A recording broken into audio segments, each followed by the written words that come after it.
the city of the Yorubas, of the Igbos, of the Hausas, of the Orobos, of the Nupes, and of all the tribes of Nigeria. They are all here. And as Nigerians, they are entitled to equal treatment for everything.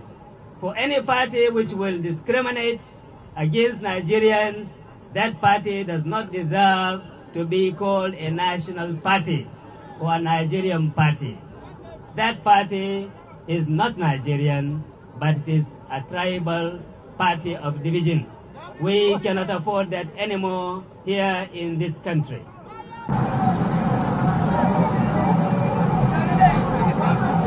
I actually only bring to you the fraternal greetings of the people across the Niger.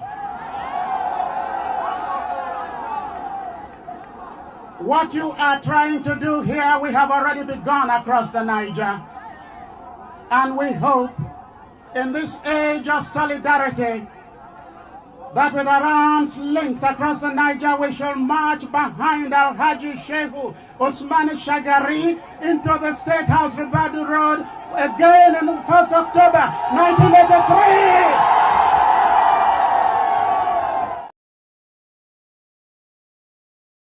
Ẹ̀jẹ̀ mi ni ẹ kí n gbọ́, àkọ́bí ewé ayò, ewé tún méje, ìtún ló ní ọ̀tún ẹ̀ ṣe, ìfà ló ní kan fà ẹ̀ mọ́ra, àìbínú gbogbo àtàrẹ, gbogbo méjì ọkà bàbà, gbogbo mẹ́ta ọkà wáṣẹ́, orí ló túmọ̀ ẹnu, gbogbo ọ̀nà ní túmọ̀ ẹsẹ̀.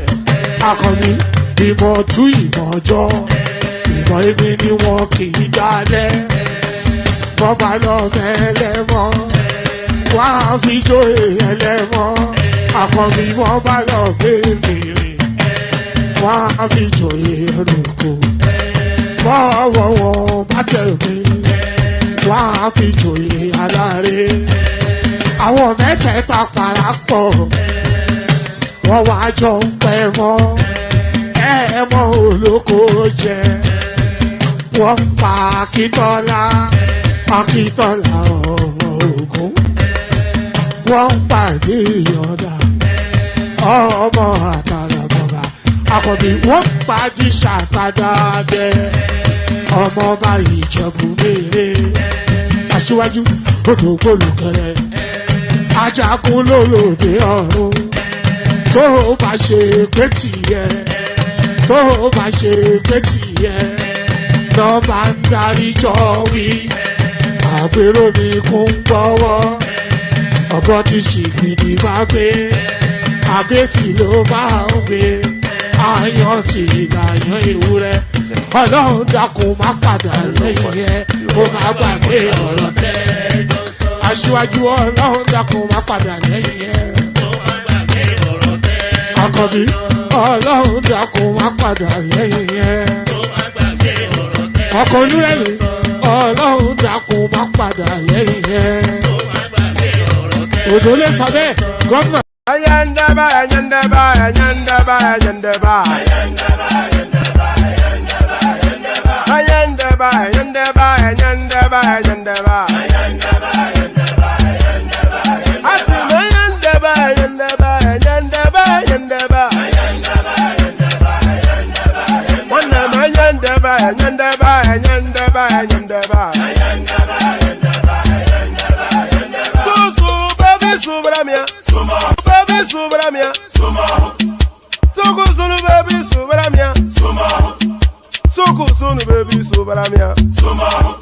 Soko sunu baby subramia, ejemo, anamana, ejemeje, anamana, wana mejemo, anamu.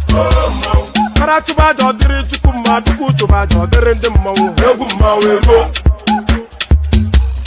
Karatuba jodiri chukuma tukutuba jodiri ndimo eguma wego. Obodo jisike nubosi rona.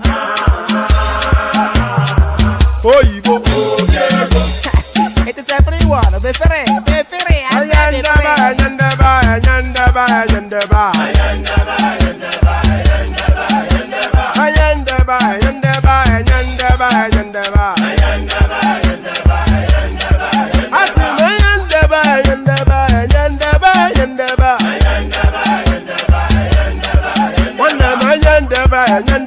Ladies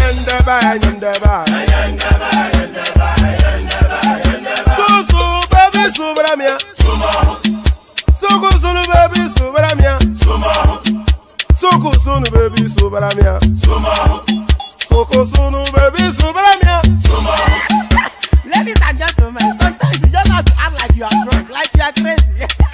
Confuse your enemies, confuse them. We mo. Yeah, we mo. We mo. No basanye ga ponto mo iye de ogugeme. Okwitara kara mi nguru ma mi ga kwuru mu gwo ya baby mo. Abe Maria. How are you feeling? Ayandaba.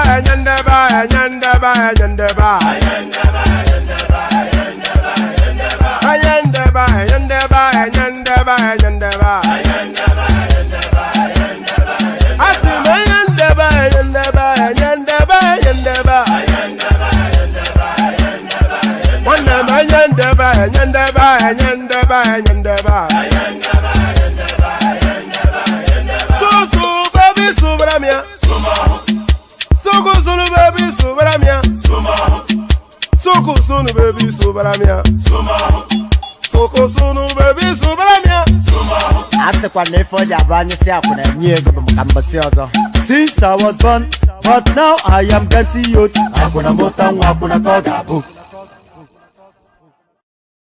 All right, so there it is. So there it is. So a handsome welcome by Olatubosun right there. So well done, Bosun. Of course, I always encourage that.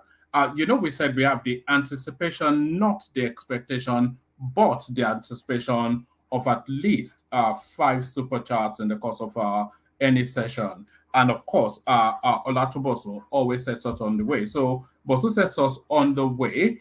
Good morning to you, Fairchild, and good day to you, Thomas. You should not really be in the comment section. You should be in the studio, really.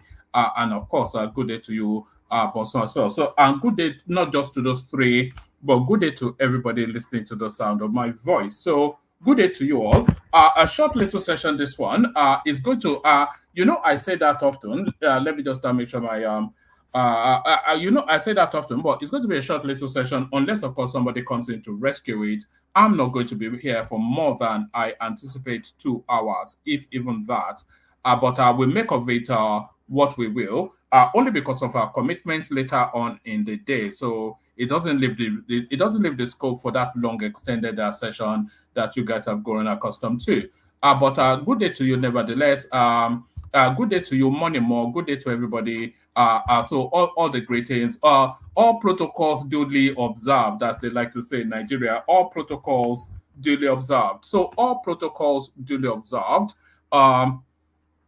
The usual protocol, click on the like button just as soon as you're coming in. Subscribe if you have. Look, we really need to be pushing the numbers up. So if you want the numbers to go up and if you want the conversation to expand, then just hearken to that call. Click on the like button when you're invited to do that, and then subscribe. Not subscribe though. If you're already subscribed, then that's good. But subscribe as I'm inviting you to do as well. So all these things matter in propelling the platform to greater heights. We had the lofty ambitions of hitting 100,000 subscribers. So you see my backdrop there. I want to have that silver button there if you guys would like to see it. And if you want to see it, then of course, it's your subscription that sets us on that way. When the platform first kicked off, within 3 weeks we hit 1,000. Within 6 weeks we hit 10,000, and we thought we were going to hustle all the way through. I think we have been sidetracked somewhat by the pesky little whatnot from who I'm talking about. So, but always outnumbered, never outgunned. Of course, one man went to more platform. So we carry on. That or your grit. That stiff upper lip and all of that. So we hustle on and we carry on. So click on like, as I said. Click on subscribe, as I said. Click on the hyperlink that says StreamYard if you want to come and participate in the conversation. Then that's the way to do it. If you want to be part of the cool kids, then the cool kids always end up in the studio. So be part of the cool kids.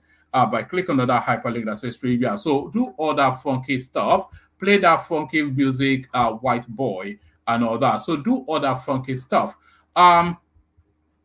All that funky stuff. So, like I said, it's going to be a very short session, unless, of course, Thomas or Mike appear and they show willingness to take it on. So let's just launch straight into it. We launch straight into it, and let's kick it off with this one. So this is the headline piece.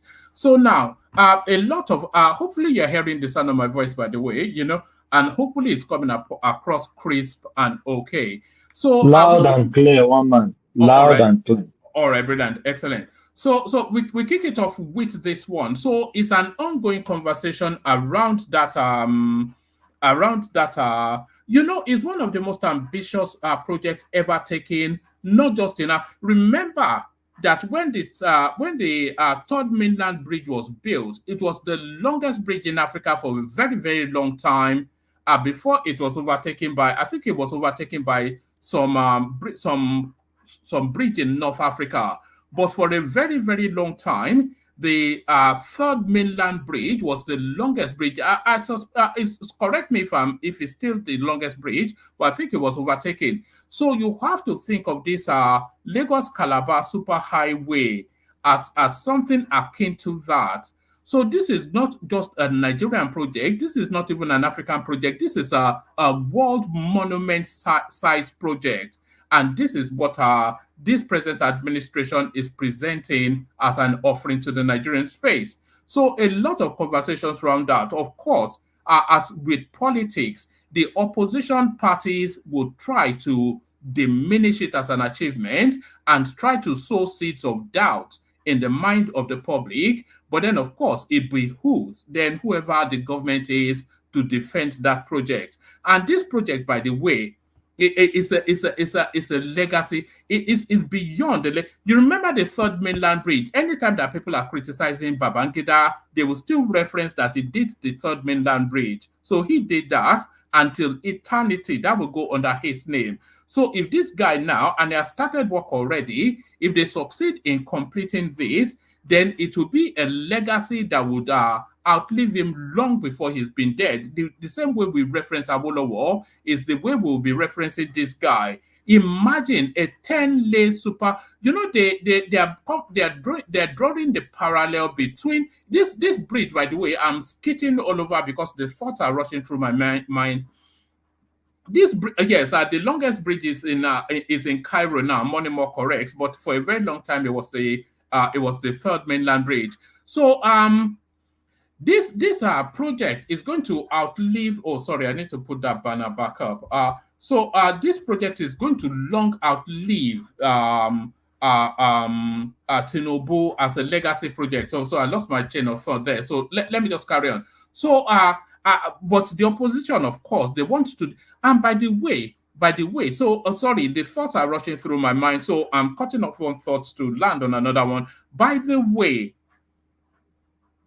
Tinubu in 2027 is going to campaign solely on achievements. So please bookmark this and note this date and time down because I want you to remember that you heard it here first. You heard it here first. Tinubu in 2027 is going to campaign solely on achievement. So bookmark that. Tinubu in 2027 is going to campaign solely on achievement. Bookmark that. But bookmark this as well. And this next thing that I'm going to say is going to somewhat alarm you. Peter Obi himself is going to be voting for Tinubu in 2020. Even Peter Obi himself will be voting for him. Because the rate of change and the rebalancing of the country will be so visible and so visceral that it will be undeniable. And you can already see it. A lot of those maddening, those maddening places where they go to howl at the moon. If you start to take the temperature of those spaces, their tonality is starting to change because they cannot deny what they see visibly with their own two eyes. So all of that, but of course, the opposition party are not going to let him have a free run. And that is the expectation as well. So Atiku tries all of his best to diminish this monumental a juggernaut project, but then of course the government defends itself. So the government defends itself, but before we go to the Umahi defense, not Buhari, Atiku has been querying a lot of things around this particular project, calling it a white elephant project, which it patently is not. This project is going to traverse 9 states. Do you know what that means? So it's building a super highway that traverses 9 states. So what does that mean? It brings out the economies of all of those states in quantum measures. It's a quantum measure in quantum leaps, the economies of those states. And what does that mean? So the ease of getting things from the port to those spaces cut to a 5-hour journey, the ease of opening up the potentials of those spaces for traffic and move. You know that in business, for instance, it takes about 2 days, by the way, to get from Lagos to Calabar in some instances.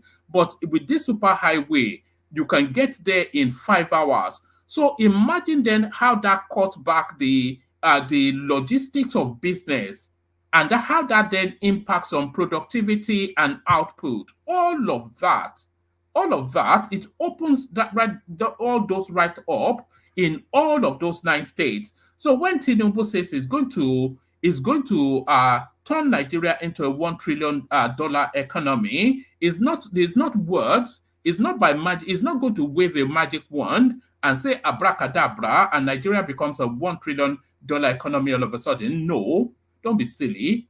Of course, don't be daft. But it's this infrastructural development that opens up the vastness. You know, there's a train line that goes through this juggernaut project as well. So all of that is the recalibration and rebalancing of the country that propels to that level that he aspires to. So all of these things are in the mix. But of course, as I said, don't worry, we'll get to if there's a police checkpoint or not. There's a Fairchild is saying if there's no police checkpoint, but we'll get to what will be in that space in a moment. But all of these things, of course, Atiku tries his best to diminish it, calls it a white elephant project, embeds corruption, infers corruption into it, and all of these things. So all of that's to be addressed. So Dave Umahi picks it up, and then we carry on from there. So let's go to Dave Umahi as he tries to defend. You know, they were querying the figures of this thing. So let's pick it up from Dave Umahi. I don't know what you had or what values you have, but let me say that I have here the design, upon which His Excellency, predicated, all the 7 points agenda as far as this coastal road is concerned. And this is based on how we thought the design in the first place as an engineer, fellow of Nigeria Society of Engineers and a practical engineer. I thought it because the thing is predicated on, double carriageways. And each carriageway is a carriageway 7.3 meters wide with a 1.5 meters shoulder and a 2.75 meters outer shoulder. So a standard carriageway is 11.55 meters. Okay, so they have that in one section, and then have another one, going and coming, So together you have about 22 meters of pavement. And they are using the kind of pavement they are using is, of course, stone-based 20 cm. Then you now have a binder cost of 6 cm, and they have wearing of 4 cm. That very defective, design, because even Lagos, Ibadan, being done by RCC and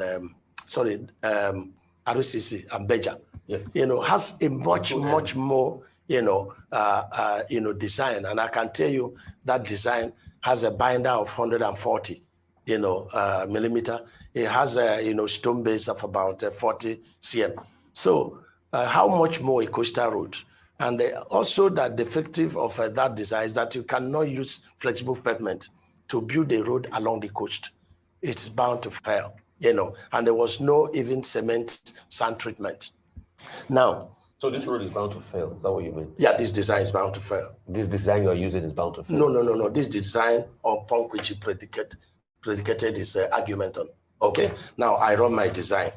My design has 10 lanes and a total pavement of 59.2 meters. And the other corridor is 52 meters. My corridor is 100 meters. And out of this 100 meters, you have 5 lanes on left side, 5 lanes on the right side. And then you have 25 meters for train track. Now, our train is not starting at 0, I'm at Bello, because we reduce the corridor, there. And even up to the landmark, we come to landmark, we still reduced to 50 meters because we don't want to. The landmark man is saying don't demolish his building. No, we come to that. Pardon me. Pardon me. All right, that goes on for about 9 minutes, but I'm not sure if you want the fullness of that, and I'm trying to manage time as well because I need to bounce fairly soon. But the sum total of what Dave Umahi is explaining there is that he's done the costing for the project. By the way, he's done the costing, and the costing roughly around 15 trillion naira. So we know how much that project is going to cost, roughly give or take around about 15 trillion naira. So who funds that, though? It remains a question yet unanswered, because they told us that there wasn't going to be a penny of government money in there, but then there was an appropriation for about 1 trillion naira towards this project. So it's still a lot of untangling that needs to go on there, but we have the costing of it. So that's the costing now. So let's move on from there to today. So now a bit of government money going into it, but how do they get this back? They get it back via this. Motorists to pay average of 3,000 naira per toll gate on Lagos-Calabar Coastal Road. So that is the recovery of the money right there. That is what they are looking to essentially to try and recover the money. Motorists to pay average of 3,000 naira per toll gate on Lagos-Calabar Coastal Road. So how many toll gates will be there is really the wider question. 3,000 naira doesn't sound like a back-breaking amount of money, but how many toll gates will be there? I think each state will probably have a toll gate. The federal government will charge an average of 3,000 naira per toll gate when the Lagos-Calabar Coastal Road is completed. So is this going to be another Lekki toll gate where Tinubu starts to milk? He'll milk the life out of you. Minister of Works, Dave Umahi, revealed this on Thursday when he featured on Channels Television's The Morning Brief. Let me leave out the infrastructure along the corridor. Let me just concentrate on the tolls, and I pay 50 and I put 50,000 vehicles as an average passage on these toll points per day, Umahi said on the breakfast show. I put 3,000 naira as an average cost, 3,000 because the car could be like 1,500 and the big trucks could be like 5,000 naira, he said. So we put an average. In 15 years, you make back the money, he said, dismissing the call that the cost budgeted for the road was too high. The minister said there will be security at the toll gates and also some facilities like filling stations, etc. At every point of tolling, we also have toll stations where we have a kind of relief activities. The restaurants, the filling stations, parking lots, and so on and so forth. So people will now have confidence. In this section, we intend to put CCTV all through. So that's the project right there. A real epic project by the Tinubu administration. So a real epic project by the Tinubu administration. So now, I think Atiku responded to that. So here is Atiku now responding to Dave Umahi. Tinubu's 15 trillion naira Lagos-Calabar. Tinubu's 15 trillion naira Lagos-Calabar project is a fraud, essentially. That's what he said. Tinubu's 15 trillion naira Lagos-Calabar project is highway to fraud, waste, Atiku said. I wonder if he had the same commentaries about the Fulani railway that Buhari built to Maradi. He, of course, being a Fulani man. Our former Vice President Atiku Abubakar has described the 15.6 trillion naira for the 700 kilometers Lagos-Calabar Coastal Highway as wasteful and a highway to fraud. The former presidential candidate of the People's Democratic Party PDP in the 2023 general election insisted that the award of the Lagos-Calabar Highway project did not meet the minimum threshold of due process. So there's a longer interview of this interview of Dave Umahi that I just played you a snippet of. In that longer interview, Dave Umahi told us there that they peer reviewed, they did a comparative costing analysis for a similar project, and the costing was quite favorable to the Nigerian state. So I'm not quite sure. Atiku has no access to the books, so I'm not quite sure what is predicating his criticism on. The former presidential candidate of the People's Democratic Party (PDP) in the 2023 general election insisted that the award of the Lagos-Calabar Highway project did not meet the minimum threshold of due process. Correspondents reported that Umahi, whilst featuring on Channels Television on Thursday, said the Lagos-Calabar Coastal Road project would cost a tentative sum of 15.356 trillion naira, and that the project will be completed in 8 years. Umahi had also said that the contractor handling the project, Gilbert Chalgori's high-tech construction company, did not do any competitive bidding for the project. Rather, the contract was awarded to the company based on its track record, not on sentiment as being insinuated in some quarters. So, because there's an association between that company and Tinubu, either part ownership or sweetheart relationship, but certainly the relationship between Gilbert Chagori and Tinubu is openly known. So, job for the boys, sweetheart deals and all that, it stinks anyway. It's just, there should be competitive bidding, because they're not. We have Julius Berger that has built everything in Nigeria since pretty much the formation of that country. We have CC, whatever it is, the Chinese construction company that has been building virtually everything for the last 20 years thereabout. So why were they not given the opportunity to bid for this? So that hints, infers at some sort of shady dealing.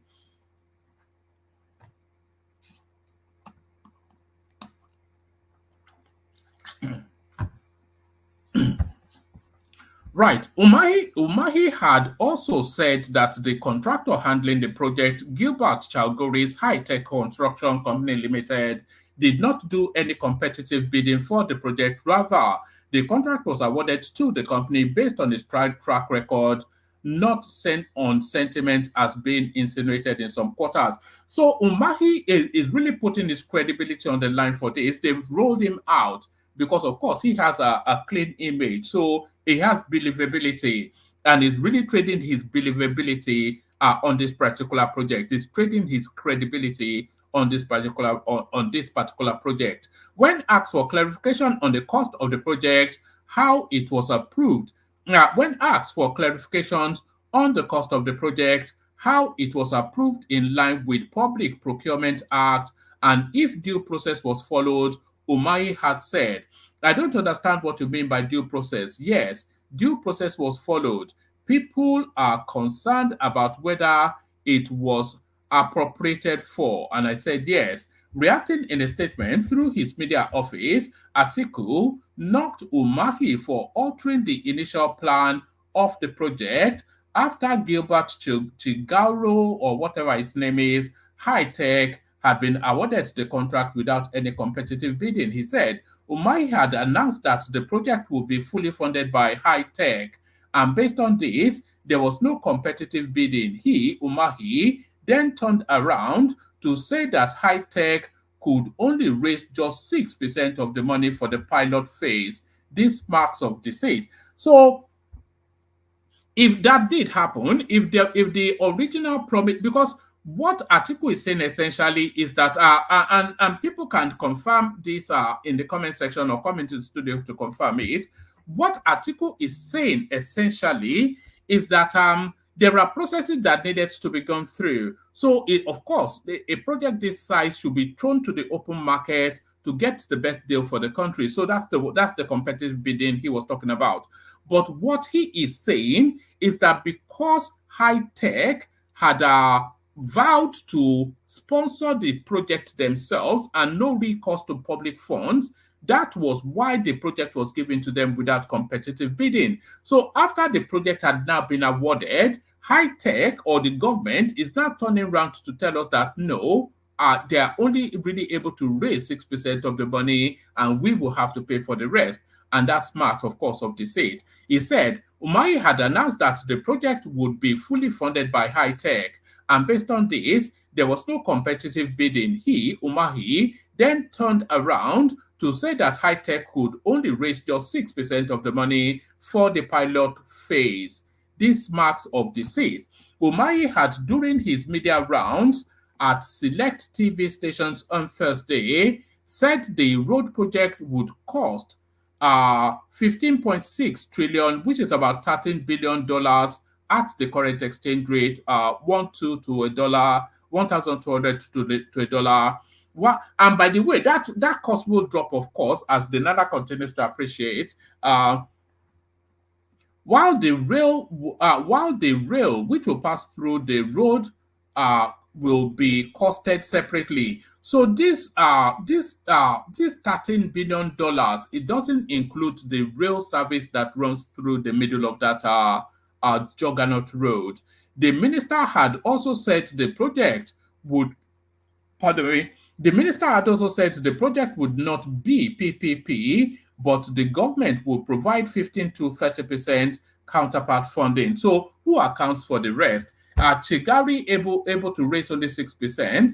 The government provides 15 to 30%. So that then gives you what? 36% at best. So who accounts for the rest?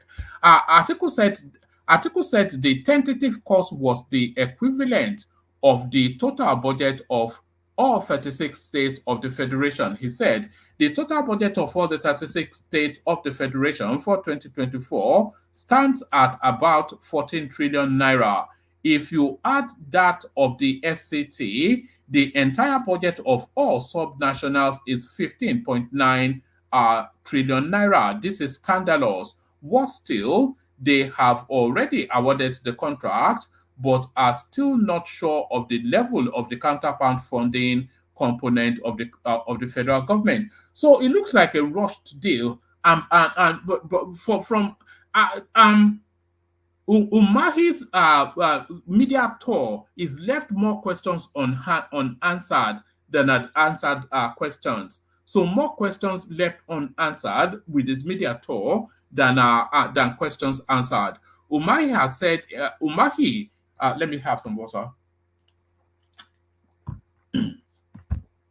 Umahi said in September 2023 that Gilbert Chalgori's high tech had the money to construct the highway and that it would be PPP. High tech was to build, operate, and transfer it back to the Nigerian government after years of tolling. It was reported by every media organization, including those owned by T0Y. It was on the basis of this proposal that high tech was picked.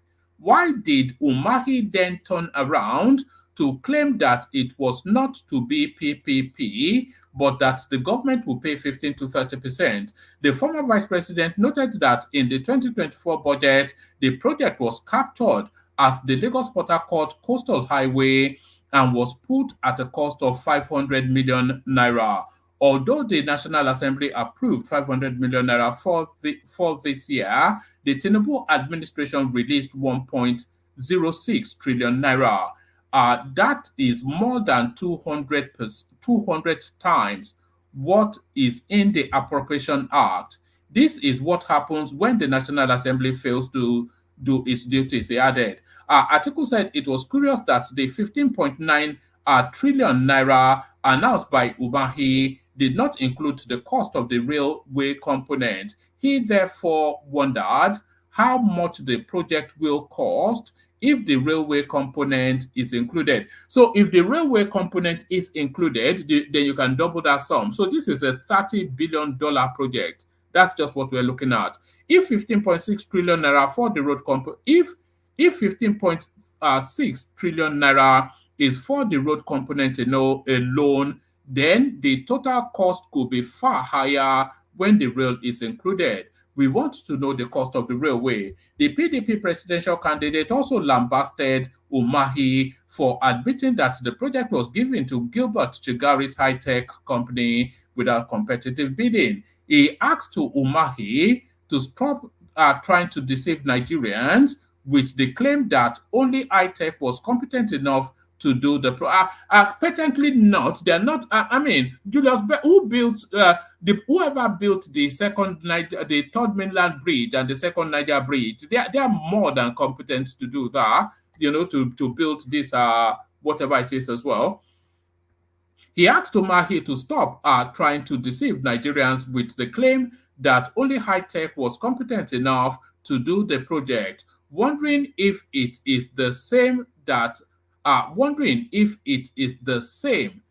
has been grappling with the execution of its projects in Lagos. So yes, I think it's questioning their competence.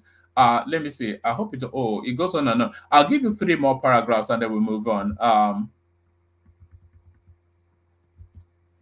The former vice presidential candidate stated the essence of a competitive bidding is so that Nigerians can get best value for money. It is so that you can compare prices and pick the company that can afford the project. It is wrong for him to have concluded that only high-tech could handle this project when such a project has been done by other reputable firms in the United States, China, and South Africa. He claims that he didn't know there was a business relationship between Gilbert Chigari and Tinubu, but this is another lie because Tinubu has publicly acknowledged this. So a little bit of stench in that you have to consider that, a little bit of sweetheart dealings going on there. So a little bit of sweetheart dealings going on there. So let's go on from there to this one. Landmark project, landmark property will be intact. No job will be lost. So this is Dave Umahi tidying up that landmark, whatever it is. He doesn't even own that property fully, that landmark, because as was it Babati or whoever was explaining to us just yesterday that property actually, I think he was actually bringing out graphs to explain all that. Let's move on from there. Stronger Naira possible by Q1 2025. I think we can all agree that all the signs are looking in that direction. With the successes recorded by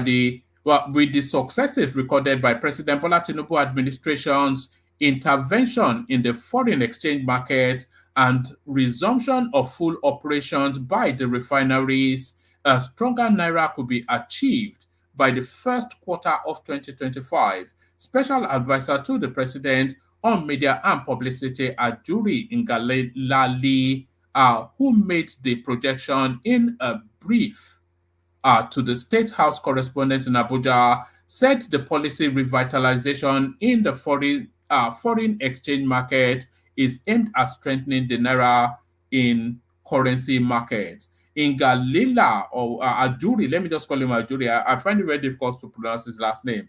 Ajuri, however, noted that the recent successes in foreign exchange market is not enough for the nation to rest the policies and other efforts to strengthen the Naira. He further noted that with various refineries, public and privately owned, resuming full operations and capacity between now and the first quarter of 2025, the position of the Naira should become stronger and reflect on prices of market commodities. So I'm on board with that narrative. And I've been encouraging people to buy Naira, but So don't take my word for anything. I'll just give you just a couple more headlines, and then we'll see if there's a conversation taking place. Let me give you this. Oh no, I'll land on this. Let me give you this one. Hold on. Oh no, let me give you this. Reduction of diesel price to 1,200 naira will lower Nigeria's inflation rate. This is Dangote making his own contribution to national growth. The chairman of the Dangote Group, Alhaji Aliko Dangote, has said that the significant cut in the diesel price to 1,200 will have a positive effect on inflation in Nigeria. He disclosed this during a Wednesday briefing with journalists following his homage visit to President Tinubu for Eid in Lagos. According to Dangote, there has been considerable economic progress recently, including indicating rather that the country is on the right path. Dangote noted that his refinery is offering diesel at 1,200 below the market rate of 1,650, and he believes this will contribute to lowering inflation in the country. He said, I believe that we are on the right track. I believe Nigerians have been patient, and I also believe that a lot of goodies will now come through. There is quite a lot of improvement, because if you look at it, one of the major issues that we have had was the Naira devaluation that has gone very aggressively up to about 1,900 to the dollar. But right now we are back to almost 1,200, 1,300, which is a good reprieve. Quite a lot of commodities went up. When you go to the market, for example, something that we produce locally like flour, people will charge you more. Why? Because they are paying very high for diesel price. Now, in our refinery, we started selling diesel at about 1,200 instead of 1,650, and I am sure as we are going along, things will continue to improve quite a lot. If you look at it now, when you are buying 1,600, 1,700 for a liter of diesel, and that one has been cut off by almost 2/3, you are now paying 1,200 for diesel. This can help to bring inflation down immediately, and I am sure when the inflation figures are out for the next month, you'll see that there is quite a lot of improvement in the inflation rate, Dangote said. So that just tells you the power of this man, and it's quite worrying. I'm no Dangote fan, by the way. It's just the man that has through a singular act is able then to affect the inflation of the country. That's never a good thing. There's too much power concentrated in the hands of Dangote. So let's leave that there. Let's leave that there. There's still more of it, but let's just leave that there. So let's leave that there. I'll give you one more readout, and then I'll give you a headline, and then we'll come into the room. Let me give you this. So this is from, you can see, this is from the British government, gov.uk, foreign travel advice to Nigeria. So this is the concerns that the British government has about your country. It says,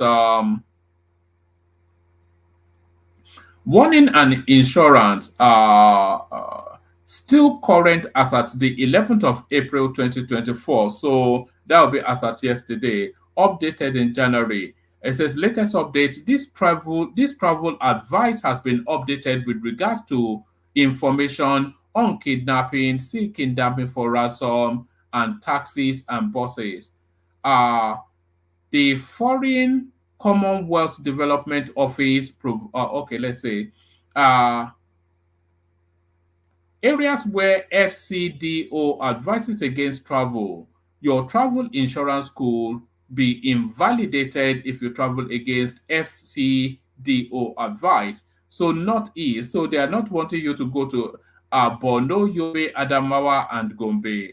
So FCDO advises against all but essential travel to Bauchi and Taraba. So what did they actually say about that? Hold on. Right, FCDA advises against all travel to Borno. So under no circumstances, go to Borno, Yobe, Adamawa, or Gombe.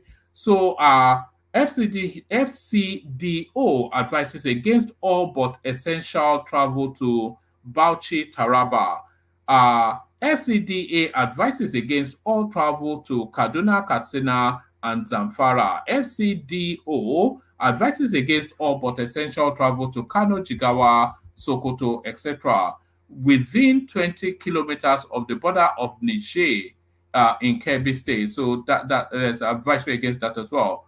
FCDO advises against all but essential travel to Niger State, Kogi, Plateau, Southeast, South-South.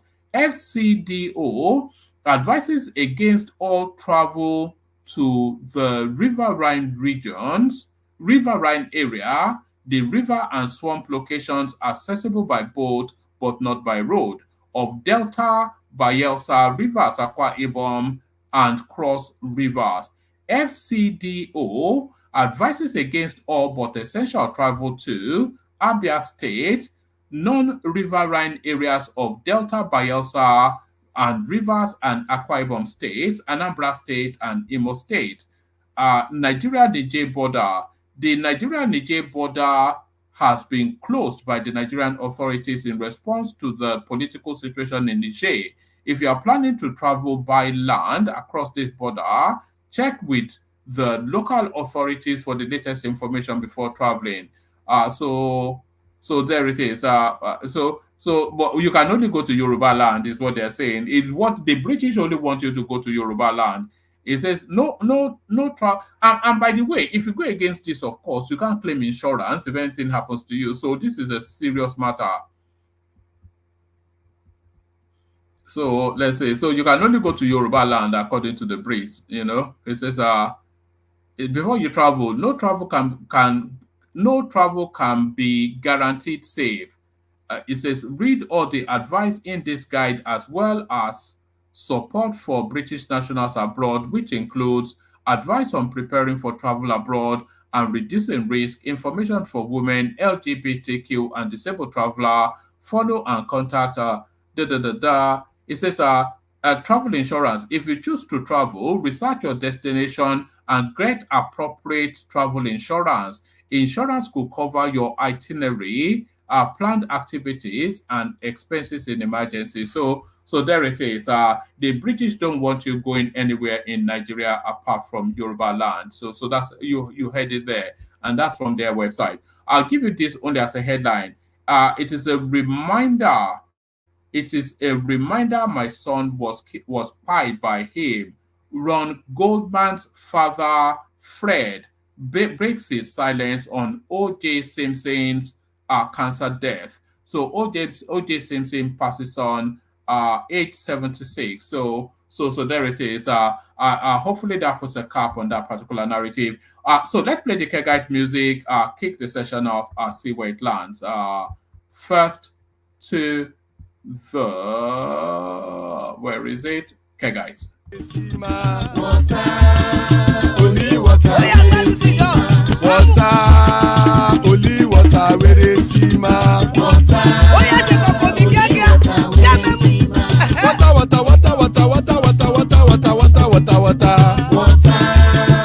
only water, where they see ma. Hapa o naido.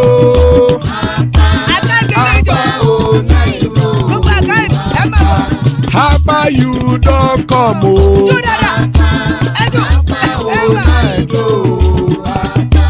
Hapa o naido.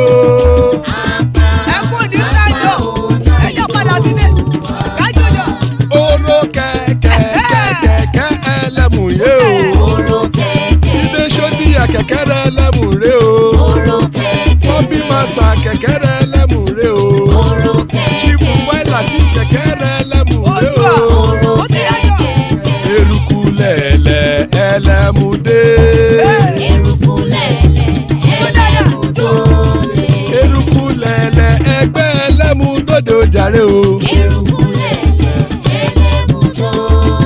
Eruku lẹ̀lẹ̀ Ghana ti dé ẹgbẹ́ bọ́dì o. Ọmọ ẹlẹ́yẹ ẹyẹ o ó dilé o. Odúyẹ̀lá ẹyẹ o ó dilé o. Petrosonana ẹyẹ o ó dilé o.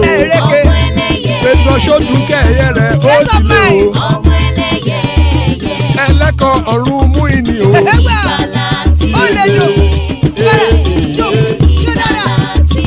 Àkùkọ ọ̀run méjìkọ.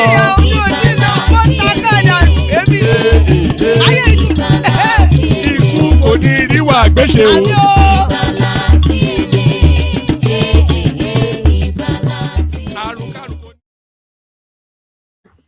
And there it is right there. Ikoko Neru Agbeshe, Ami Ekpo. So joining us, Solly. So good to have you, Solly. Baba is in the house. Good to have Baba. Ajanlef Koko, of course. There he is right there. And Thomas completes the list. So still plenty of spaces. Anybody that wants to hop on. So anybody that wants to hop on. Let me kick the conversation off with Baba. Baba.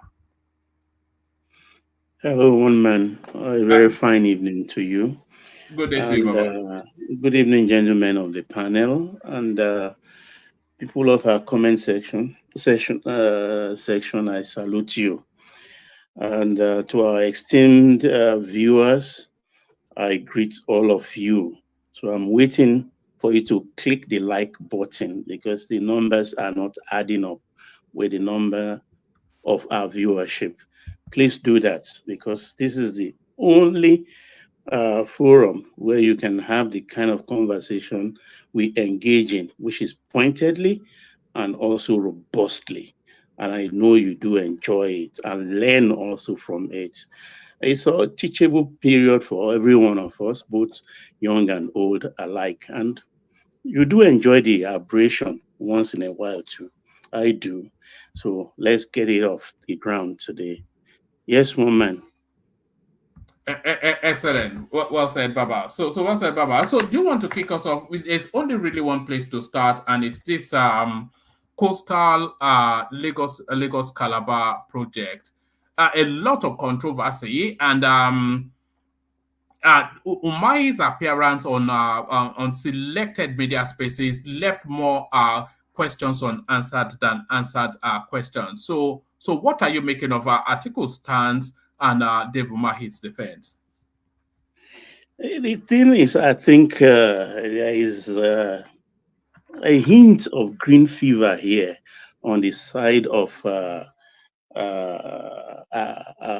Atiku Abubakar, because he's talking mostly about corruption and things like that. They are all friends. He knows Tinubu. Tinubu knows him. He knows Shaguri, Gilbert, and his siblings. They know him. There is Bagudu, late Abasha. They are all friends. All of them are friends.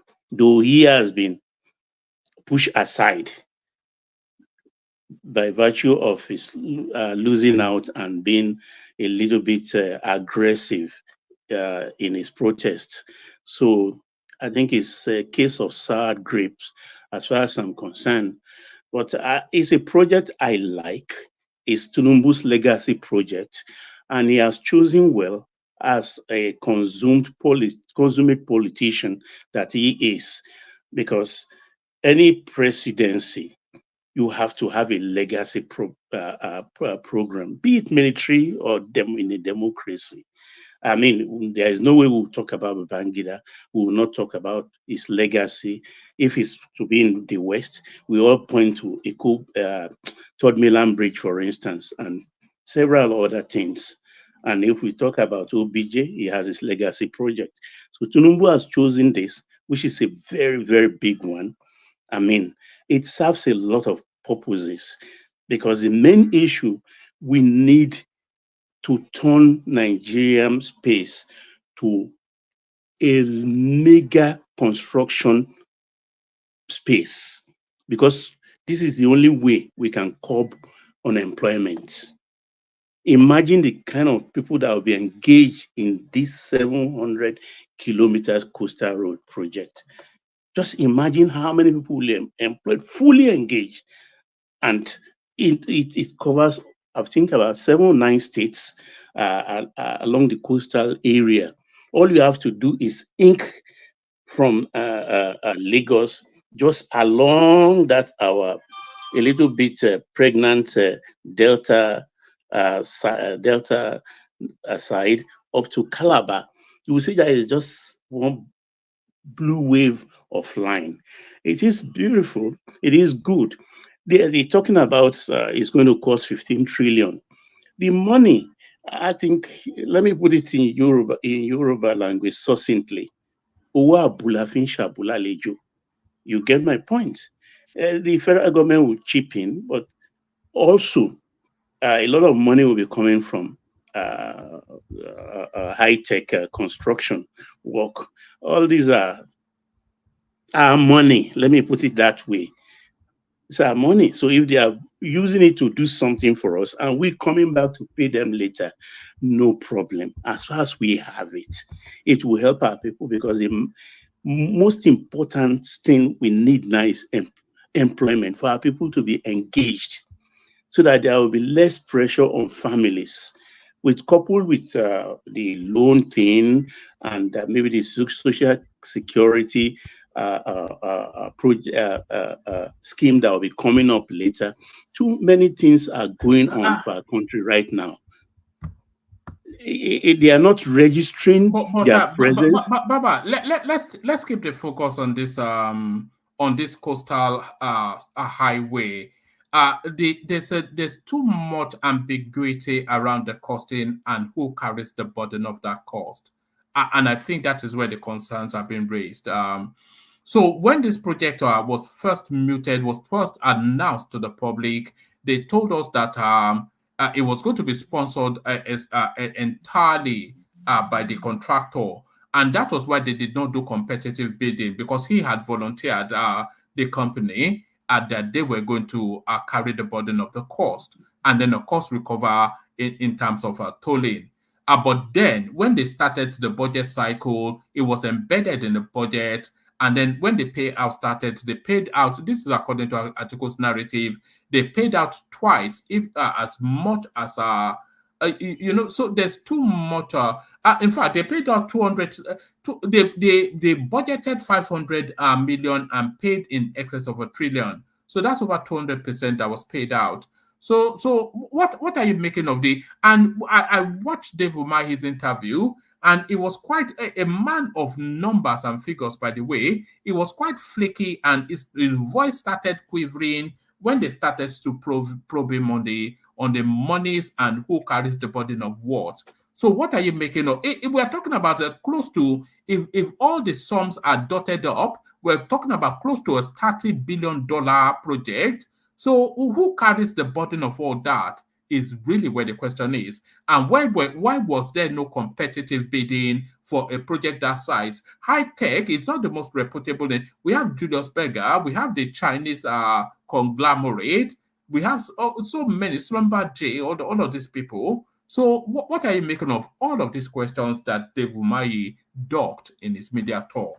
Well, if you refer to his interview on Arise TV, which I watched also, I didn't notice his voice was quivering anyway.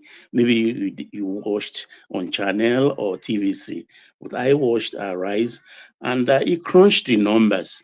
As far as I'm concerned, it's good that we are watching the whole thing unravel, because we were told it's going to be a kind of a PP thing, or it's going to be built and transfer. Build, get what's that, a BOT or something, or build, collect your money or transfer it later to us. That's on the basis. But now we are hearing that, okay, some certain amount of money was budgeted for in the current one, and they were short that number. Okay, fine. But is the project going on? Okay, yes, the project is going on. All right. But nobody should because of the suspicion that we are being taken on, I've tried to stop the project or critique it unnecessarily. Let's watch the budget. Let's watch how the money is being spent. Let us engage them, put their feet to fire, and let the truth unravel about it. So this is me. Look, it's about when Buhari, for instance, when he asked those big corporations, particularly Dangote, that look, the Tinkan Road to Oshodi also is a problematic thing. We need cement to do it, to concretize the road, not to use bitumen anymore. And he said, okay, can Dangote do it and then deduct it from his tax? People were criticizing the thing, for instance, then, but my take then was, look, even the tax Dangote was paying them, do we see it? But there are no parallels to be drawn between that and this now. They did not put this thing out to open tender because they said the guy was going to meet the cost. Look, now they are invoicing it to you I'll be the first person to admit that high tech Tinubu has a finger in it. He also has a finger in CCC. He has a finger in CCC. Yeah, but it stinks now. Does it not stink? It does stink. Does it not stink? Look, in the situation we are in Nigeria right now. No. Stay with that topic. Sorry, Baba. Let me push you. Does it I'm all for it. That's why I came. Yes. Yeah, go ahead. By all means, please. Does it not stink though? Let's stay with that. Don't pivot to a straw man. Does it not stink that a company that Tinubu is heavily linked with is awarded a near $30 billion project that was not subject to competitive bidding, and then they lied to us that the company was going to fund it, only then to invoice it to us? Yeah, are we being? Is our pockets not being picked? One man. This is the thing. This is the first time we are having a businessman as our president. A businessman as our president. So he has his fingers in many pies. I'm being direct now. You understand? But should we change ourselves and say because he's a businessman, he has his finger in this, he has his finger in that, then we should not use that particular company. If we talk about ethics, okay, ethics, let's look at the numbers. Let's look how the money are being spent. You understand? This is my mistake. Because if you say, see, Julius Berger, for instance, I think there's hardly a state in this country that Julius Berger is not present. As far as I'm concerned, they are overstretched. As far as I'm concerned, same ditto for CCC too. But high tech, of course, is being in business. Is a guy doing the Atlantic City thing in Lagos, and this is pure concrete road, not asphalt road. He has experience in it, so let him do it. If he's the president's friend, we can. I'm readily admitting to it because I can easily say, show me Tinubu's hand in it. Well, you understand? Tinubu's hand is deeply in it, and there are too many. Okay, if we have to be rascally about it, bring the team. Go bring the team from corporate affairs this in Abuja and show me where you find the signature in it. But I'm being upfront now. No, hold on. Baba, can you hear me? Tinubu's association relationship with Chigaro or whatever his name is in open display. Is Chaguri is public knowledge, is openly known, not denied by anyone. And this is not the first sort of sweetheart deal. There was a time that a company associated with Wale Edun was awarded to facilitate Eurobonds for Nigeria, etc., etc. So we're seeing a lot of these sweetheart deals coming out of that this administration. Look, one man, when you run a country, look for the Wale Edu own, which let's just digress a little bit right now. He has the company already experienced in that bond eating. So is that company is acting as a facilitator. Ordinarily, were he not to be minister, will he be qualified eminently to be a facilitator or not? And if people are running away and he brought forward for the country's use his expertise, his company to be a facilitator, and even have maybe internationally it's about 3% take. And he said, okay, I'm going to take 1% from my country. It is done everywhere, particularly in African countries. It's not a new thing. I can name 1 or 2 African countries that the same brouhaha happened when these things were being done. But at the end of the day, they were better for it. Because experience counts when it comes to high wire finance issues. It's not an easy thing, but like if a country is in dire straits, you bring your best hands to come help you. Have you wondered why the president is not fighting the business people, not holding them by the jugular or by the throat, like we all were saying at the beginning of this administration, to bring them, young them into tribunal and throw them away? But he didn't do that.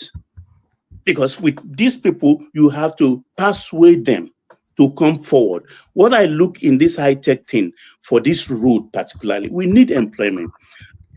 Chaguri is a billionaire.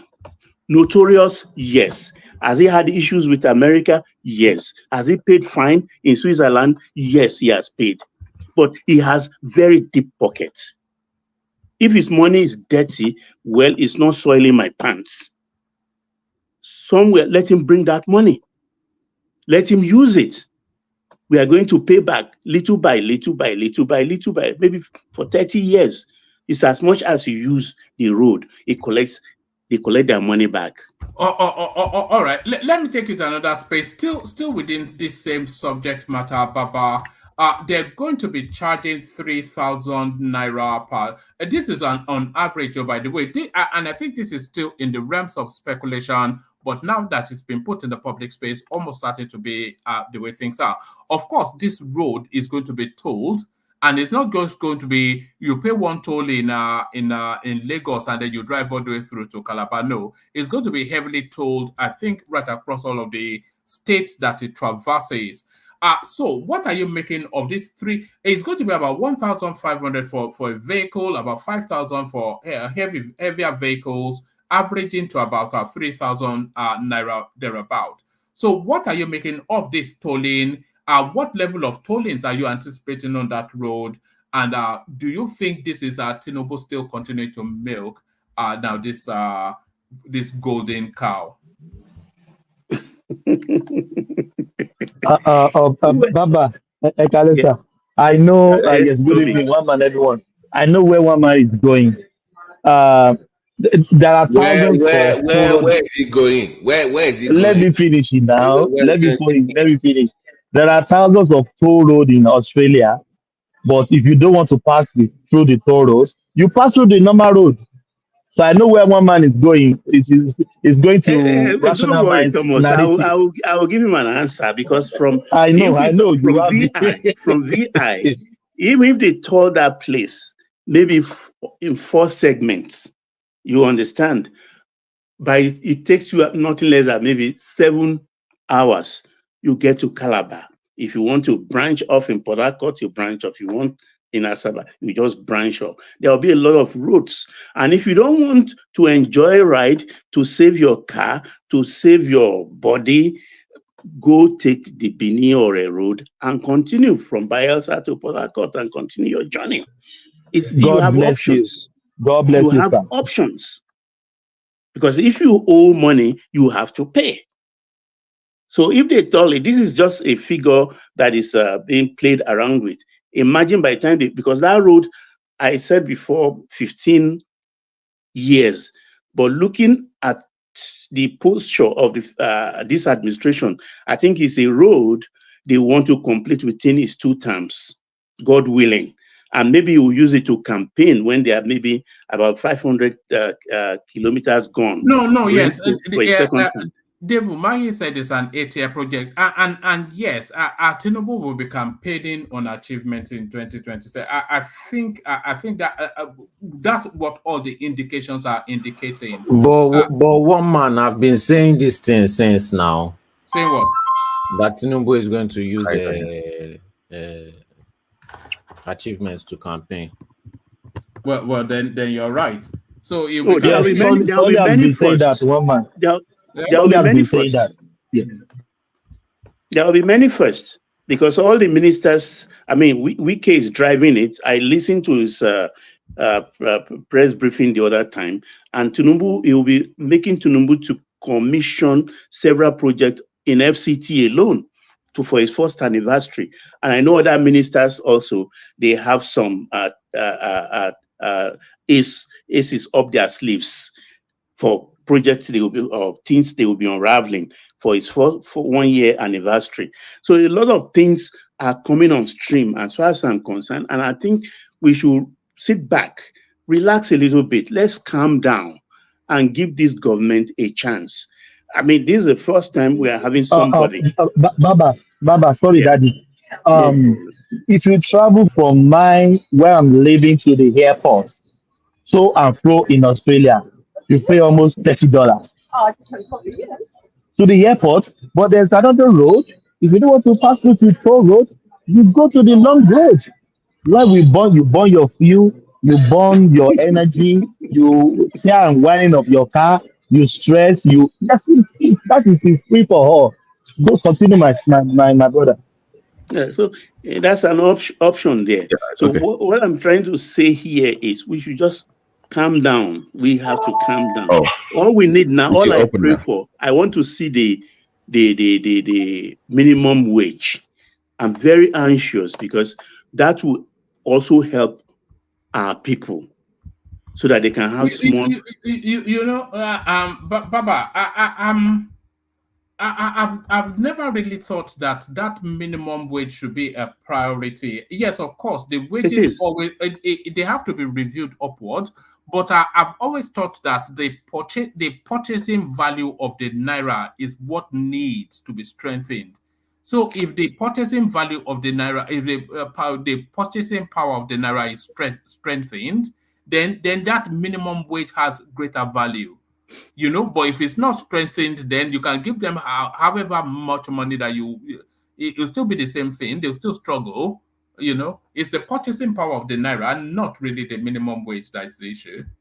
The thing here is the way they are attacking the dollar now. I'm looking at is going to end up between 850 and 950. They are going to work relentlessly to make sure that once he hits the 950 down, it doesn't go to 1,000 anymore, 4 figure. That's what they want to do, the way I look at it.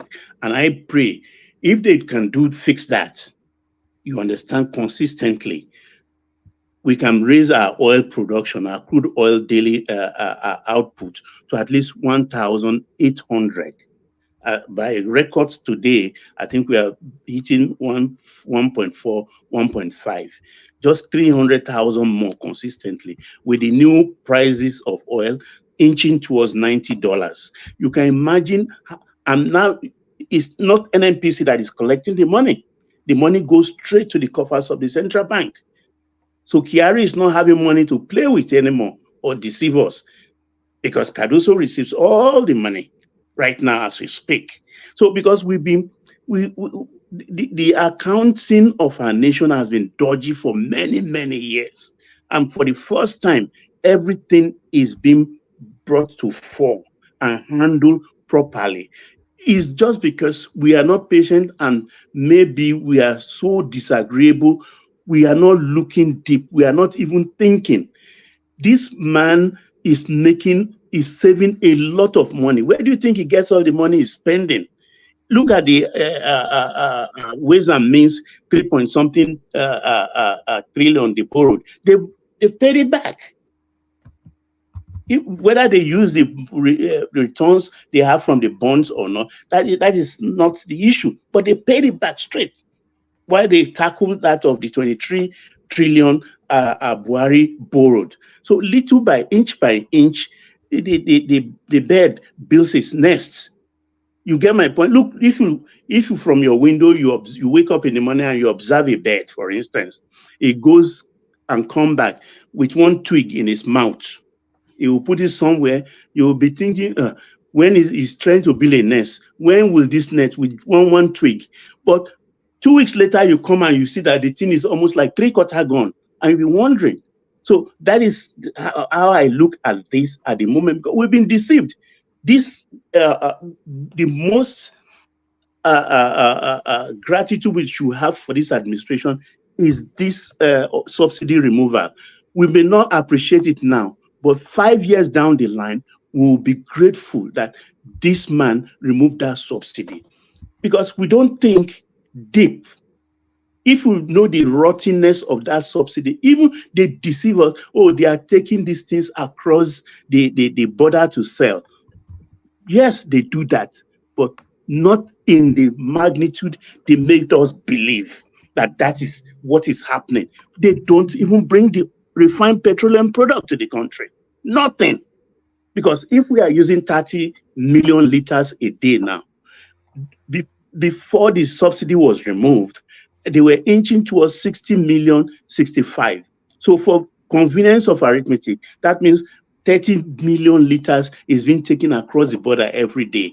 If we look at 33,000 liters per tanker, that would be about 1,000 trucks going across several Cameroon, Niger, 1,000. How many trucks do we have that will be going through borders every day? So we've been deceived for a very long time. And people have this money. And somehow, the president is not hostile to this business owner. People who have, let me use the raw word, who have duped the country, and they keep this money today. They will bring it out eventually to invest in one thing or the other. All right. By the way, kudos, shout out to Soli. I think he called it a few months back. Tinubu gets that. I think Tinubu gets that highway. He gets a second time. So Soli, good job. You called it. Yeah. No, I mean, anyway, we'll see how this. Even before the end of this year, you'll see a pivoting in. The criticism will be difficult to sustain. Only people that are deeply embedded in. Yeah, but I think calling that is not. It's not nothing to do about the price. He knows the impact on the election. So, yeah. You see one thing, Babati got it right. Instantly, when we were talking about landmark, Babati came out immediately and debunked the man's story. He's a gentleman, no doubt about it. But I like the way Umahi went to him yesterday. Umahi went there yesterday to see him. Yeah, Umahi did, yes. And Umahi also said what Abiti was saying exactly. in the after hours, that land doesn't... We are too emotional. It doesn't belong to him. But Baba, just to manage the time, let me take you to another topic. Just a brief commentary on O.J. Simpson passing away, and then I'll go on to Solly. Yeah, okay, that's fine. One man. The O.J. Simpson, 76. Oh, man. I mean, this guy has lived a life. Unfortunately, the only thing we remember about him is that the wives and the boyfriends of the wife, the mother, that's the only thing, unfortunately, we all remind. And the sad end, how he ended up going after his own properties that has been sold. And mistakenly, people do it thinking you are just collecting your things back, but you have a loaded gun with people that comes with you, and robbery was the charge, and he was sentenced, I think, 30 or 33 years, spent 9 years and came back, and things was never the same again. I remember who has the most famous gloves in America, Michael Jackson or O.J. Simpson? O.J., the Jews has it. I remember every day the way I spent time to watch the Oscars Pistorius murder saga in South Africa. The same thing I watched O.J. Simpson in 95 with CNN then. CNN, we call CNN Chicken and Noodles Network in the days of satellite dish.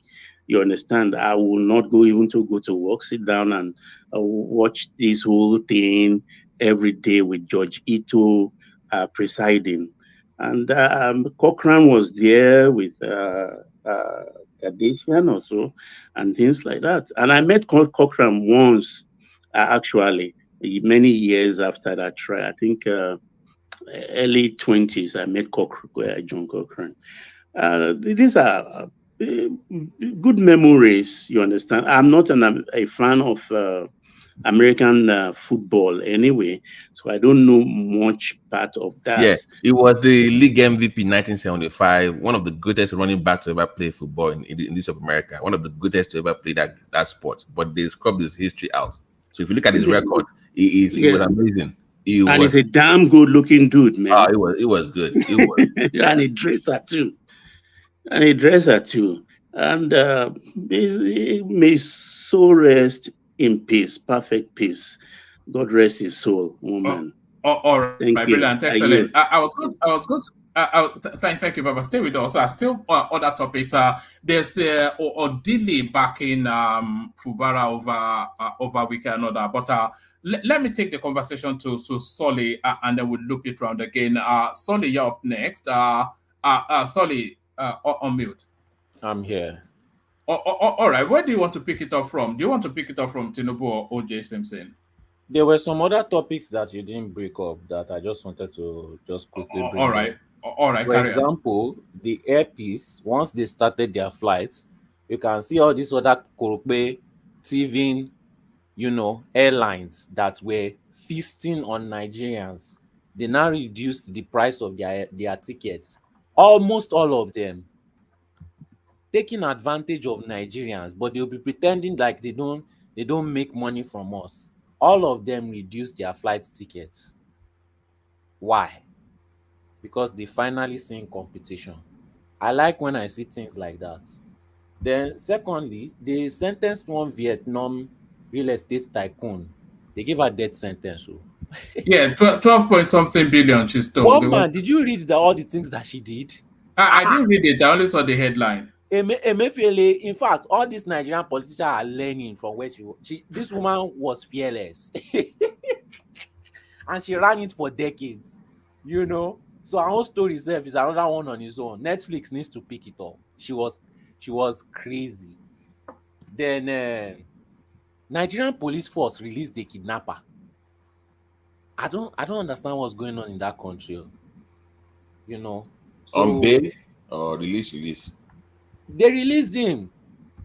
This Abakiari, I think, with the way things are happening in this country, I think they should have just left that Abakiari where he was instead of letting him go into hiding. Because all the people that he caught during his time, the guy was bringing in so much new technology. They are releasing all of them. No, why? Give us details. Now you can't just say that he released. Why? Just don't say that they released the kidnapper. Why did they release it? What is the story? Okay, I can't remember the name of the. Go sign right now, Abi. I sent it to one man. I just can't remember. He's a northern guy. It doesn't sound right, but it's happening. Is it not Nigeria? Well, if they release him, then it probably was not a kidnapper. There are miscarriages of wrongful arrest and all that. Okay. Anyways, yeah. So from there we can focus on the topics. So professional crook Atiku is explaining how they are trying to siphon money from the project. From his past experience of being a crook and siphoning money from the country. So it's just a hypocrite, and all these things is pointing at it doesn't matter. That's even if he's able to survive to the next election. So he's just wasting his time. I don't know why he's trying to be relevant. He's going to take this presidency chase to his deathbed.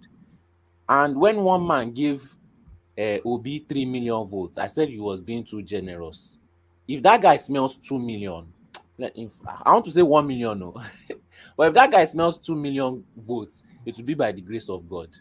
you know. So I want to go through the other stories very quickly so I don't take so much time.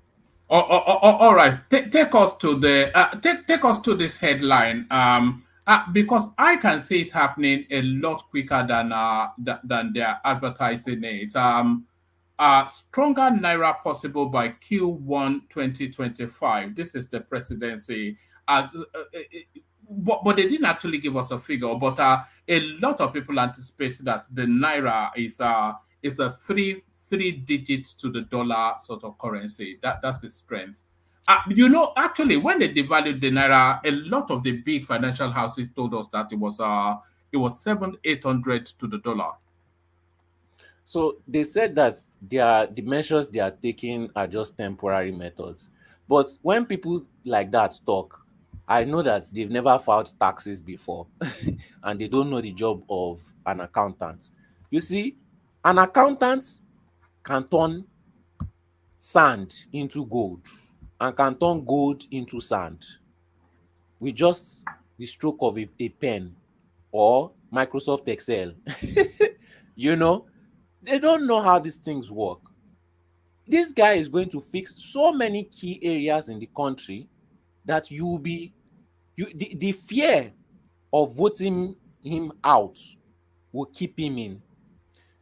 Bringing the value of the naira, whether it is temporary, whether it is artificial, whether it will be done, it is going to be done.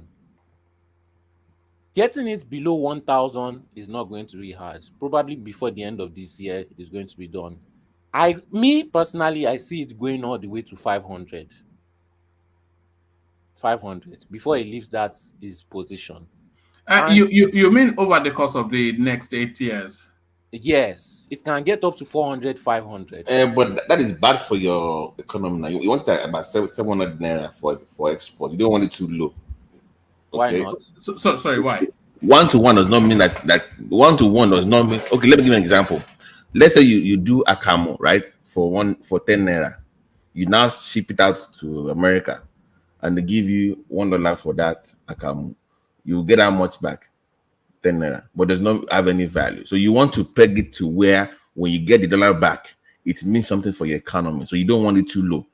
So don't think about it as 1-to-1 or 1-to-10. Look about the value of that commodity in your economy. That's what you want to peg the exchange rate. So about, I think JP said about 700, right? That's about the sweet spot. So about 600 to 700 would be the sweet spot for Nigeria, but not too low than that. That would be bad for exports. So you don't look at the value like that. It does not help your exports. Is my point. When you get the money back, it helps with imports. But you want your country to change to an exporting country now. But for you to, it is better to focus on exporting more things than focusing on, they are going to also, after from the way I see it, after they fix all the things that are wrong with the country, they will start focusing on things like exporting, things like industries. Because when you have connectivity between all the areas, which they are going to do with the highways, the trains, everything, and you have a strong naira, you start to see people, once there is peace, once there is electricity, once there is stability, people in general will grow on themselves. They'll grow by themselves. I agree with you solely. I agree with you, but I'm telling you, look at what China does. They can go lower than that, right? Remember, but they chose not to go lower to improve the value of their currency. There's a reason why. Cheap naira at a certain rate is good for your economy.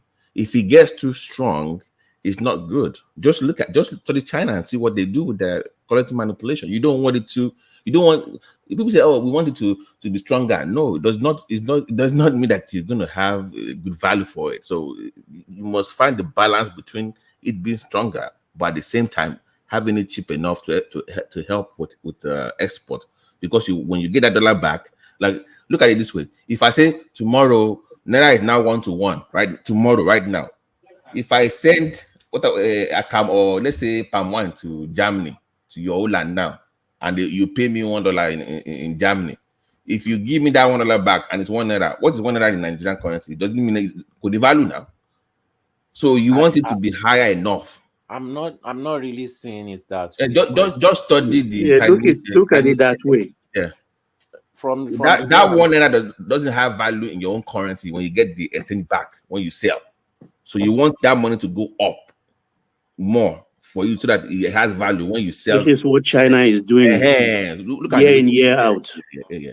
So because it goes high doesn't mean it's good for the economy. You want cheap naira, but not too cheap, but cheap enough to have to export. But I don't think that can work in this case, because as the country gets better, the value of they can't do that kind of manipulation. They should because 400 is not good for the naira. If it goes that low, it's not good. It's not good. They can't do that. That will take so much effort, so much time, too much cost.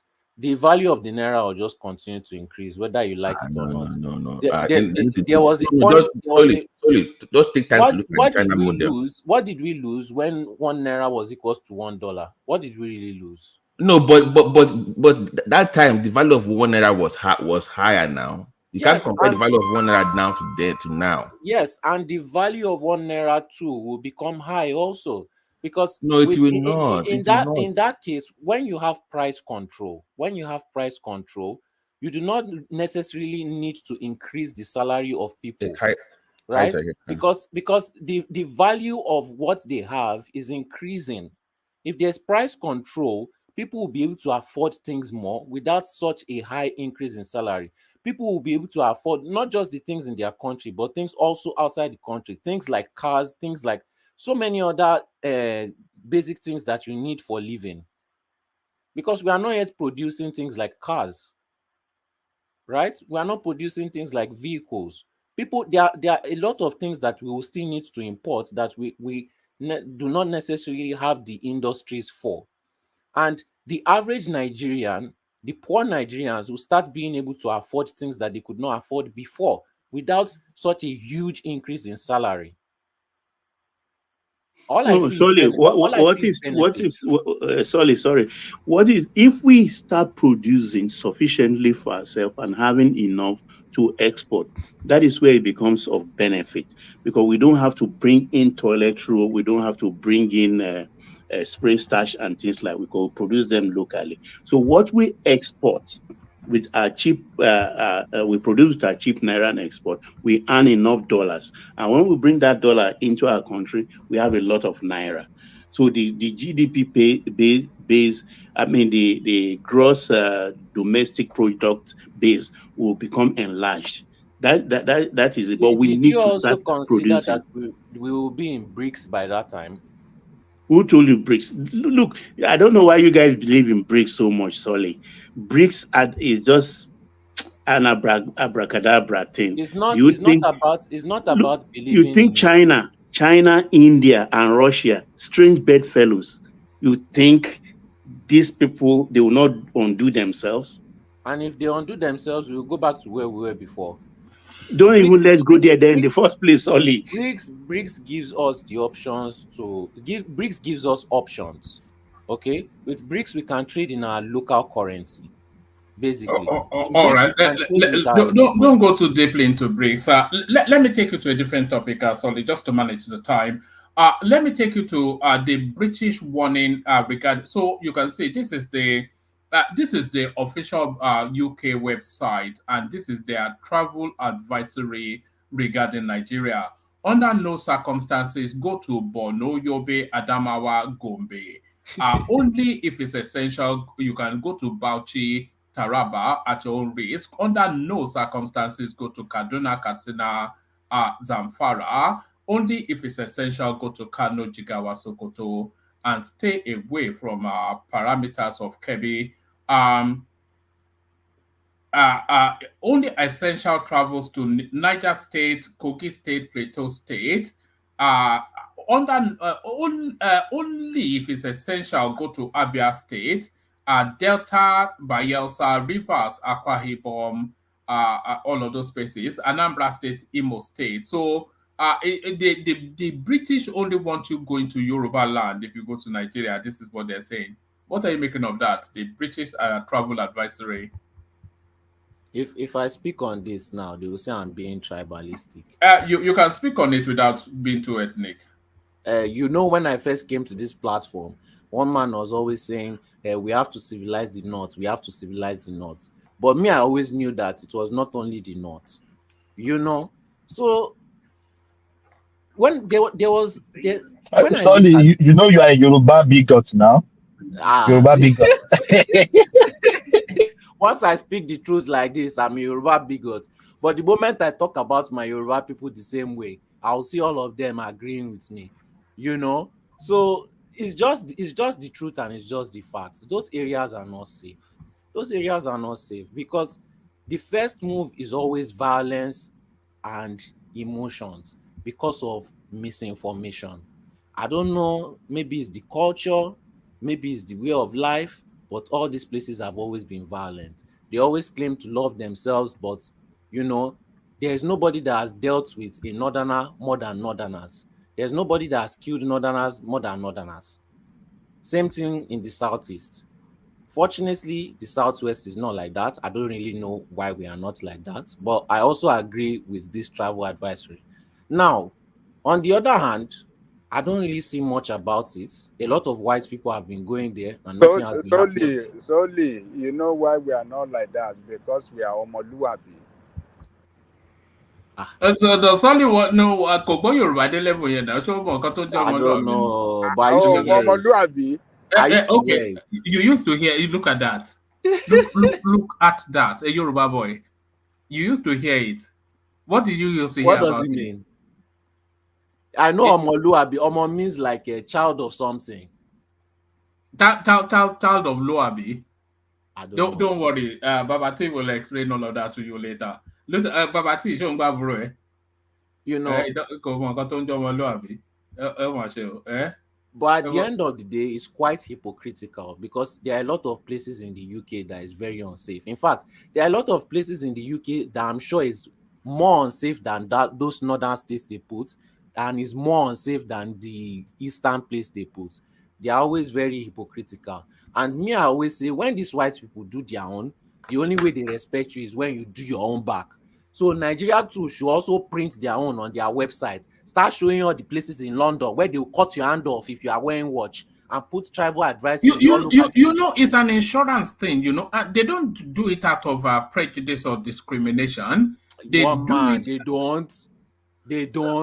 Oh, look, why are they saying not to go to Borno? Can you think of a reason why they will say don't travel to Borno? So that you don't get kidnapped. Why would they say don't travel to Anambra? So that you don't get kidnapped. Well, there it is. So are people not getting kidnapped in London? In broad daylight? But that's their responsibility now. It's not a criticism. They're telling you it's part of the responsibilities of a nation to our citizenry.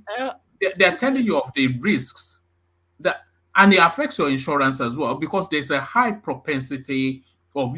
Remember when they attacked the was it the United Nations or some NGO convoy in the east not that long ago? Okay, no problem. They can claim that they are not putting it out of prejudice, you know. But I also advise the Nigerian government. No, but they are not, though. Look, you don't get it, do you? I'm not saying they are now, but no, well, I don't know that. I don't think you get it. What's their responsibility to their citizenry? Do they really care about their citizens? They don't. Let's be honest. They don't. Let's be honest. Solly, please, one man. Solly, if not for that, we fed it on this. Solly. Hold on, sorry, Thomas. Edmond, click on mute and unmute. Your device is not connecting, but that's Edmond Odebi. Click on mute and unmute because your device is not connecting fully with the stream. Sorry, carry on, Thomas. Solly, but to be honest with you, we have some South Sisterna, even on those platforms that travel to Nigeria. They don't have the guts and the temerity even to go to their region.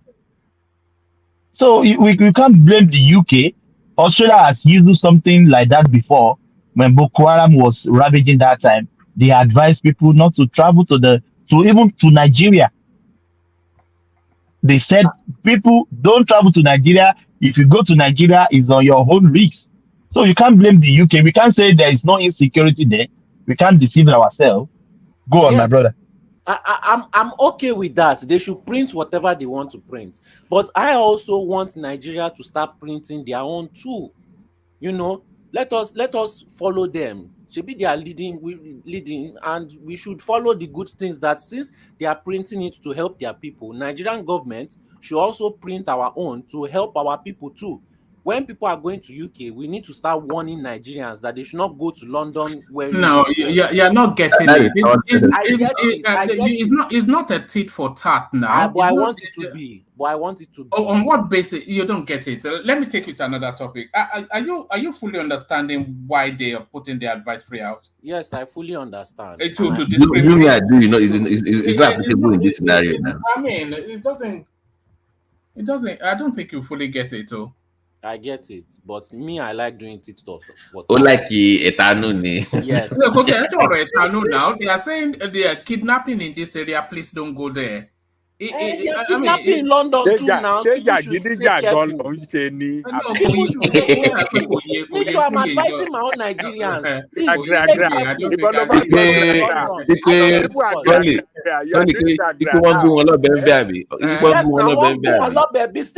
Please, Nigerians, be careful.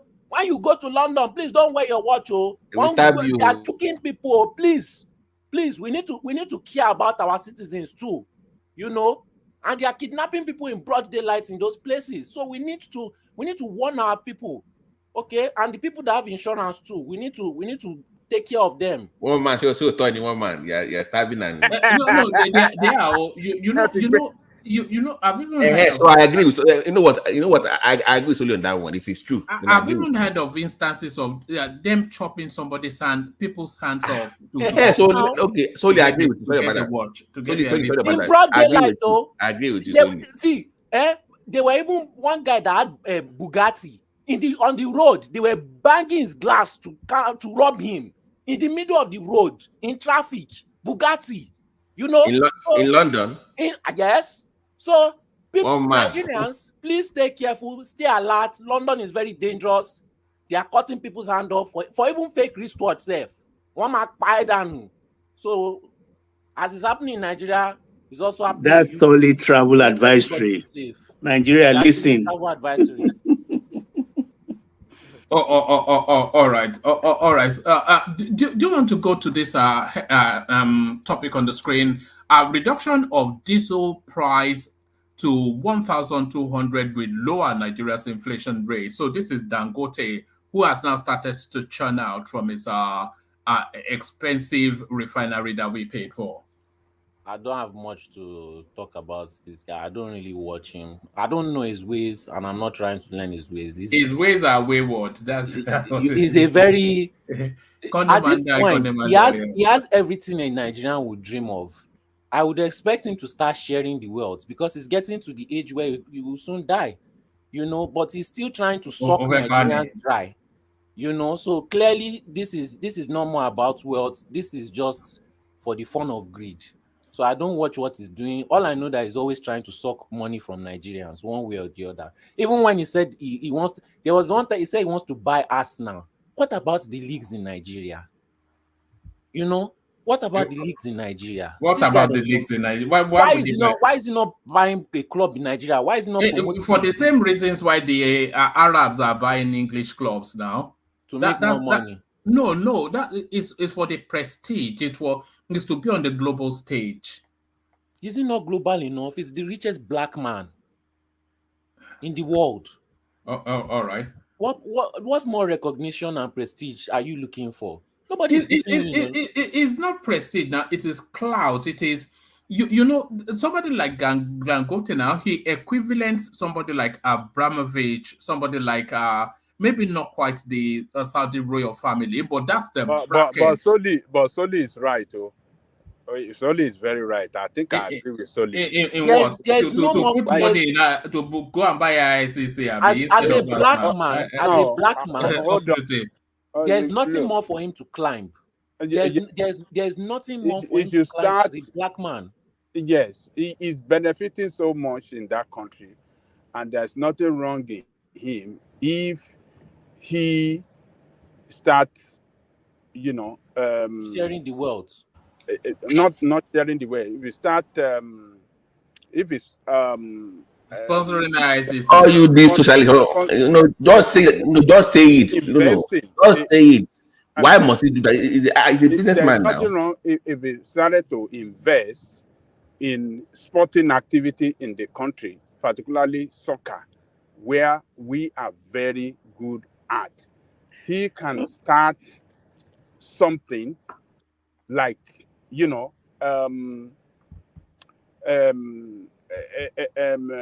how do I say it? Putting some billions of naira into that national league in Nigeria, and what is the thought on its investment? If you put that money there. But this man has refurbished Abuja Stadium, Moshood Abiola Stadium in Ogun State. He's doing a lot of things. It's a long-term investment. He can lead other billionaires into investing in the sporting activity, particularly soccer. Oh, like the what did Iwanyan get for his Iwanyan club? Nothing. Look, what did Enyimba produce for Abia State? Nothing. It can be very contradictory of you people when you talk like this. It was the policy of the military government back then that killed Umahi Football Club, that killed MKO Abiola Babes, that killed our local leagues that was at the peak that time. We have had players coming from other parts of Africa, like from Ghana, from other parts, coming to play in our league back then.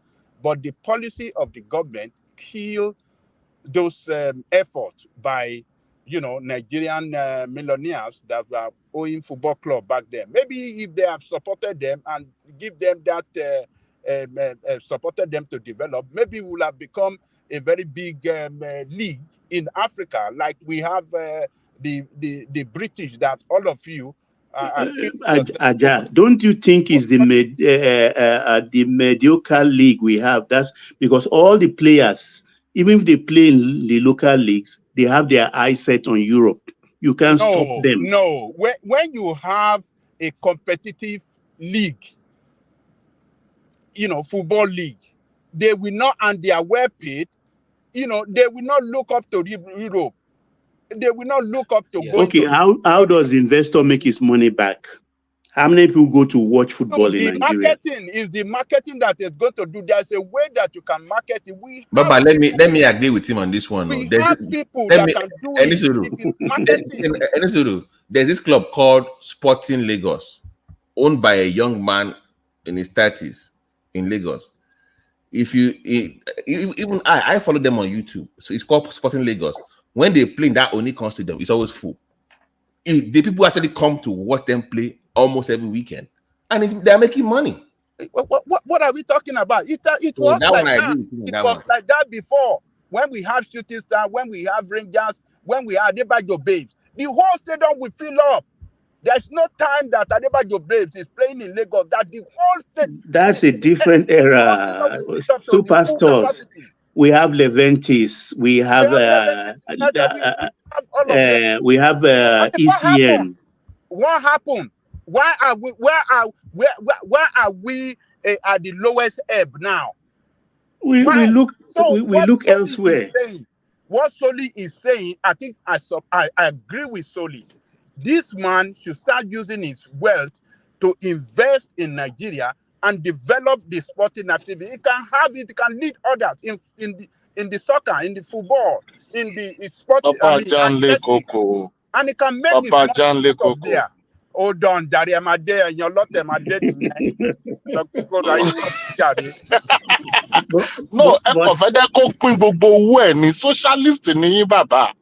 No, but he has made I'm already now. So you should go and invest that money in abroad. In UK, will be making a hell lot of money out of it just because you want to make profit. What will it give to Nigerian? What's wrong in making profit, Aja? Are you advanced? I don't think investing in Arsenal will be about making money. I think it places him on a global stage. No, it's about making money. One man. It's about making money. If he wants to make money, Arsenal run at a loss in the last season.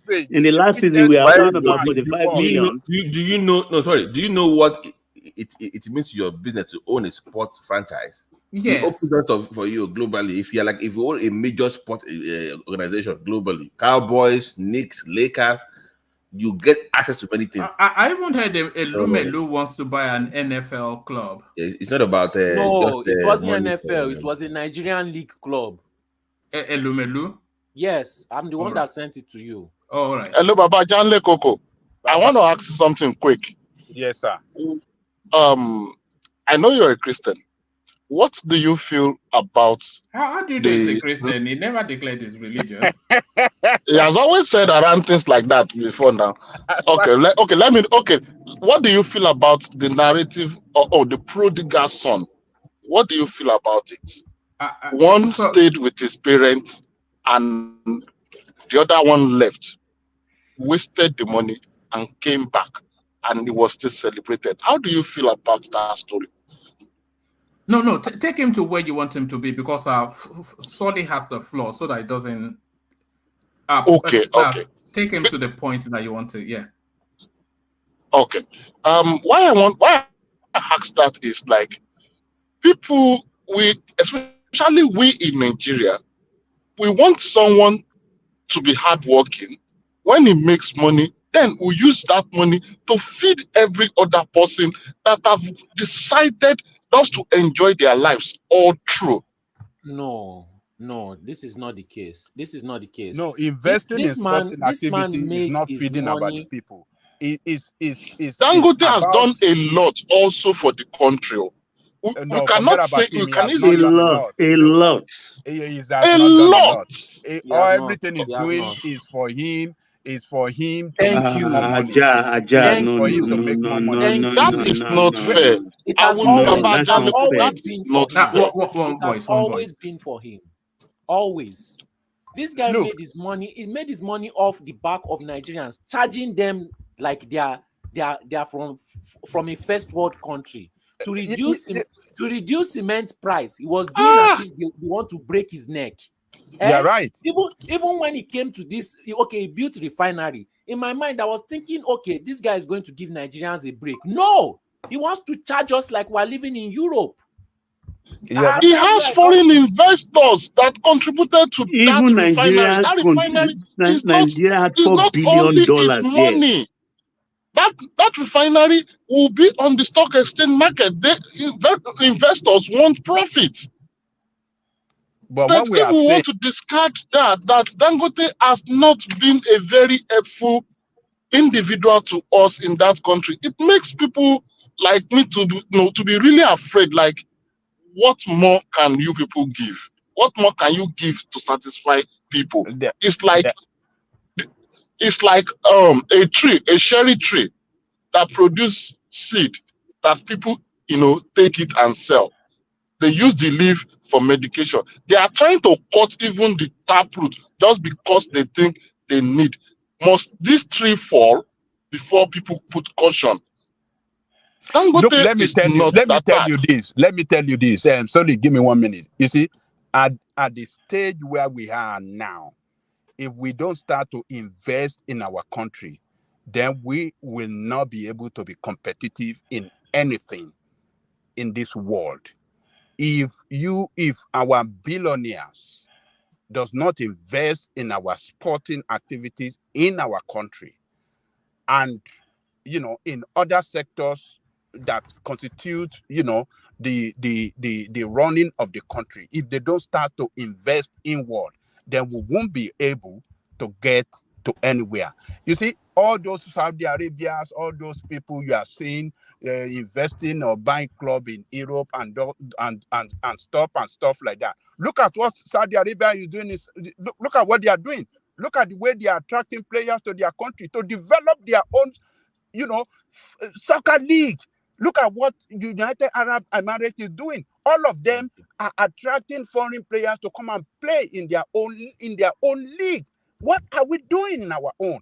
All these people make all this money in Nigeria, Nigerian state, through collaboration with government officials and their corrupt practices, make too much money. But this money, they still want to take it abroad for people in abroad to benefit more and not invest in Nigeria. Look, I agree with Soli. It's a total nonsense to go and invest in any club activity outside the country. It should develop our own club so that we can be competitive and with other billionaires so that we can develop our capacity, develop our sporting league and activities, and we can be competitive. That is the way out. So I agree with Soli. So that's my take, man. One man. So, hello, Baba. Before you go, no. Let's Solly pick it. Okay, make a short point, and then Solly picks it after. Okay, Baba. Who is the biggest investor in Nigeria? No. Make a comment. Don't do question and answer. Yeah. No, because I think Dangote has almost over 100,000 directly employed in his firms in that country. Let me tell you this. Baba, hold on. Let me make this. When it was reported that the family of Abacha said they will not be as poor as Dangote, and we can't even point to 2-3 factories being run by that family. When others were putting their money away, this man stayed in that country, believed and he has been building factories and creating jobs for Nigerians. So, because of one thing, sporting now, we should forget all the good deeds he has done. At this point, I think it's a bit worrisome. He's still doing, not he has done. He's still doing it. All these things, they are not altruistic. Is profiting from the country. Thank you. He's been making the country, man. It's not an act of charity. Making the country. We should have an attitude of gratitude. He's doing a lot of things. He's profiting, not milking. Don't say it's milking. He's profiting, not milking. Law to favor him because the prices are choking us. No, one voice. Yeah. Politician wrote law to favor this guy in this oil and gas sector. Politician make law to favor him in cement manufacturing, and they allow him with the state resources to achieve monopolistic power, and thereby limiting the chances of others or competitive capacity of others in that country. And do you know what that has done to that country? It has killed productivity more. If we have had competitive market in the businesses this guy is doing, like cement and other sugar and this thing, we would have been better off. The prices of commodity will have been better. More jobs will have been created. More revenue will have been made by the government, and the nation would have been more wealthier. But you see, corrupt politicians gave him all the power, the monopolistic power, to keep on ripping the country off at the detriment of Nigerian people. And you are saying that he's doing things for Nigeria. What has he done? What has he done? All right, Solly, bring that space home and then we move on. So I've washed my hand clean of Dangote. You will never hear me say, oh, Dangote this, Dangote that. You see the game of Monopoly? This guy hates competition. He hates competition. If he could wipe out his competition, he would do it. It has become an obsession. And its prices are not affordable to the average Nigerian citizens. If Nigerians were not into corrupt activities, most of them will not be able to afford it. And it makes it cheaper for people outside Nigeria because he knows Nigerians only have one option, which is him. He has turned himself into a demigod in that country, unfortunately. So this whatever reduction of blah, blah, blah, I'm sure if you look into it, there is a way that is choking money out of Nigerians. I don't even need to look further too much into it. There is one way or the other that he has implemented a way to take as much money from the necks of Nigerians till he chokes them out. So that's all I can say about him. All right, brilliant, excellent. So thank you, Solly. So Solly, stay there. Let me go on from you to let's go to let's go to Ajande Koko. So Ajande Koko, I'm going to open you up with a topic, and then I might have to bail out after that because I have a full day ahead of me. But let me open you up, Ajande Koko, with the. I'm sure you saw the Dave Umahi tour of the media houses, and he trying to explain away this what in itself is a fantastic project, but shrouded in some sort of a double dodge in terms of how it's being financed and exactly who carries the burden of it. So, what are you making of the back and forth between Dave Umahi and Atiku Abubakar regarding this coastal highway Lagos to Calabar? Thank you, woman, and greetings to our listeners around the world. Click on the like button, share and subscribe if you haven't done so. Look, Atiku Abubakar is asking a legitimate question. Sorry, 1 minute. Can you tell me the meaning of Omoluabi? Omoluabi means humble, caring, loving person, and all of them in totality is Omoluabi, meaning Omoluabi, you know. You see, yeah, that's the best way I can explain it. Maybe some others can expand on it, but it means, a humble person, caring, humble people, caring people, loving people, people that are known for doing good things, and care for other people, not only for themselves, and welcoming people, and you know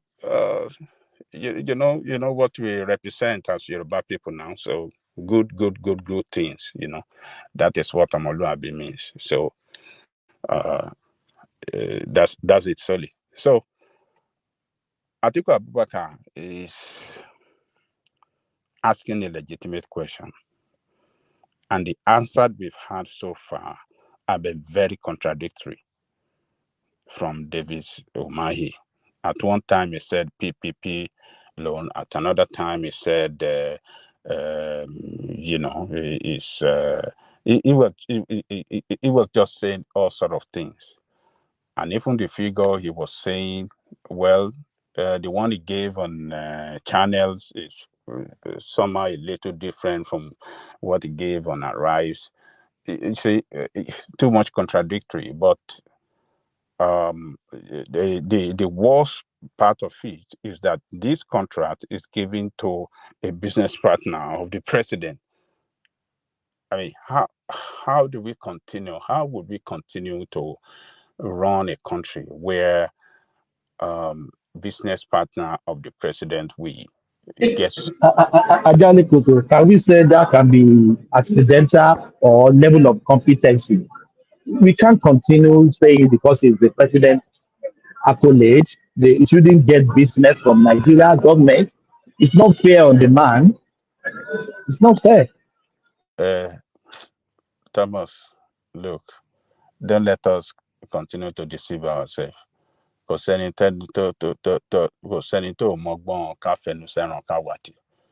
see, so Baba,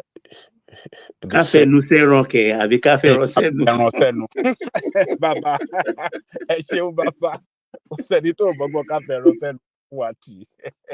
look, the same thing. But Ajali Koko, what I'm saying is the man in question, it's not fair on him because he knows Tinubu, he can't get contracts in Nigerian government. It's not fair. It's not business partner. This is not just he knows Tinubu. You know the meaning of business partner. That is just it. So what is happening is it can be described as how did they describe it? This I can't remember the word.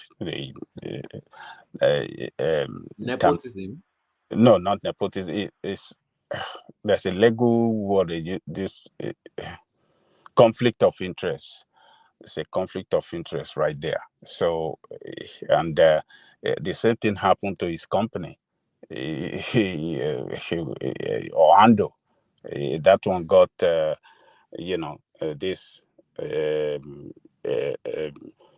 this oil. OML 245. But the richest and the biggest and the fattest of this oil drilling this thing. So, don't let us deceive ourselves. So, but you see,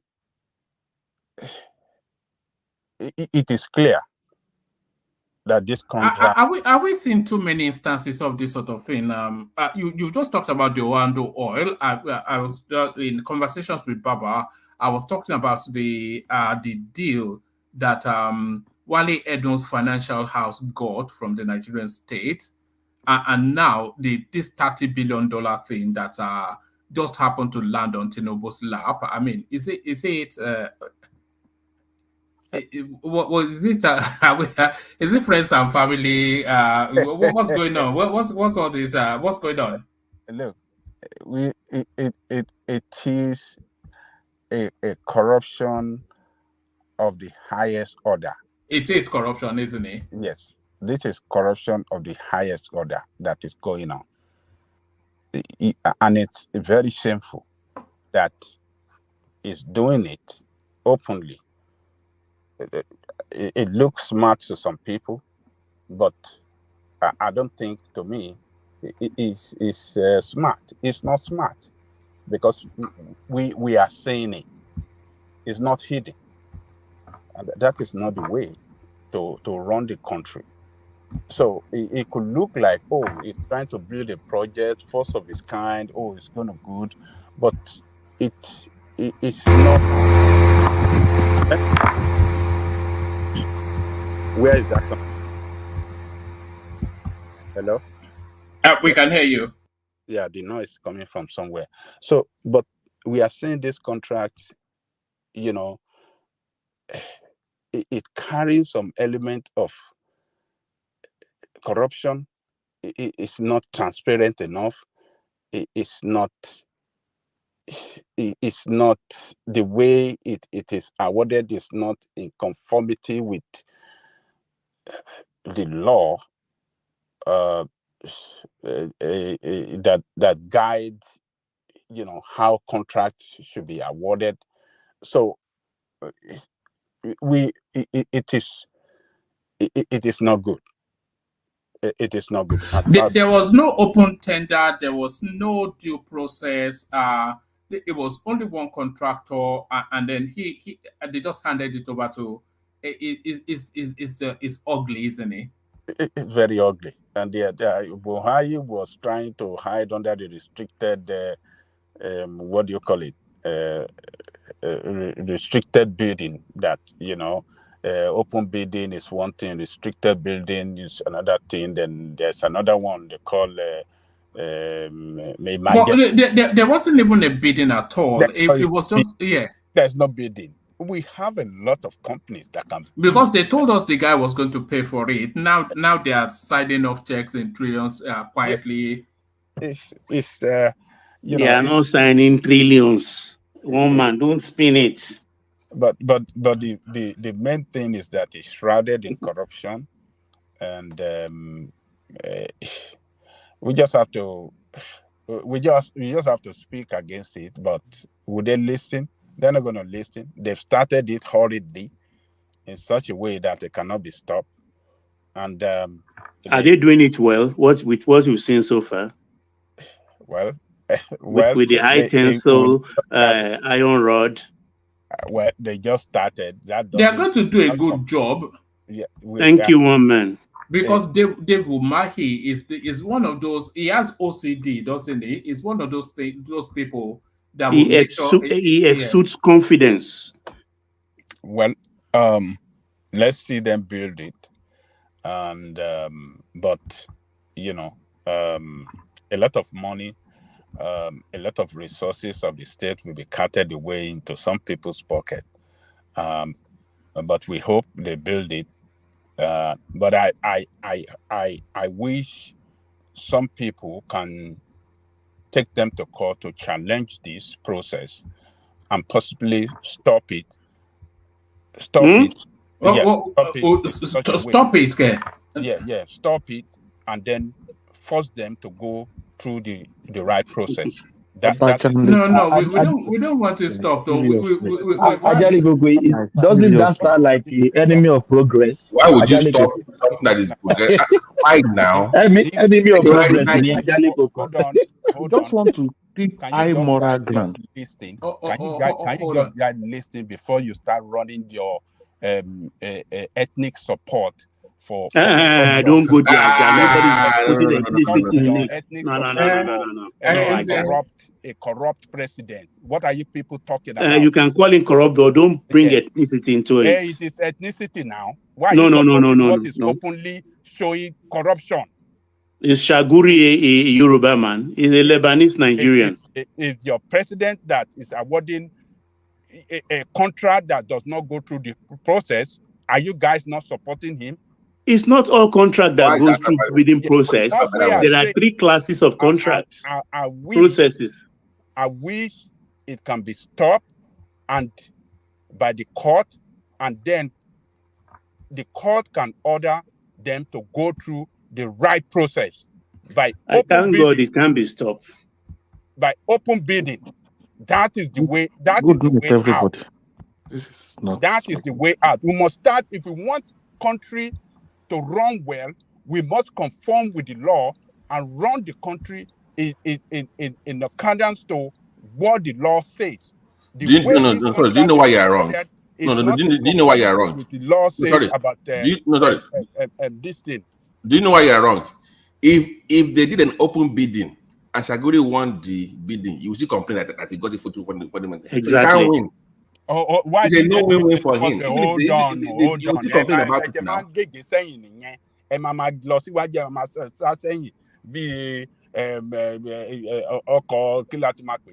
Look, why didn't they go through that process in the first place? Why the hurry? It's an emergency contractor. We're in an emergency situation. It is not emergency situation. This initiative, the initiative for this coastline has been on the ground since 2005. There's no emergency there. He can effect it through the right process. But why didn't others do it? What did you say? Why didn't other administration do it? No, forget about them. He is trying to do it now. Kudos to him, but go through the right process. That is what I am saying. Not through corrupt processes. No, don't. This is a first class. I think you should listen to Umahi again. Go and listen to that interview. I don't need to listen. I've listened to him. There is a provision for that. Is the point? What do you expect Umahi to say? No. Any suru. The law permits them to do that. Is it ethically right? No, but legally it is. They can't do that. It's the point. Well, let me tell you this. It is not an emergency. But it's legal is the point that we're making. It is legal. They didn't do anything wrong legally. He has done something wrong. No, he did something wrong legally, Baba T, because it did not follow due process. It did not follow the law says they can do that. This is what it says. He was quoting a law that you can do that. There are some clauses to that. Sorry, Ajane Koko. The exemption that permits that is if the person is not going to be recourse to public coffers. So what they told us was that this guy was going to, it was meant to be a privately sponsored thing, which is a build and then operate and then transfer and hand over. So that is to say that he will build it, he will get his money and profit back, and then hand it over to the state. He'll build it at his cost. So that was why they did not subject it to competitive bidding. No, but one man, if my memory serves me correctly, he said this they play the 47 kilometers is what they are funding. The 47 kilometers that takes off from that point on VVI to Dangote refinery, that's what they are sponsoring. I think. Don't go. Complain or no complain, we will get this thing. You know, if this was a Buhari, under Buhari administration, we'll be throwing computers. No, I will not. Out of the man, window, don't move the goalpost. Leave Buhari alone. Let's stay here, like you say. Let's stay on this topic. Don't move to Buhari. Stay on Tinubu. Let's not move the goalpost because I want this thing to be done so bad. I know at the end of the day, we know that based on past antecedents, this guy is going to get the job done. Is going to build this thing. For me, it is better for them to build it. It is better for us to have something useful and beneficial. Everybody wins. They see the money. We get our road. Exactly. Unlike Niger Railway. What did we benefit from Niger Railway? I don't know. Mabara Railway. Mafara, I don't know. Maraba. Fulani Railway. That's what we call it here. This is still Nigeria. At the end of the day, it's still Nigeria. Let us just see something. And Umahi said with concrete, it will last between 50 and 100 years. I'm for the project, but we have to ask this. Are you sure? Are you sure? Of course, I'm excited. You know how this thing works. They will go to committee. They will do almost 3 years. They will be doing the committee over there within 3 years. They will start wasting time. You know how this thing works in Nigeria now. Let's just get to the point and get this thing done, Gary. Committee meeting. It's just like the student loan when he returned it back to the house. If you had to go do process, don't you think that student loan would be in appropriation for maybe 5-6 months?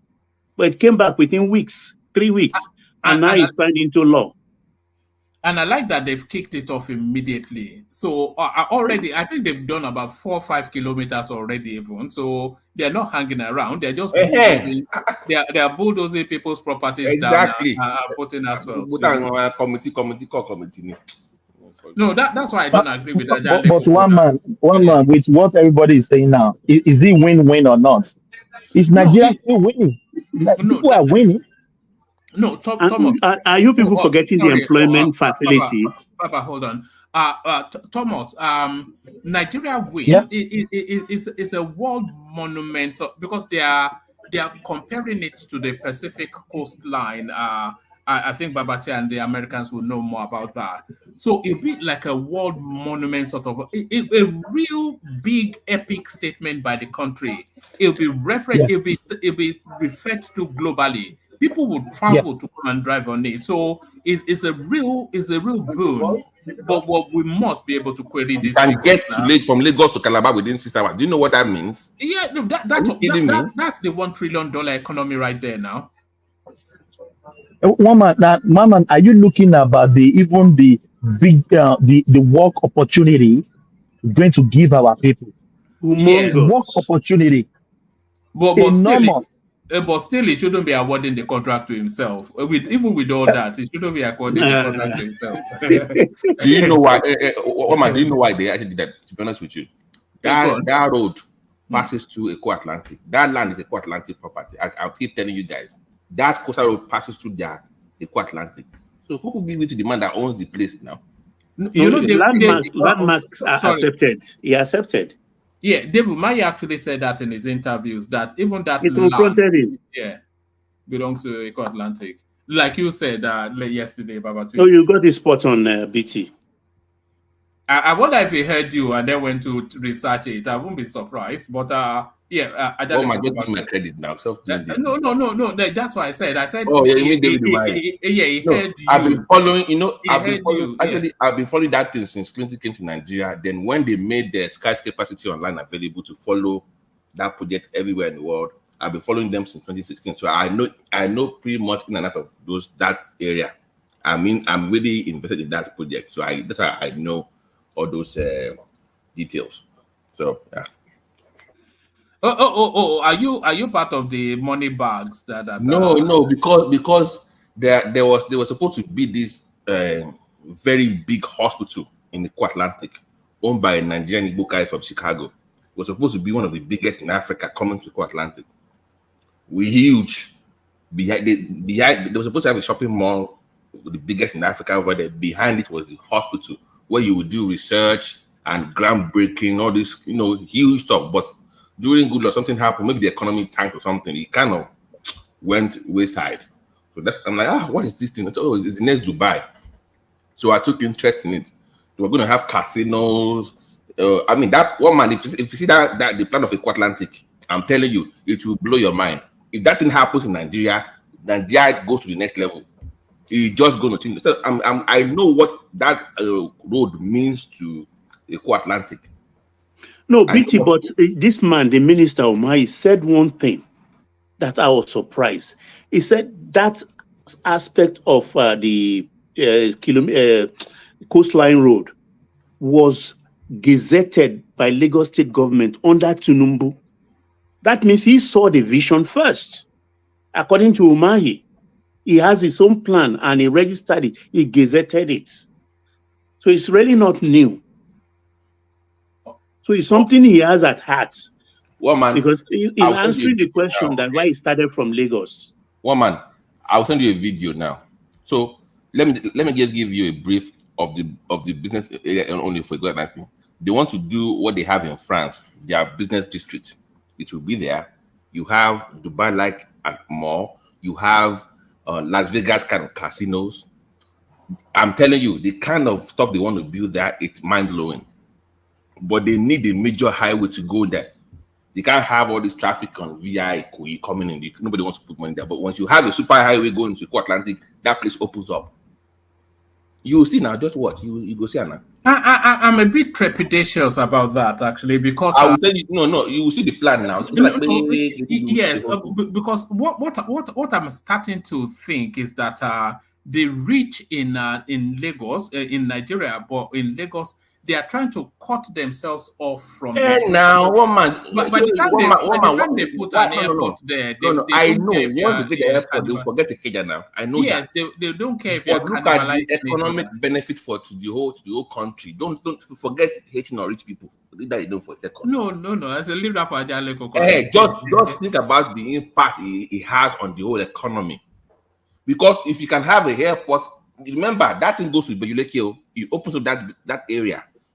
All those coast area will be high rise resort. Forget landmark. We start seeing real Miami looking resort.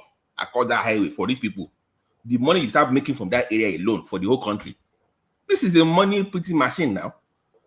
Just forget rating on rich people. I'm telling you, Nigeria will be on the next level if we get this done. So I know what I'm talking about. Not because I like the way they got it done. I know it might be a little bit shady. I know that. But the end justifies the means for me when it comes to this project. It's my own opinion. That's it. The end justifies the means. I like that. Look, one man. We've been duped too many times in that country. We can't give these people carte blanche, though, just to... It's not carte blanche. Let those that are critiquing it, let them do it. We'll be making the necessary adjustment. We shouldn't query that it's awarding contracts to himself. We should query it, but, yes, we should also look at the benefits. Nobody is praising him for doing that. We just want the projects done.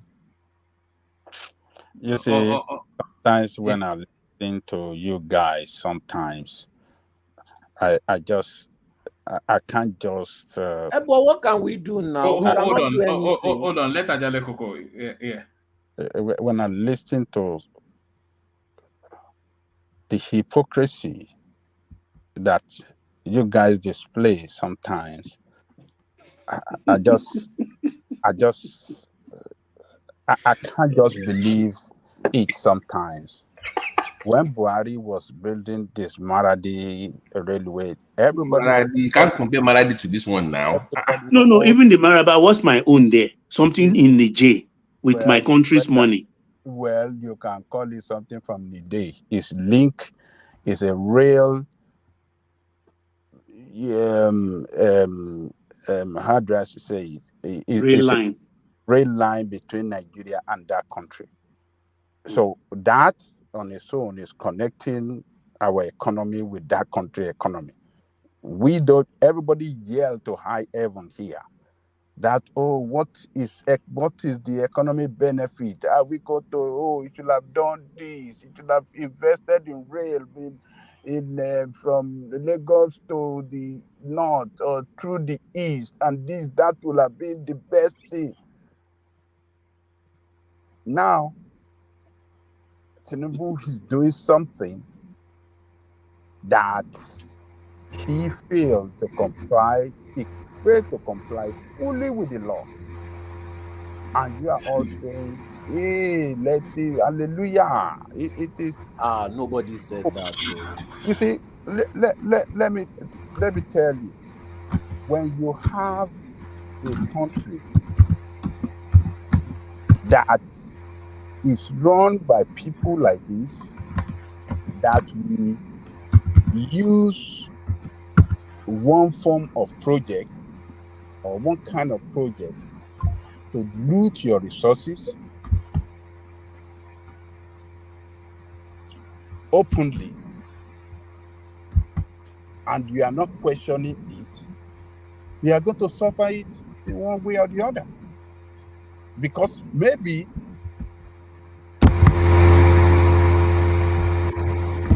that extra amount being looted from this contract, maybe we'll have built thousands of hospitals across the country, but they have looted it away. Like we've seen before.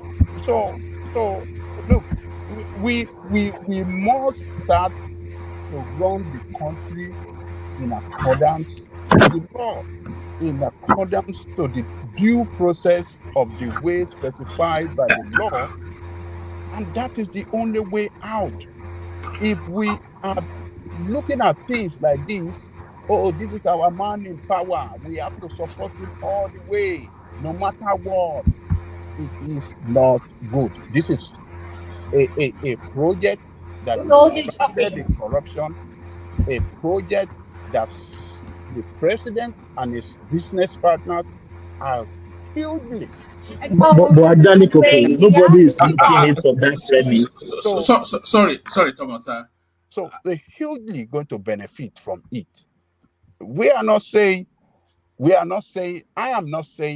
that, the project is not going to be good, but the process through which the contract is awarded is what I'm questioning. And you guys should listen. The process, at least it was great. We cannot continue to award contracts in this manner. And I'll give you instances. One man gave you instances, your Ando, and the other one that you can't continue to run country like this. Sorry, Ajale Koko. Ajale Koko, I must bail out. I have a big day ahead of me. So I'll bail out, hand over to Thomas. You still have the floor. After Ajale Koko, Babati, Thomas, let me hand over to you. Bosun the super chat. No worries. Yeah. You're severally, so that's how you're still rattling them off. And you won't believe it, though. He came here as a saboteur, but it looks as though we have converted him. Unwachuku super chat. I never thought the day will come. I was even thinking, are we going to have to ban him? Let me thank him so much. He said it was because of you, Ajale Koko. Yes. Thank you so much, Unwachuku. So remain with us and let us continue to battle this corruption together. Play their music they like. We Good.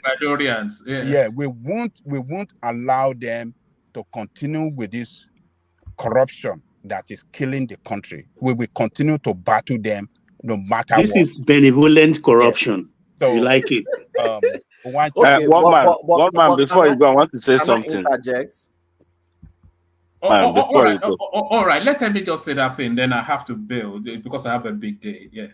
Okay, man, I really want to appreciate you. I think, sometimes you're to enjoy it very well, and I used to. You and Ajele Koko, I think I'm beginning to like you. But sometimes you go overboard with your, the way you use your open monologue and everything. But right on this issue you guys are discussing, I think I love your objectivity opinion right from the beginning, yeah. But how you were criticizing other people that were doing it, and you were not shifting the goalposts at this particular case. So I was like, one man. I know some of us here is when something like this happens, they tend to drift away because their man is there or something like that. giving you kudos to that. Ajale Koko, thank you very much, and everybody, and all. But most time I stay on the comment section. Thank you very much, guys. Don't All right, face, all right, Brian. don't face Let one me. man. No. Don't face No, one man. no, but that's what we do now. No, We've but always our candidate is Nigerian. don't face, That's our candidate. don't face one man just because of his hair. You start getting big now. Well, Don't face there you one are guy. now. They come with me lórí there now. They come with me lórí there. All right, Thomas, over to you. When Ajende Koko lands, BT takes over. Move the conversation around that, and you don't especially have to stick to the talking points. Just free flow. Thank you, everybody. See you tomorrow. Yeah, man. Can I interject? All right, go ahead. To be fair, nobody is praising the corruption. I don't think anybody on this platform was praising. Oh, somebody said benevolent corruption. I did. Abi, where you will not stop saying corruption, benevolent corruption. Àwọn bàbá tó dúró bí ike lẹ́yìn Tinubu ni kò sí Tinubu máa ṣe tó. Oh, your irrational mind will see by Lenny. And I beg you. You know, but at the end of the day, you know, what's more handicap, they've played us already, they've dribbled us already. You know, we can acknowledge that the corruption was there, but it's too late. What we have to do now is face the reality of the project. This is how this guy runs his campaign. This is how he has always run his campaign. He taught the same thing to Sanwo-Olu, and most of these governors in APC are learning it. You know, they will use projects to hold your neck, because you will know that this project is good for you, and if you vote them out, the project ends. You know, it is far, far better than what we have had before, where they just come in and just sell the country like spare parts, like Mr. Atiku has been doing, and then pocket the money. We don't see any project. It steals people's generation's money. Or they come in and they do literally nothing. We are talking about Nigeria. To be honest, it's getting better. As bad as it seems, it's actually getting better. That's the reality. I'm not praising it. I don't think anybody's praising it, but the condition where we did be that. Okay. Thank you. You see, their fear that some people might go to court to stop it. That's why they rush into it quick, and they are giving that resort guy 7 days. Where on earth have you ever seen where government will give property owner 7 days to vacate? No, Aja, Umahi corrected it. At times, businessmen deceive us. He said 7 months ago, it's aggregated notification. Why the do you last one keep was 7 months ago. false news? So let it go. That was not the guy knew about this. Forget even 7 months. It's not about this for almost 7 years. From 2017 or so. Let's Long stop. ago. The people being affected are saying this. So you want me to? I'll give you the evidence now. So your minister cannot lie. He knew about it before he even bought the land. Your minister cannot lie. But he knew about it before he even bought I'm telling you what I know for a fact now. It was 7 days notice. They give they said BT said it, I think 2-3 days ago. I remember BT said they've been giving notification. He was even saying it. He said maybe we will give them another 7 days. Umahi said it on TV. So what are you people talking about now? No, he said the next aggregate will be another 7 days again. You know, government things are in stages. So let's be cautious when we listen.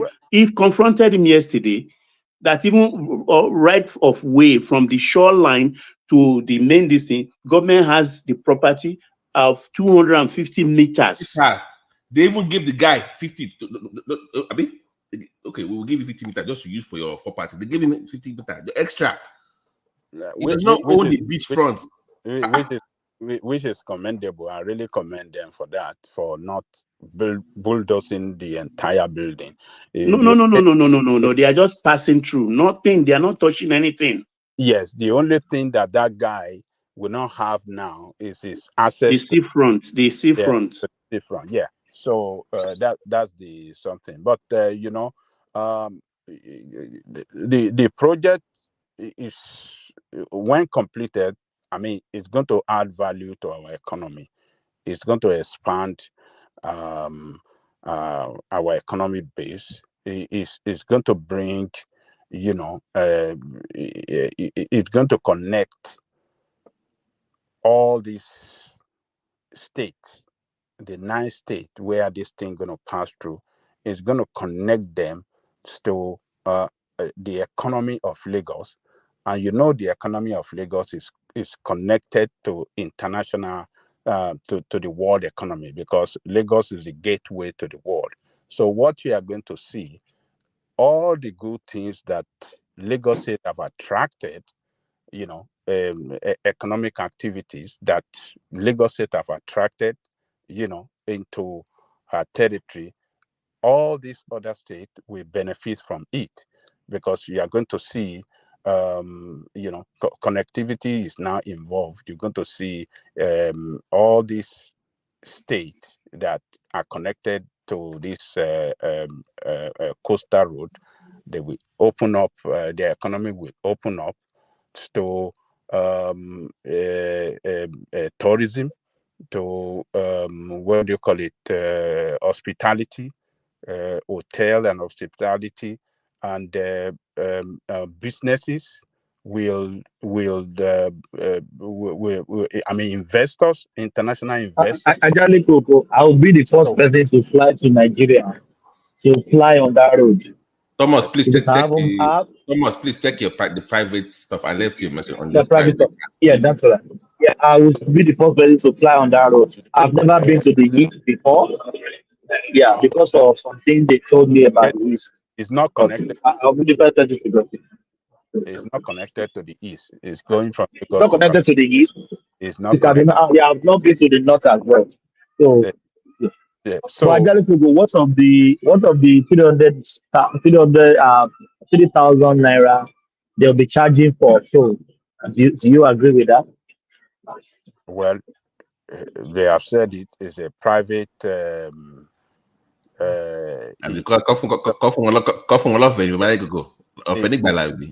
Is private. Socializing.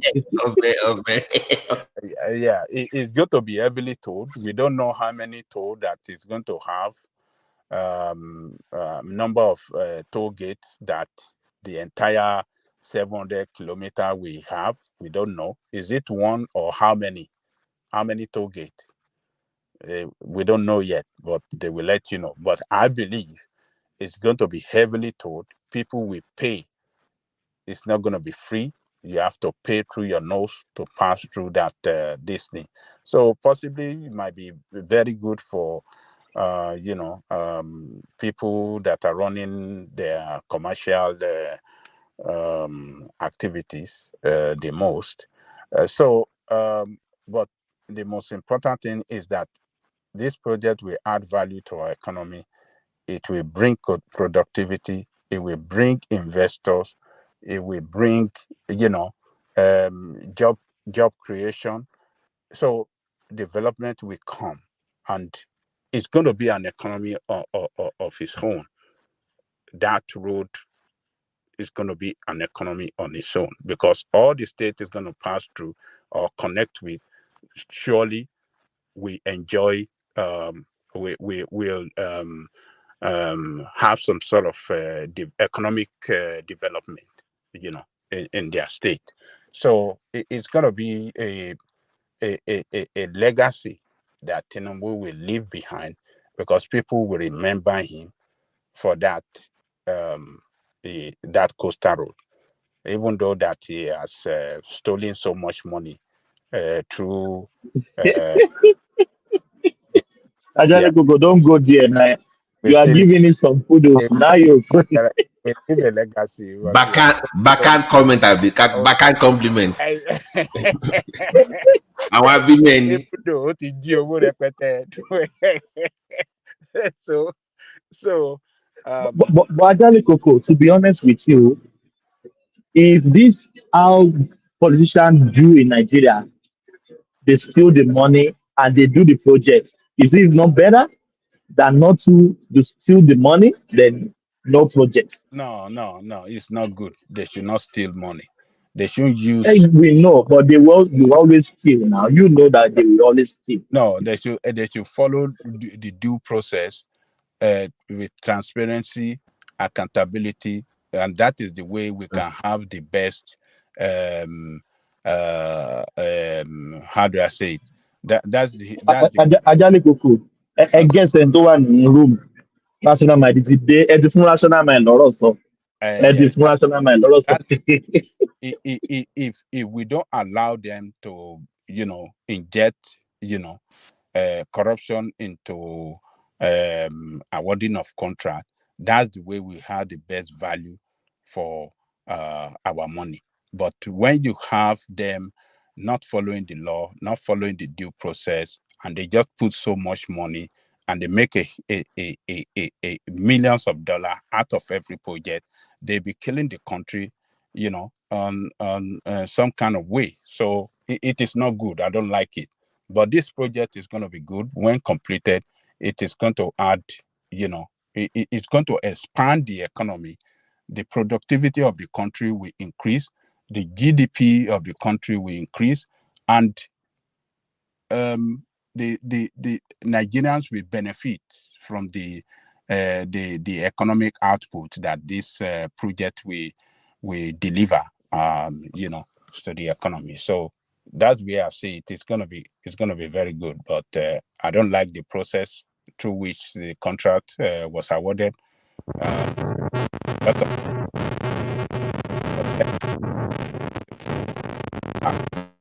Who is that? So let me leave it there. It's rational mind. Professor, can I ask you something? Am I blame for everything, have you? This sorrow. Baba T is in line. Patoski is in line. And I'm in line. Gidigba is in line. Odu 2 a.m. Kultura is sorrow. He can only interject. Yeah, you can interject, but yeah. Limited. Can I ask Baba a question? Okay, go ahead. You mentioned you seem to be a bit attached to Tolin the other day. I mean, just there in your statements. So I understand that Nigerians are underemployed and are unemployed and whatnot. But I think we are also undertaxed and undertold, to be frank, because some of us are, at least some of us that have had the opportunity to travel around the world and experience different motorways. We know the standard, if you make a mistake compared to Central London, I couldn't hear you because your system is not your audio is not clear at all. Maybe you want to go out and come back. I'll come back in here. I'm using a specific again. Let me go and try again. We can't hear you, Aro. We can't hear you very well. Sure, your system is cracking. Show low Bluetooth in Aro. No, I'm actually using a wired headset to go off your maybe Aro or Aro. Me coffee missing now. Aro Gidigba. Somebody said you didn't pay your internet bills. That is why your internet is crashing. You can go out and come back in. Maybe the system will correct itself. Yeah.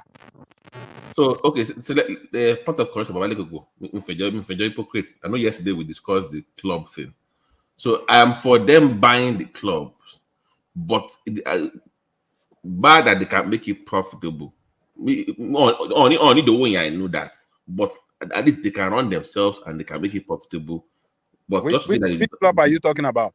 That when you were discussing that Nigerian billionaires will buy local club.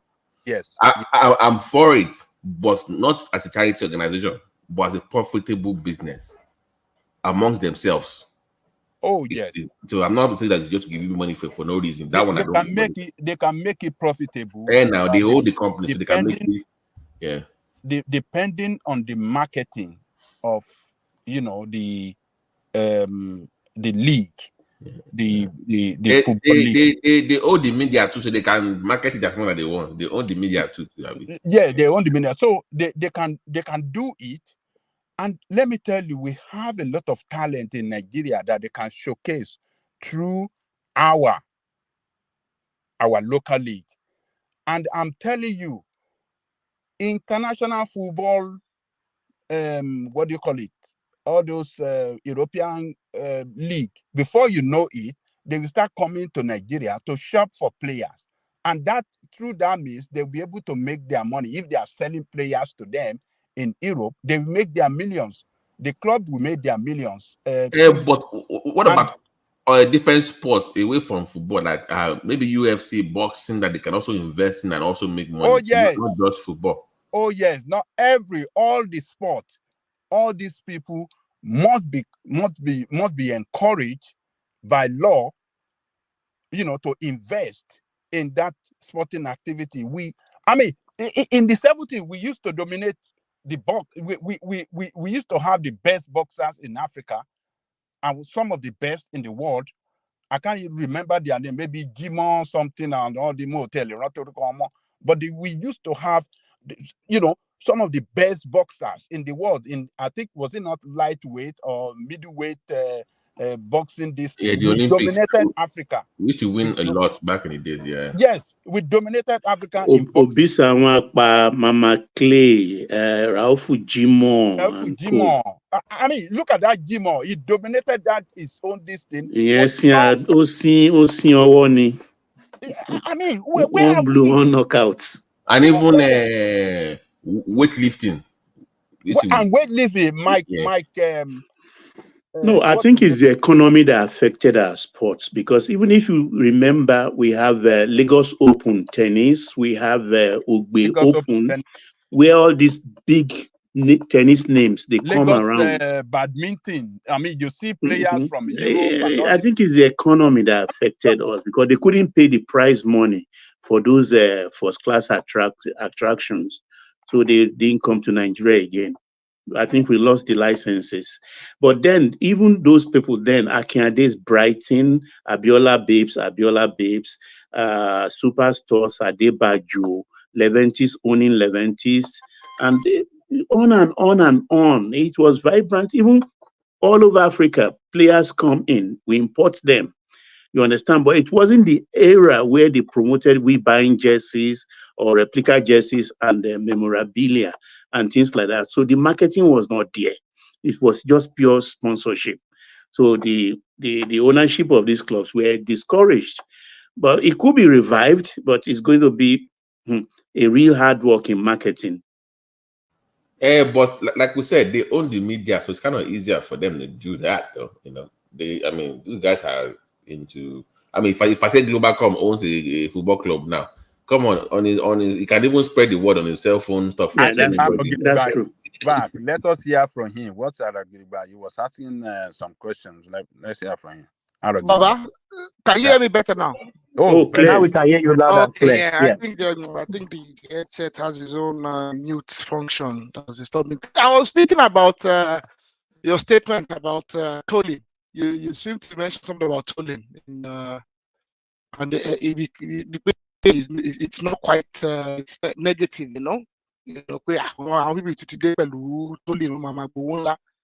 But I'm just saying that Nigerian roads are undertold. To be frank. Nigerian roads are undertold. Can you manage undertold? But I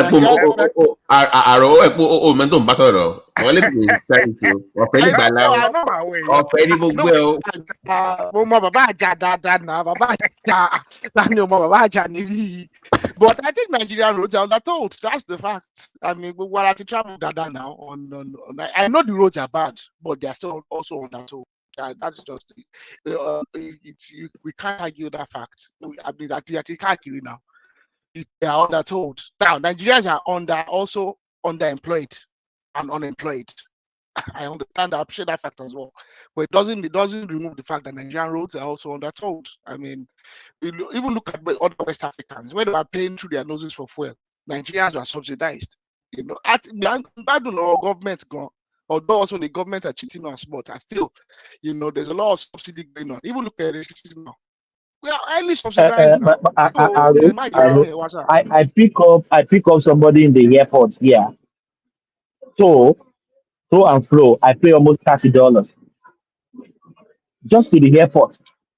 Just to the airport for toll. But there's normal road. Nobody forces you to pass the toll road. You can still pass through the normal road that will take you hours. You burn your fuel, see and running of your car. So we pay toll in abroad now. We don't complain, isn't it? Yeah, continue, my brother. Comparison, I'm making me by your platform. You pay there. Can you compare the economy over there where everybody, a lot of people have jobs? But we already said people don't have jobs. So Nigeria should not pay. Nigeria should not pay toll. Nigeria should not pay. Any guys, please. That would be $1 per, right? You say for maybe 1,500. That would be about $1.10. No fair charge for regular cars, right? That's not bad for a toll. I mean, $1 is. Have they told you how they're going to charge it, BT? No, I don't know. More yet for phase 1. I consult early days yet. So rational mind.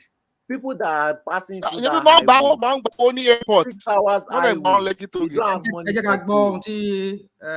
Our guy from Amsterdam. So the people that are passing through that highway, are you saying they don't have money for toll? That they have vehicle that they are using to pass through highway? But they can't pay $1. Petrol at almost 600 though. I don't even know what's petrol 600 per liter. Almost 5 hours. Petrol 600 per liter. And they don't have $1,000. I mean, and you people are talking. I mean, you people live in a vibrant economy where people can afford to live. I mean, what is the living wage? Rational mind. Without Lucky, how are you taking a Lucky token? I beg of you, one voice. I beg of you, sorry, hold on, please. I beg of you. Rational mind, my guy. How much do you think they should charge for that toll? In your own opinion? Okay, hold on. Before I answer that question, sorry, what do you want to say? Without the highway, are they not still spending money to go from Calabar to Lagos? Is it cheap? Okay, because the Lagos east-west road, which is Lagos to maybe to Delta or to across the Niger, you don't pay any toll there. I mean, there used to be toll there on those roads, but they removed it years back. So they don't pay toll on that road, so it's easy for them. Hold on. I'm answering your question. They don't have toll there, so it's people drive on that toll on that road for free. But are we saying the road is good? No, the road is good. That's what they pay for it, because the stupid governments we have over the years, they did not rehabilitate that road or even finish that road in a real sense of it. They just do one part of it in phases and then leave other parts, and then you have to drive on tarred road that are very bad. I mean, your truck, your car get damaged over the years. But is it free on that road? It's free. But the one they want to do now is Tinubu and his PPP people. They want to do it and start making money. And for your information, you people are talking about no PPP. Umahi in his interview, he said they will go back to PPP. That's what he said. So I don't know what some of us out here are talking about whatever acronym you were giving to this another elephant project that you're trying to use to, make money from Nigerians.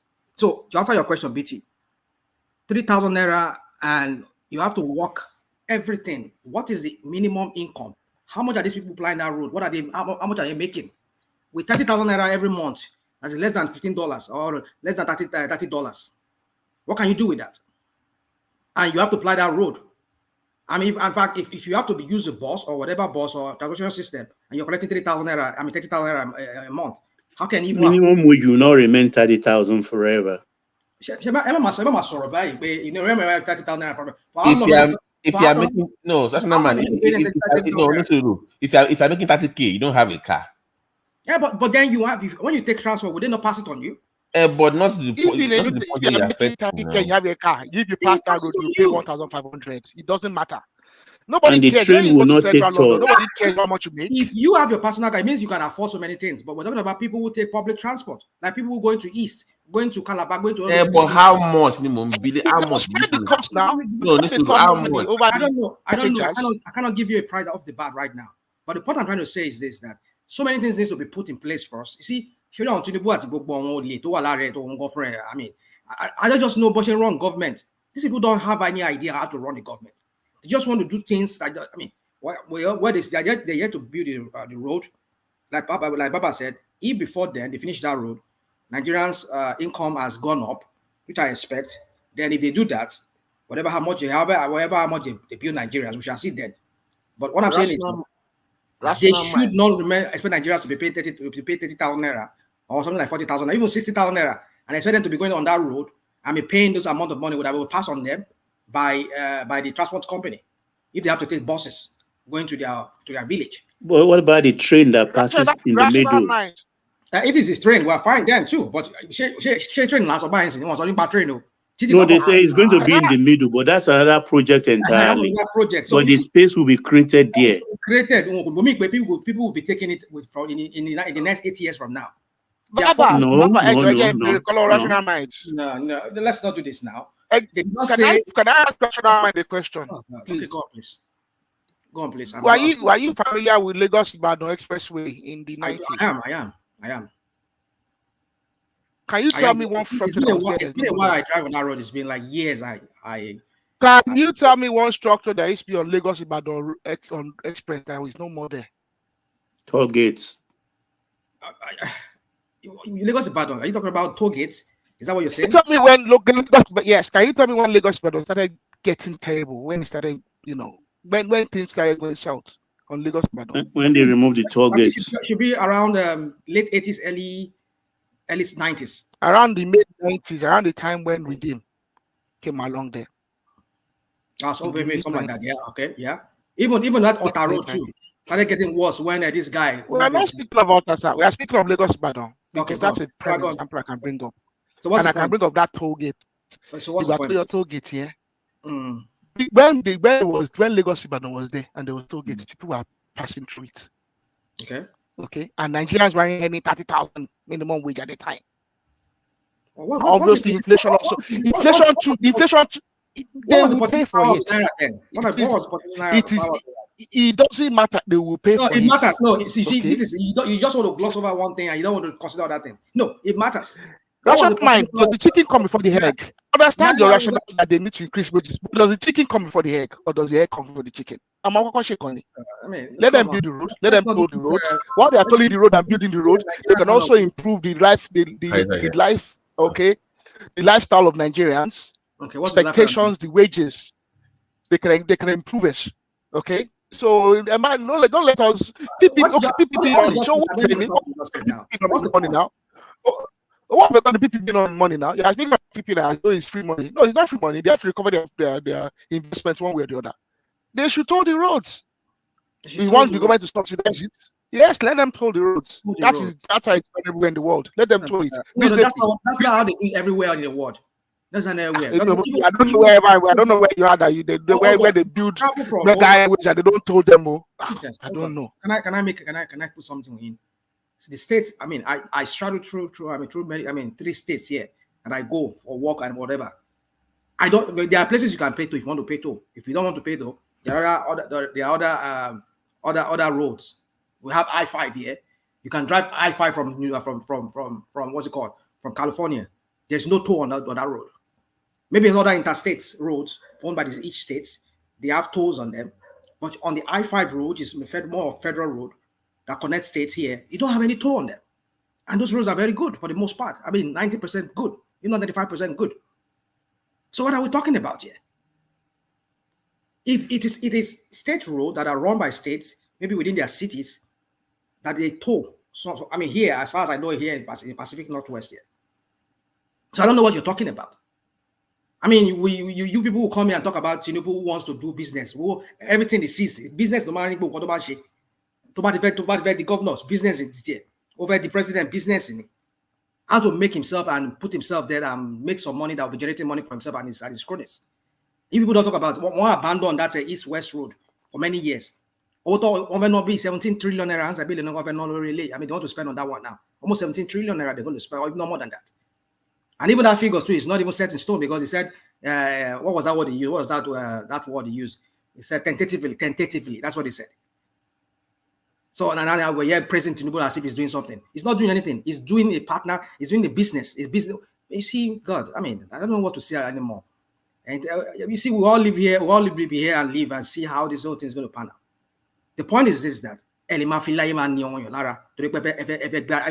people want to live your own life, and you have to use that and make life miserable for that people. We have roads there that belongs to the country. Make that road pliable for people. Then you can do your PPP road and whatever. Anybody wants to go that road, if it's the fastest route, good for them. But make other road available for that people. I made that road to be good for them. But no, you will not do that, because you know that if they do that, it will their own business will not run, because it's business. Who is behind this? Tinubu and his business associate, Gilbert, Shagori, and I was here president, I see they do something so spectacular. I mean, I don't know how many times I've been talking about this on many platforms today. It's just so annoying when I see all these kind of things that some of us come here and champion. Like I just on here in the PPP. It's not PPP. But rational mind, you have another option to pass through. You don't have to pass through this. But what happened to that road now? The road that is another option. You talk about Australia there. He said that road is faster, but the other road that is longer. Shego Dani. It's not pliable. Everything is pliable. Everything is pliable. So yes, the toll is the difference. The one that is tolled is shorter, and the one that is not tolled is longer. Expressway now. So the one that is shorter, that is tolled, is expressway. While the longer road is the normal road. No traffic lights at all. You just drive through. Good now. You can still drive it now because you pay Porto one bed. Yeah.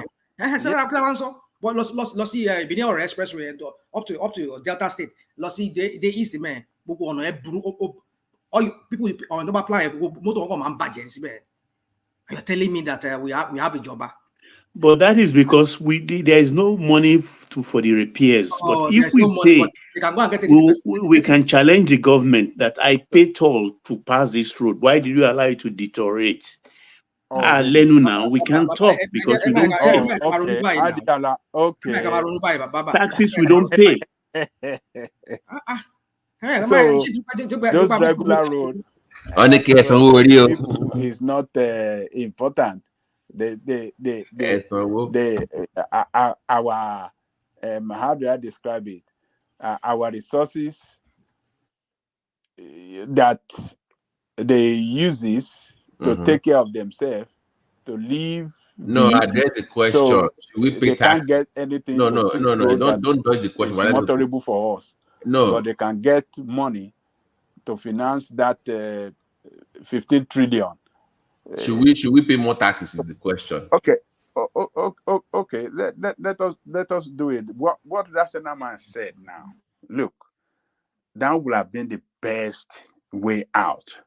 They should have fixed this highway that connect all parts of Nigeria, and then go for this coastal line.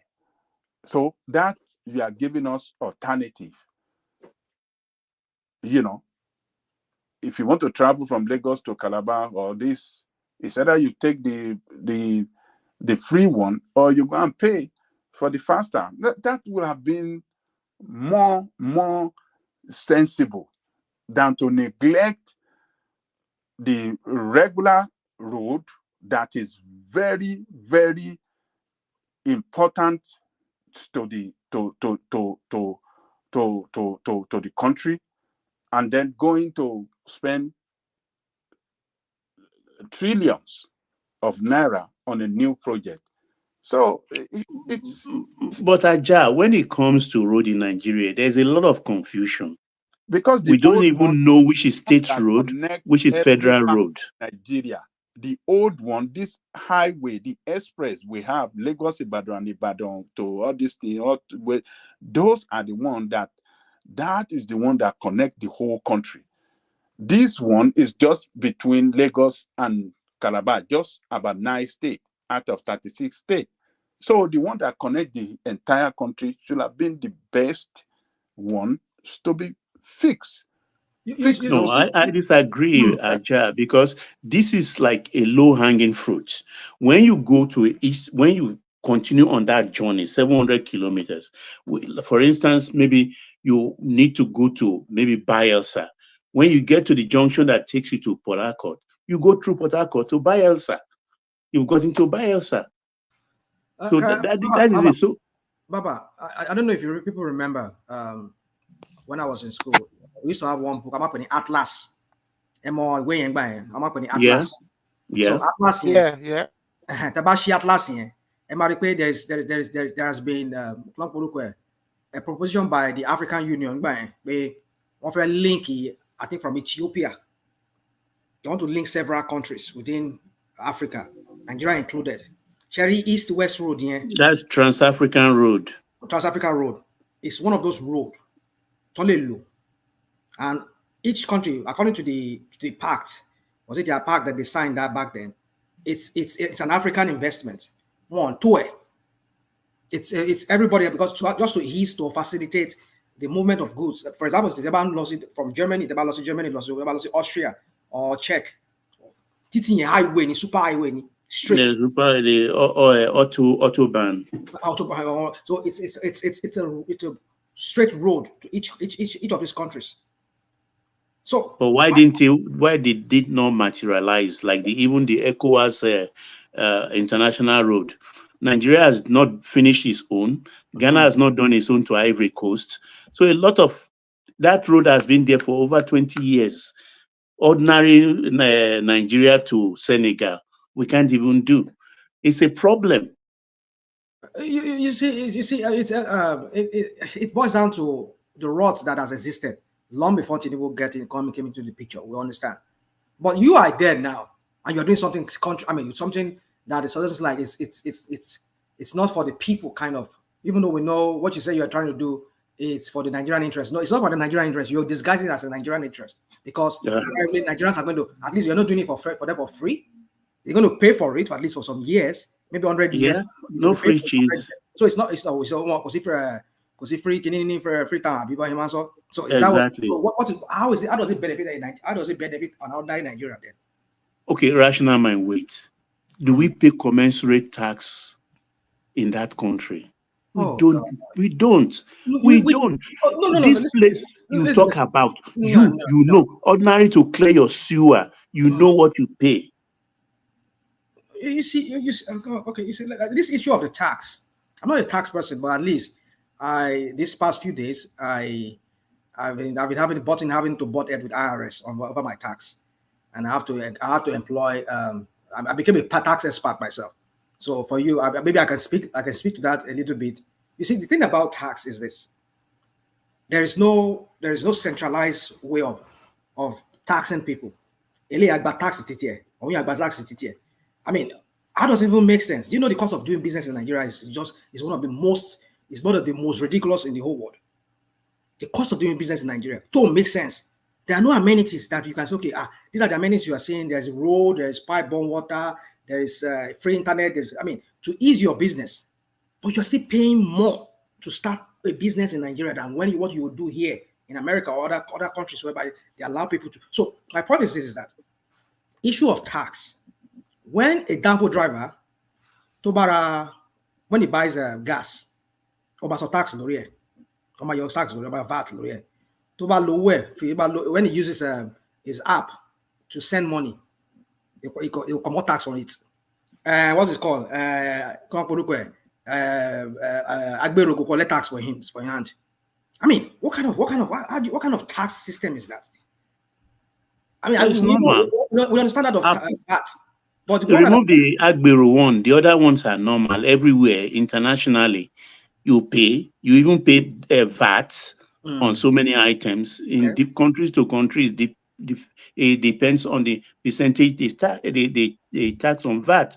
Some countries are as high as 15%.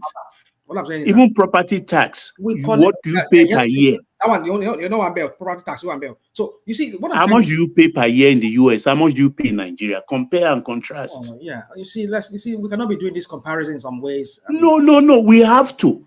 Because citizens too have their own responsibility. I get it. You see, the thing is this: the rot in the system has been there for many years. Exactly. They pay property tax in Nigeria now. I know they pay property tax. Aja, you know. Wait, Aja. It is local government. I go shine eye for them. They go forget them.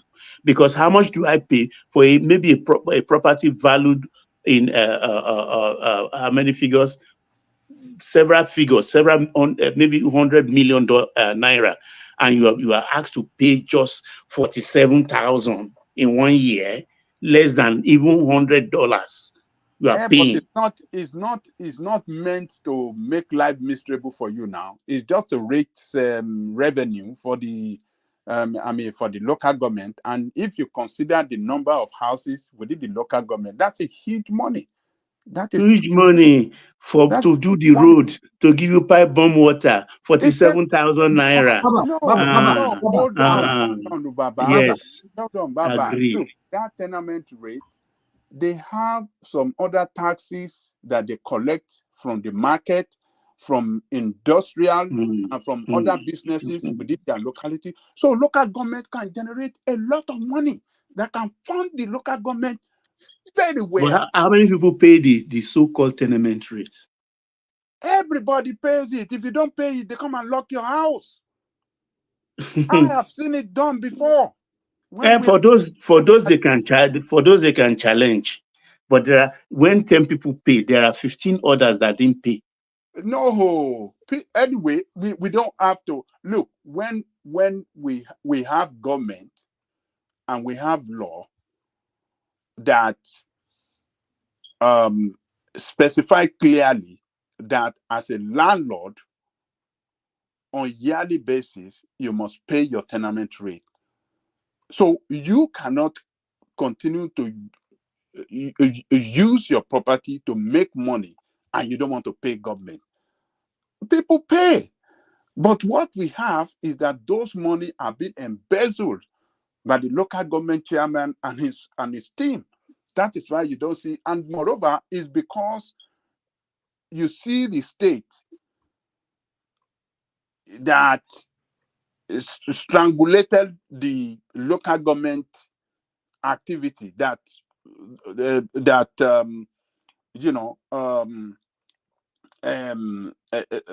does not allow the local government to function autonomous from the state control. If they have allowed them to function, outside the control of the state, every local government will have developed the capacity of generating their own taxes for the development of their local government area. So, but state is the one in charge. The local government, there's little chairman, there's little he can do because it's working under the control of the state governor, and there's limit he can go. Okay, what about those monies, those taxes they independently take? Baba, good morning. Yeah, Simba, how are you? Fine. Baba Jaleko, good morning. Rational man, good morning. Baba Jaleko, I want to ask you, do you have a property in Nigeria? If you have, when last did you pay? Because I have properties, and I can tell you that nobody has ever come to me to demand for anything for the past. Where do you have your property? Where do you have it? Where do you have it? In Lagos. In Lagos. No, are we talking about Nigeria? Where do you have your property? We are talking about Nigeria generally. So why should you be asking me where do you have your property? Madam Olu, we are talking about Nigeria. We are talking about Nigeria. We are not talking about Lagos. We are talking about Nigeria. We started from talking about West Africa. Then we are now in Nigeria. So why are you asking me where I have it in exactly. Where are you? Why? Because I don't. Let me tell you this. Everything that you mentioned, tenement rate, property tax. hold on. There's nobody. I don't pay. Nobody requested for it. You don't have understand? house in Lagos. You don't have house in Lagos. I'm not talking about Lagos. We are talking about Nigeria. We are talking about Nigeria. Nothing concerns yours. Why are you equating Lagos to Nigeria? Why are you equating? We are not talking about Lagos because I knew where Rational Mind started not from. an integral part of Nigeria. We never mentioned Lagos specifically. I can't remember any time. Exactly. That is the fraud. Let me tell you, my friend, that is the fraud. That's the way they do things. Ajale Koko and Rational Mind. Anytime they are talking about Nigeria, they equate Nigeria to Lagos. Simba. We are talking about problem. I remember because I just woke up. Baba was talking. We are talking about road. You started by talking about the road in Europe, and we are talking about even the West Africa. And you said, okay, no, the problem has been there before Tinubu came there, but now it's there. It's supposed to put things right. So why are you not talking about Lagos? Is it the tax that they got in Lagos that they used to build road in the whole of the country? Now, sorry, Umahi Kiniko. What am I soon? To what the Jọba pé mi ò mọ tí bí wọ́n ṣe máa mọ tí èmi ò ń ṣe ọlọ́tí bíi títí ẹ.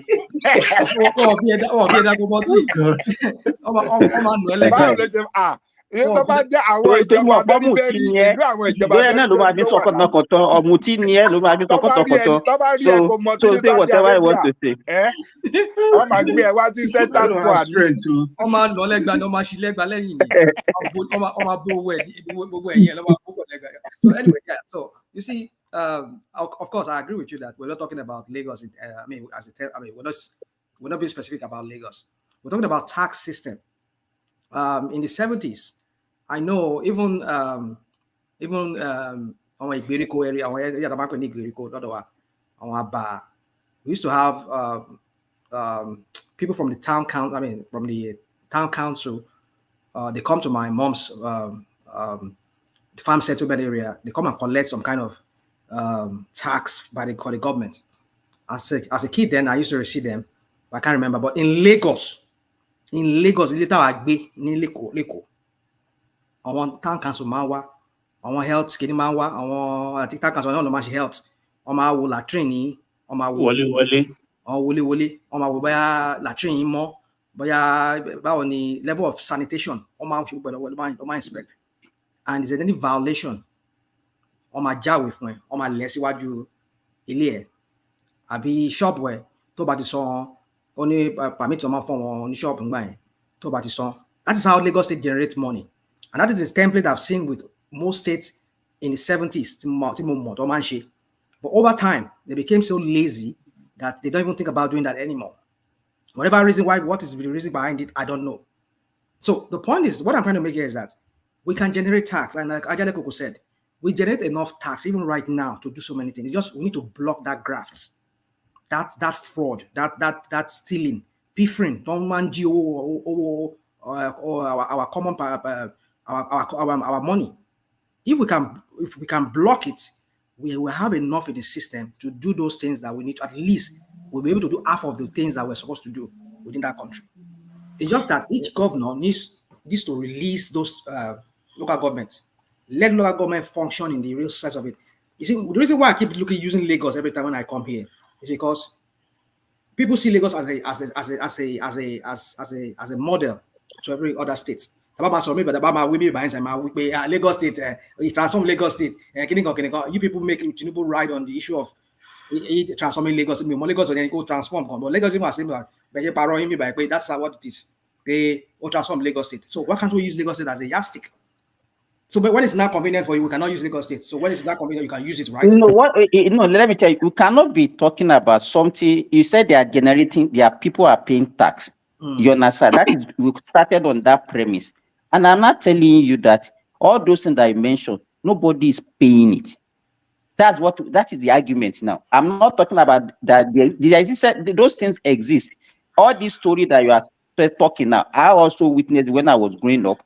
In fact, our fathers that time, some of them used to run to the farm because they don't want to pay tax because they were serious about it those days. But as the oil windfall came, even the whole country was not paying attention to tax again because everybody was just living large. And in the late 70s, those things started dwindling and started dying down. And I'm Up telling till now, you, in Lagos, there people are we are not talking about Lagos, Baba Jericho. Don't just change this conversation. And National Man has agreed. We are talking about Nigeria. But even talking about that, you have to use Lagos as Don't talk about your state. You can't represent Nigeria with only one state. Let me add something from my own experience. Greetings, everyone. Anyway, in the who allowed the chat, why the chat, why are you talking? and the viewers. Greetings, all of you. See, my experience in Nigeria is that cost of doing business is actually cheaper than here in the UK. I'm not sure for America, but a month, if you want to run your business, even just overhead alone in the UK, you are looking at £2,000, £3,000, £4,000. In Nigeria, yeah, you can spend maybe 1,000 or 1,500. So it's not the same. I think Nigeria is cheaper to do business in. But obviously the economy is not very good. People are underemployed, people are not being paid enough, and all the rest of it. However, the argument, I think it was Rational Mind that was making that Nigeria is the cost of doing business is more expensive. Factually, in terms of like for like, it's cheaper in Nigeria. Because that's one of the reasons why I'm operating in Nigeria right now too. Because if I was running that company in the UK, it will fail a lot faster because the overhead will be too heavy for the structure I was doing, and because of my, I have to come online and mess about and all the rest of it. So if that business has to survive, I have to send it to Nigeria, hence why it's still alive. So from that point of view, Nigeria is not that expensive. Nigeria is a cheap place for almost anything, except things that they buy from overseas, I guess. But human this labor is cheap. Food is cheaper. Rent is cheaper. So yeah, quite a lot of things are cheaper in Nigeria. Education even cheaper. Yeah, because you are looking at it from the perspective of your pounds and your no, dollars. Compared to our neighbors. Yes, that's why also compared to our neighbors too. That's also true. It's not true. I don't know what you're talking about. It's more last year, petrol was cheaper in Nigeria than in Saudi Arabia. Cost of production is high. Please hold on. To Nigeria, you are talking from an informed position. You know these two guys there, Ajale Kuko, and they don't have any business that they are doing, no. And they've just been talking and be talking without having any. Ask Rational Mind, which business is he doing in Nigeria that he knows that the cost of production in Nigeria is high?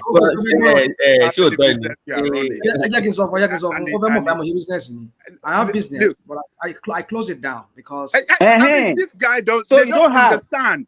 What we don't understand, what Nigeria just said, that is the truth. Why? Let me tell you this. One voice, please. Yeah. Just hold on. Ẹni sùúrù. Ṣe bá ọmọ Nàìjíríà náà lọ ń jí. Ṣe bá ọmọ Nàìjíríà náà lọ ń jí. Ọmọ Nàìjíríà náà lọ ń jí. English. Affect the business, Baba Jale Koko, just hold on. We are talking about. I cannot be putting that one as part of the cost of production. Even just 2 days ago, I sacked another one that was stealing my egg. What I'm saying is that.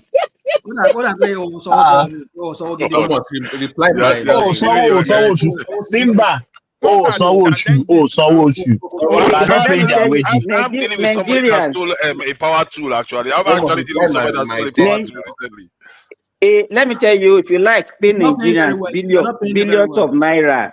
It doesn't stop. Simba, you are not paying their wages. Why are you not paying their wages? The one that are receiving their wages don't they steal? A painter came and stole a power tool. This is not even this. A painter came to the site where they are supposed to be working and stole a power tool. So Nigerians, I don't know, man. Even when you pay them, for that, he didn't steal it though. He borrowed it. Yeah. That is why some of us we are talking here. Do you pay minimum wage to your workers? My pay more than minimum wage. More than minimum wage. Well, you can't. I swear to Allah. I pay more than minimum wage. If you pay minimum wage in Nigeria, they're not going to do a good job. They will just reap you. Let me tell you, have to pay them more. You know, it's a mentality. Let me tell you, it's a mentality. It's not about minimum whether you pay them well or not. It's just a mentality. People, Nigerians believe they believe in shortcuts. The way they see you, they just want to get as much as they wanted from you. People don't believe in working hard and also in a common goal. Like, oh, this thing that this guy is doing, we're all benefiting from it. Let us manage it well. No, they wanted to steal. It is the mentality, and that is why I always come here and say the old stealing of a thing, corruption of a thing is in our gene. It's not about one leader or the other. I my message on the private chat.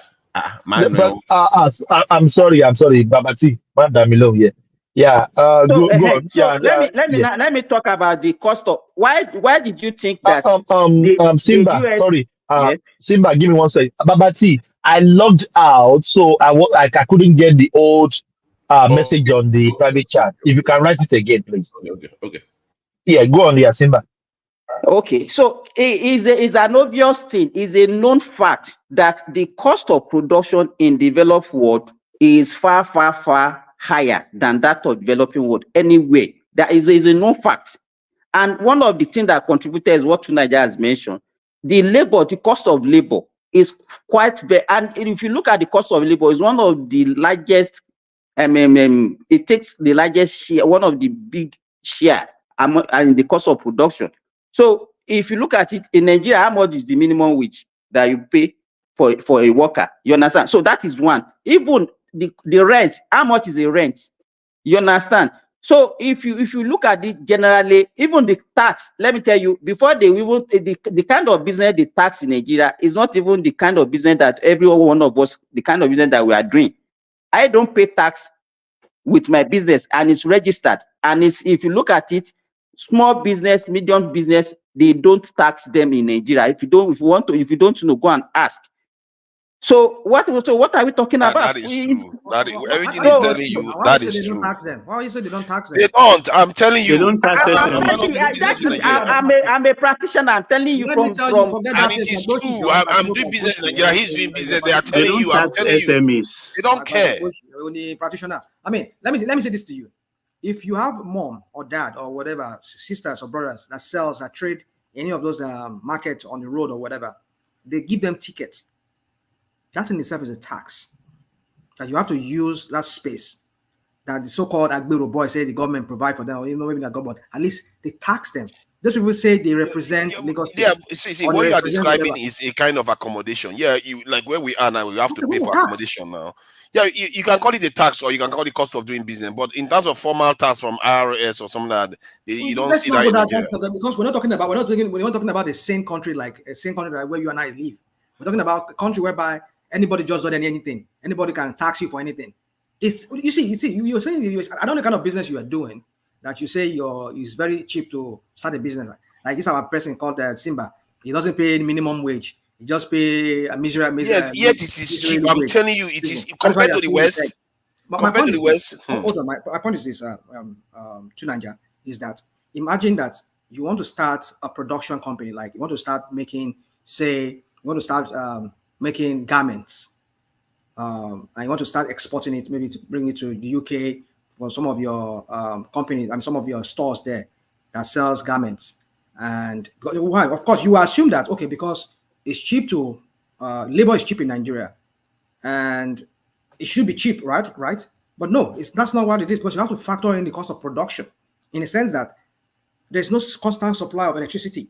If you have to run on diesel, you got to run on big machine. You got to use your machinery. You got to run on diesel. You know how much diesel you'll be buying every day? I have factored all that in, and I'm telling you, it's still cheaper. That is on the one side. And then when you want to open the business, they will tax you. You pay tax to the government, and so many other bottlenecks you have to meet in the process that almost frustrate you. And so when you put all this together, it's just so you feel like it's not even worth even doing that business in Nigeria, because they don't make it easy for people to want to start business easily in Nigeria. That's my point. I think the most T0Y, let me ask him, which tax do you pay by opening a business? Do you pay tax before you open your business? You pay business tax, yeah, you have to pay. For example, there's nobody will ask you for any tax. Nobody pay any tax. You don't extrapolate what is happening in US. You have to pay tax. If, for example, if you open a registry, the Corporate Affairs Commission is a national team. It's a national team. It's not a local team. I register my business with Corporate Affairs Commission, and nobody will ask you for tax. Well, how would they? Well, what tax are you doing? You want to start a business, then they will say you should pay tax for what? Yeah, you have to pay tax. Yeah, you have to pay company tax. Small businesses, they don't come after I said they don't pay it. Why are you you rationalizing? Oh, they are telling you rational mind. People that run business are telling you what is happening in Nigeria. Okay. So when he just wanted to pay, want to pay everything bad. He just want to pay everything back. We are telling you the fact. You are arguing. No. Or medium size, small business, they don't tax them. I have a registered business. Let me ask them a question, rational mind. I have a business in Nigeria. What you guys are telling us, once you register your business, you don't pay tax. So you don't have any tax identification attached to your business. You don't have it. No. For you. Folks, listen. This is a procedure. Yeah. If you're a manufacturer, let's say you are a baker, for instance, once you have it limited already, you come back, you register for tax. If it's something that is VATable, they give you the VAT booklet. They register you for VAT and teach you exactly how to use that. You register with Bakers Association in your area for protection, so you can always be in line and in tune as to the best practices in that little SMEs. You understand? And every year, as it is regulated, you file your tax return. You may, whether you do it correctly or you file zero, it's left to you. We have standby auditors that will help you present it to the government and come back to say, okay, you are not liable. And if it is something that is manufactured that under the regulation of excise duty, like you are manufacturing beer or things like that, you will have a custom officer assigned to you who will always regulate exactly the production level, what's in the warehouse, and the excise duties you have to pay. That is minus your annual income tax. So these things are there already, but trust me, Simba, trust me, to Nigerians find a way around all of this. It depends on the type of business you are running. But most small businesses, they don't come for them in Nigeria. That's my experience.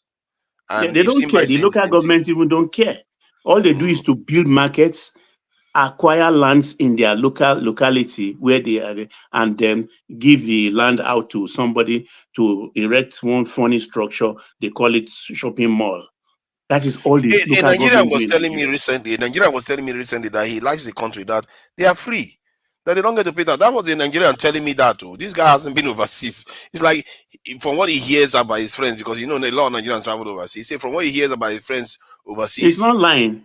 They are free. Easy. They don't get to do anything for the state. If I like, I pay tenement. If I like, I don't pay a shine eye for them. Nothing will happen. But can I do it? Can I do it where I am? Who born monkey? Here in the UK, you can't do one thing without meeting one tax here. You turn left, there's another tax. You turn right, there's another tax. Hold on.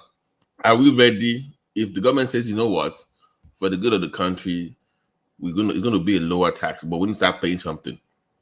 Nigerians will not be very receptive. That would be a campaign issue. I think they should do that, actually. They can do it incrementally, like they increase it gradually.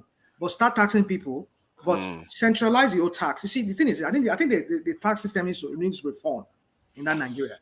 If you want to limit it to, okay, we want to do state income tax, and you want to do federal income tax for people who are working, like civil servants that they pay income tax, they tax their money. Like when I was working in Nigeria, part of my money get taxed as a teacher.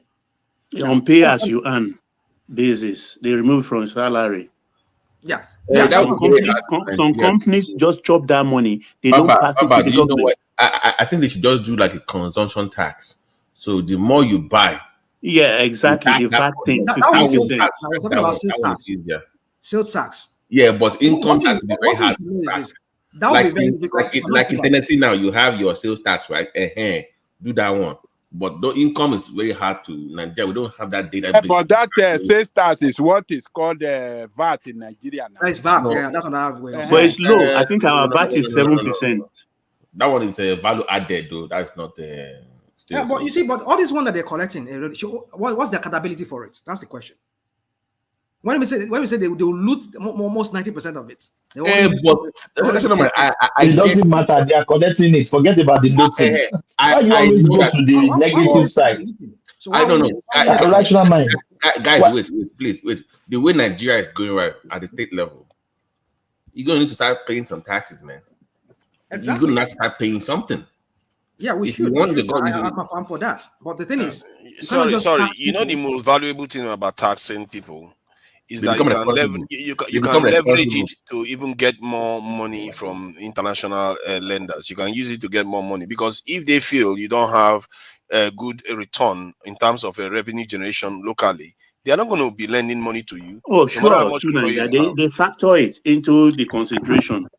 That is one of the things IMF are telling us right now. Nigeria needs to up taking tax massively if we want to come into the first world economies. And also to add to that point too, guys, look at it this way. One of the ways to get, we always say about just don't get involved in the political process or question the leaders. If you want to get Nigerians to be involved in the political process, start having them pay taxes. They will pay attention to what's going on. If they are paying money from their pocket too, that's true. They will pay attention to it, because now they say it's oil money, it's that money, it's gas money. That's true. So they don't care. But if they start losing money from their pocket, they will care about the politics. I'm telling you know what Fashola did, Betty, in Lagos when Fashola was there. He started first. He invested money. Every street was mapped. That's when they started putting sign. This is Lagbaja Street, Tamedu Street, in Fashola's time. So when Baba, can we give Lagos some kudos about that street name? I'm coming with what Fashola did. What do you mean? What he did after naming all over Nigeria? What's wrong with you? So what he did next, about what are you talking about? They don't have it in the do we have that in car registration? Baba, please hold on, Lagos. Sir, please, sir, please hold on. What are you talking about? You mean do we have that in Ibadan? Oh my God, I didn't know that. My brother, can you listen to me? That street name is not on the Google. Nobody know the street name. Oh. But the Lagos one, immediately you press it in the airport, it takes you to the street. It's on the Google map. That's what I'm telling you. We had streets all the way. So let me tell you what Fashola did. All cars registered in Lagos, he started by taxing them. I woke up one day, my wife called from Lagos that they sent her a tax, and because of our cars and things like that. So I came and said, wow, how did they get this record? They got all the records through the cars registered in our name. So what we have to do, we went from our place, we went to Idioro, that was where the main tax was then, drove there, she carried her grandchildren, 2 of them, and said, look, all these cars you see, you think is my own, is the father of these children, my sons, that sent them down. It's my daughter that bought this for me and bought this for me. Still, they say, Mama, no way, you have to pay something. We believe, okay, you are this age, okay, fine. But they didn't let her go free. They still charge her. So Lagos State developed a lot of ways to catch people. So I don't know how, and that's why they could increase their IGR so fast. Apart from Lagos, so apart from Lagos, do we have any other state doing the same thing similar to that level? No, I don't think so. I don't think so. Just Lagos only, have you? I just think only Lagos. I have that experience. Okay. And people, even when I saw them, what Fashola was doing, I voluntarily submitted myself for taxation. Because when I look at it, then Lagos was like a massive construction site. Even places they don't have pipe bomb water. He was planting flowers. You remember then people were criticizing Fashola that who na flower we won't chop. He was planting trees, and they were using trucks in the morning to come and wet those flowers. It looks like rubbish then, but that is what we're enjoying today. So I was really impressed. I submitted myself. Brother, we have those trees in Lagos now, getting everywhere beautiful. Yeah, and the banks help too. The corporate people like help. a park. If wherever they are, they became encouraged too and started beautifying the environment. Thomas, where did you see the trees in Lagos? Are they making Lagos very beautiful? Where? There's no trees planted in Lagos. Where? Go to Ikeja. Go to Ikeja. Go to Ikeja. You don't see trees in. Go to VI. Come to Festac. Come to Festac. Go to Surulere. No, Surulere. How many years have we been in Lagos? Maybe there are some part of Surulere. You see, let's not do this, guys. Let's not we are not saying all the parts, but those trees that survived are firmly on the ground today. You said what? I'm sorry. Baba, let me ask this question, please. When last have you been to Nigeria? No, don't give me this. Don't give me one last that one. I was in Nigeria. Because people, why do I ask that question? Let me land, please. Let me land, please. Why do I ask that question? People that went to Nigeria recently, they will tell you what they are saying in Nigeria, but you'll be contradicting them that it's not happening like that. No. There are no trees. There are no trees. There are many. No, there are no trees. Let me say this: other tree that you're talking about, that Fashola built, he planted. Western Avenue, that now they call Funshaw Williams, up to Palm Grove. Even K2 there, K2 there, now, K2 Ojota. Go there, you see flower, you see trees. Let me know. I'll get this sorrow. Those trees, they're no longer there anymore. They've uprooted them. When? That's Nigeria's fault now. Okay, fine. Are we not cutting rails from bridge and removing railway tracks and go and sell? It's just, we are hard, though. We are hard people. So we put a camera on that Third Mainland Bridge now to prevent that. Remove railway track. Remove railway track. Rational mind. Let me say this. From Oshodi, going to the hold, if you don't want to pass through to what they call it, the Third Mainland Bridge, pass through Pangrove, Ojuelegba, Anthony, in the middle of the road, the demarcation of the road, you don't see trees and flower planted. Come on. You see, you come. It's not about you see. It's no. I don't know. I don't run away. As trees planted and flowers planted. No. There are no trees and flowers. Whatever planted you're talking about. That means I don't think maybe you are from Nigeria. You've been to Nigeria in 10 years. Ajale koko lọ Nigeria ẹnu àwọn tẹbi paná rí lẹ́gbẹ̀ẹ́ títì wọ́n rí igi wọ́n rí flower. Rational mind rí Simba tó kí ń lọ sẹ́kọ̀ọ́ òun náà ń sọ̀rọ̀. Òun náà ń sọ̀rọ̀. Ara abúlé àmì. Ìjọba bá ní ó lọ sọ́ọ̀ṣù àbí kó lọ sí Kwara.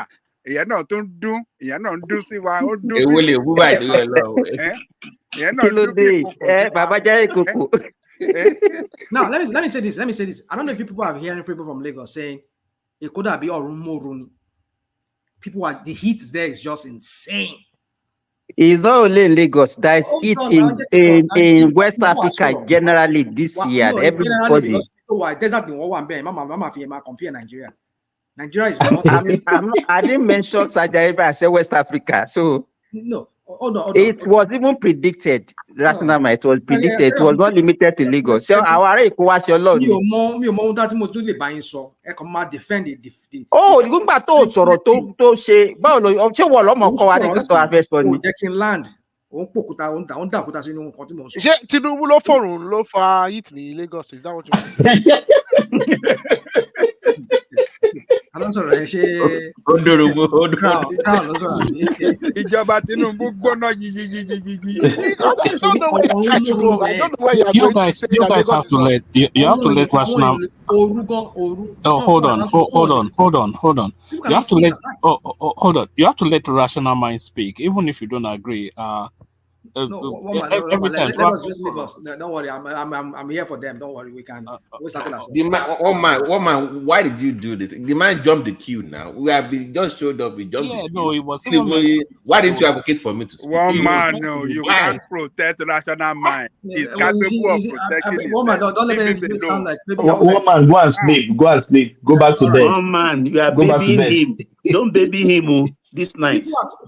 People are complaining that one listen load or someone listen. You see the thing about but what caused that? What's the cost? Tree makes everywhere. Global warming. We know there's global warming. We understand all of this. But Lagos, at the standard of one of the world-class city, Lagos does not even need Mumbai. I mean, Mumbai. Why is that one of the dirtiest city in India?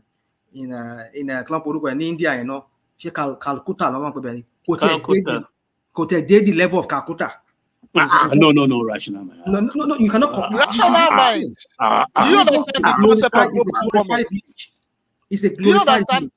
Do you understand the concept of global warming? Rational. I thought you said you're a civil engineer, someone in the engineering or construction. Do you understand global warming? So you're telling me Lagos, a coastal state?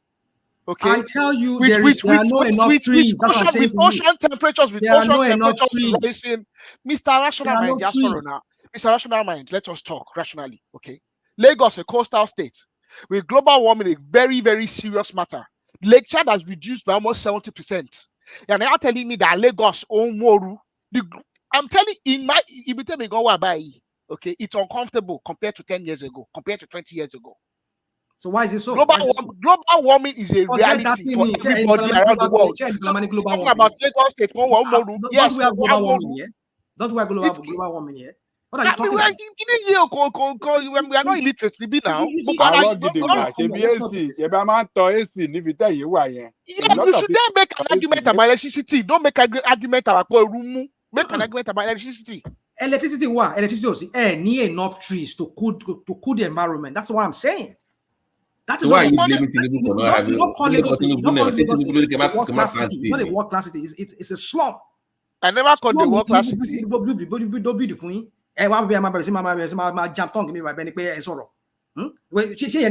Lagos can you classify that as a world class city? Any trees around? I didn't hear anybody say Lagos is world class. World class city. Nobody said that is what the Ojuyoba was saying. Germany, I built Lagos. I built Lagos. That's what he said. Destroy what should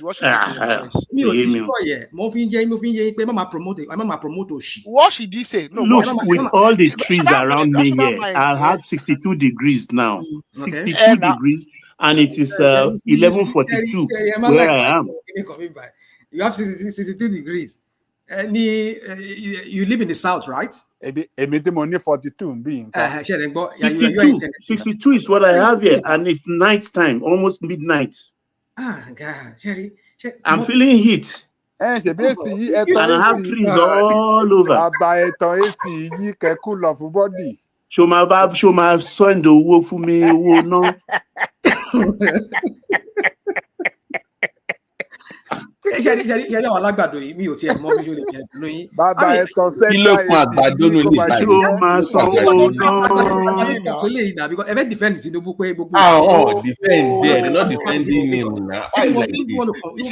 problem with National Mind. National Mind's problem is Bola Ahmed Tinubu. Other people buy your soon. Tebati did you buy Tinubu? What is the problem?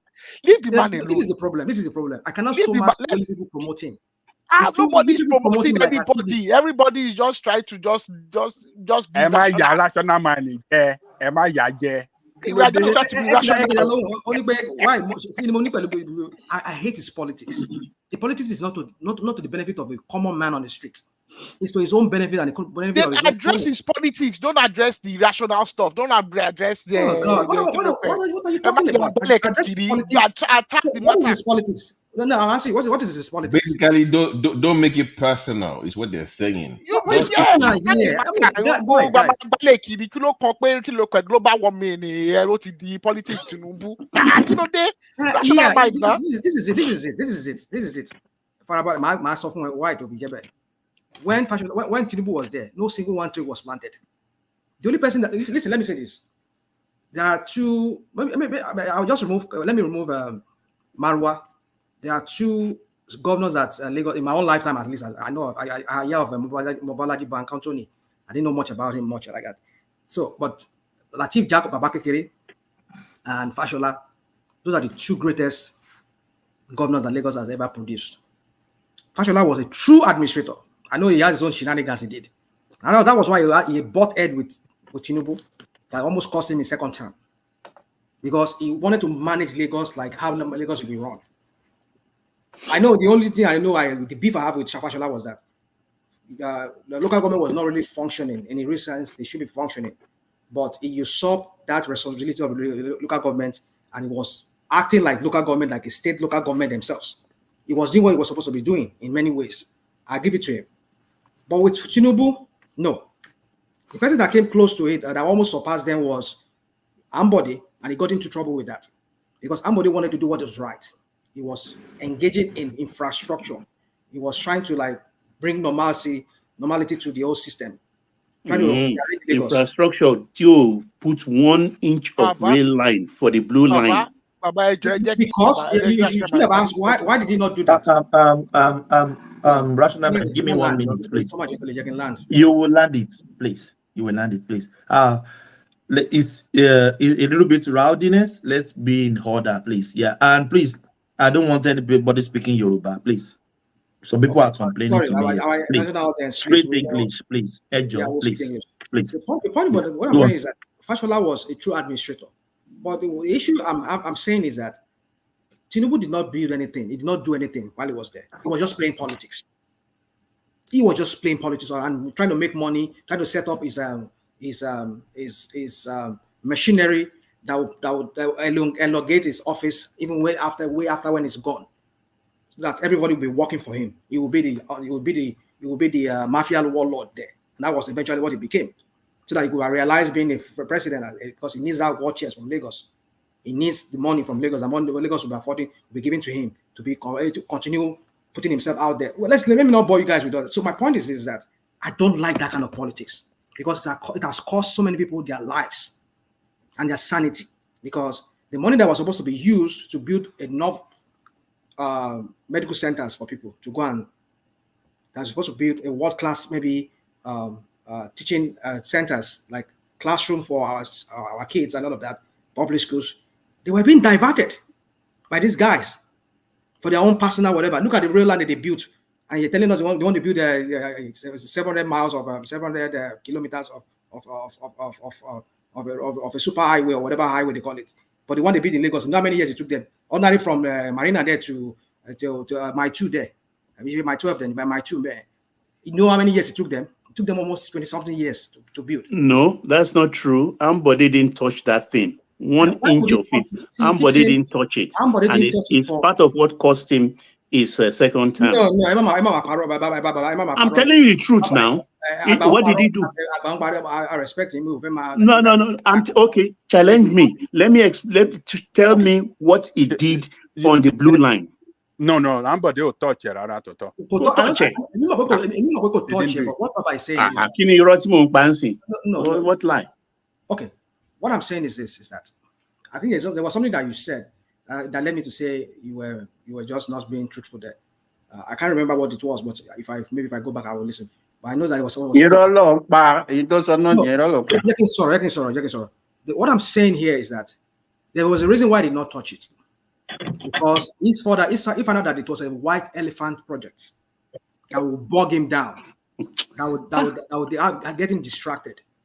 Because he made a lot of shenanigans that they did on ground.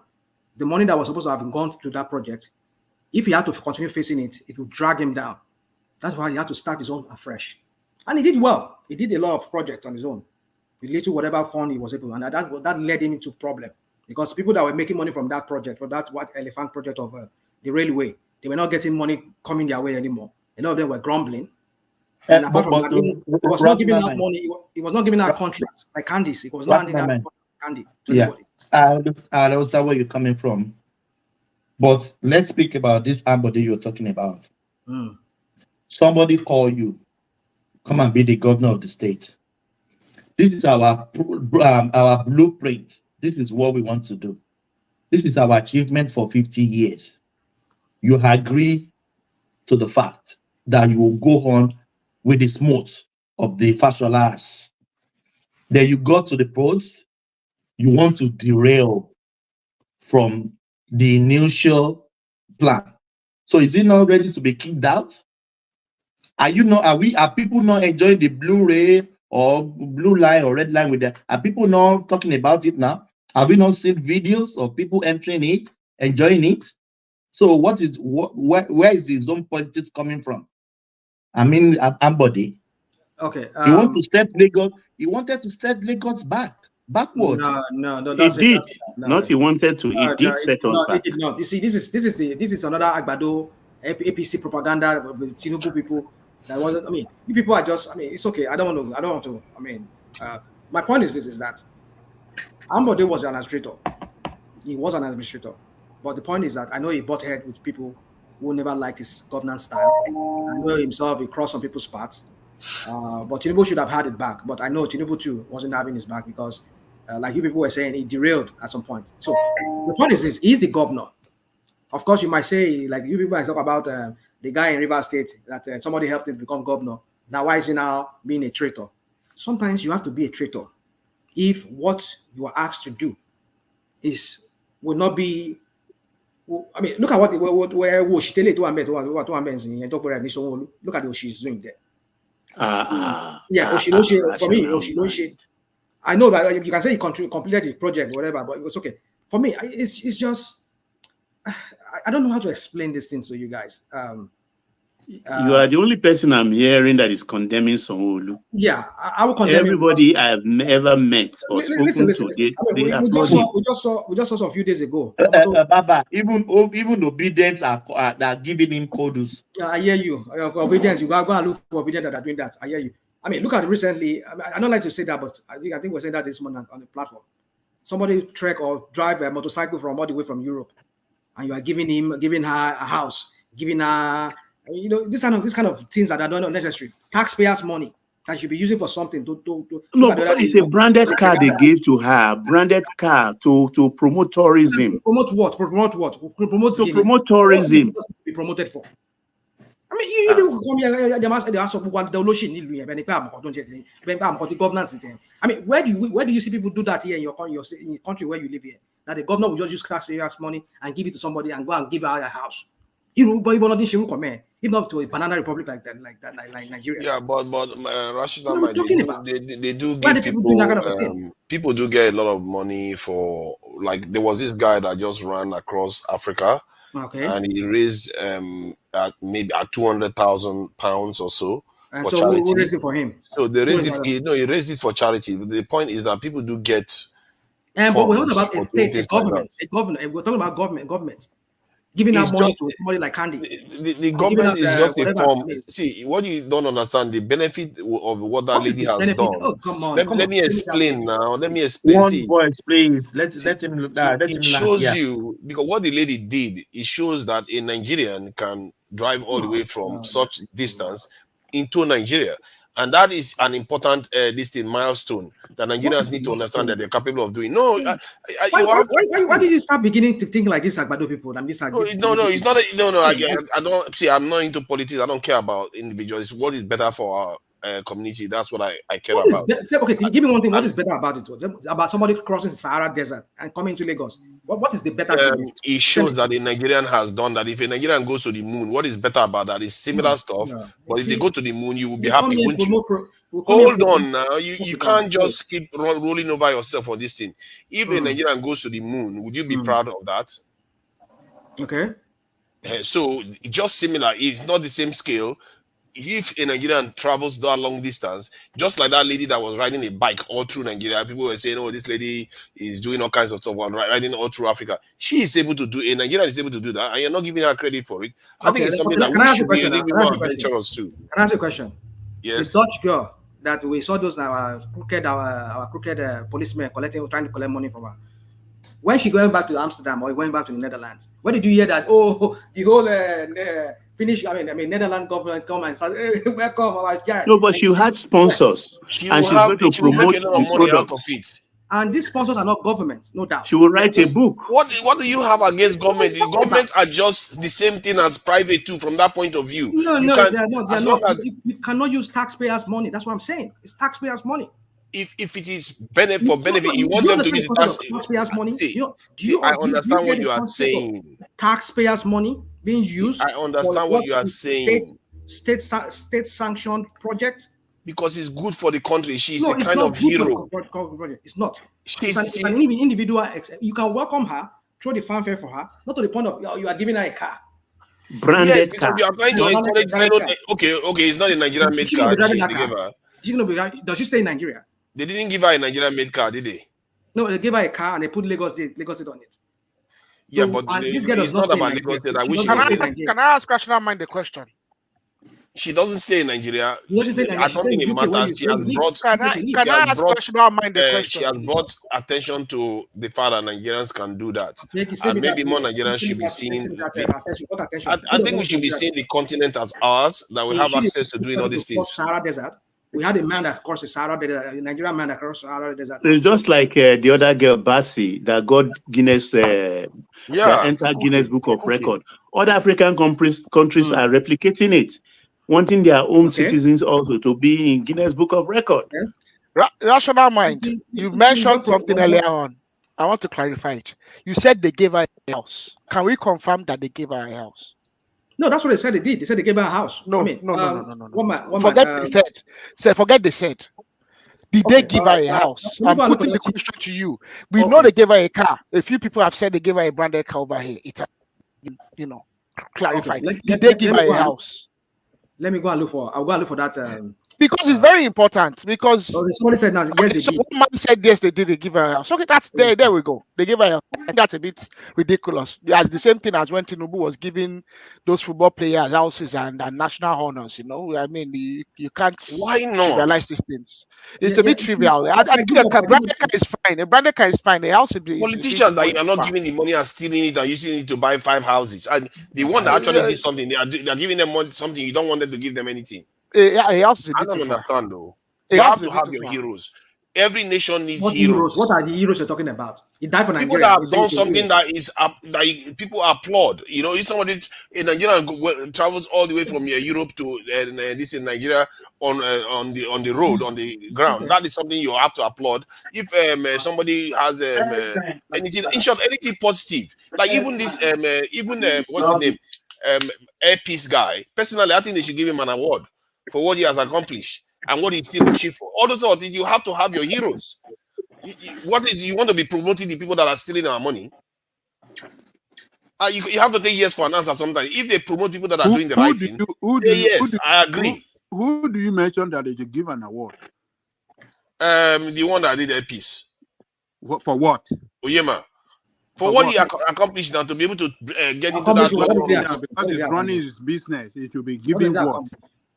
Oh my God! How can you not understand? How can you not understand that? Because they will be given national honor at the appropriate time. I'm sure you'll be in the next list. Country. I'd expect him to be on the next list, to be frank. Because you want people to emulate him. Tell us on what basis that should be given national award. I just told you just now. One, you want people to want to be like him. You want people to want to be like him. How? Okay, let's say tomorrow now. One other Nigerian comes out. Hold on now. One other Nigerian comes out. He creates a robotic company and wants to sell it overseas.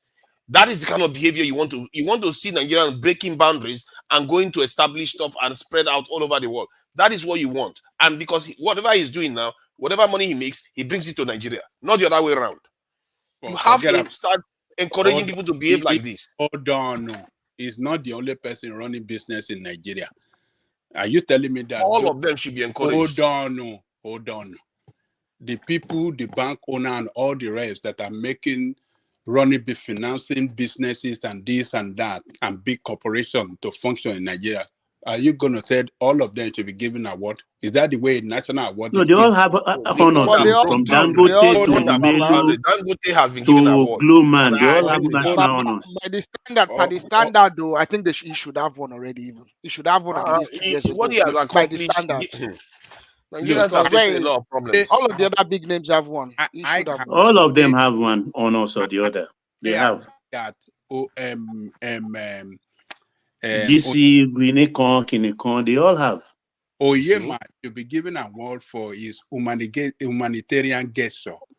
He's done so many things. He was part of the people that arranged for the. Let me give you some of his accomplishments. Like one of them I know of. Now, hold on. Okay, go ahead. Running a business does not deserve any award, but what he's doing so special that none have ever done or none have participated in doing is that way of flying his jet to go and carry Nigerian all over in any part of Nigeria where there is trouble. Stranded. Yeah, war. That is what I'm saying now. Generally, he was in Sudan. He was in South Africa. You did say that. You said because of the way you run you went straight for the this thing. So I just because it's flying. Please, guys, finish please, talking. one If you finish voice, talking, so I can talk. One voice, please. One voice, please. Yeah. You are always saying that it should be given an award because of the way he's running his business. How is he running business? Is it the only person? Oh my goodness. Is it the only one to run business? If only for the accomplishment, what he did, something that the Nigerian what did he accomplish? Can I just finish what I'm saying, Ajal and Coco? Tell us what he accomplished. Let me just finish then. If you let me finish, you will hear it. Okay, tell us what he accomplished. Tell us.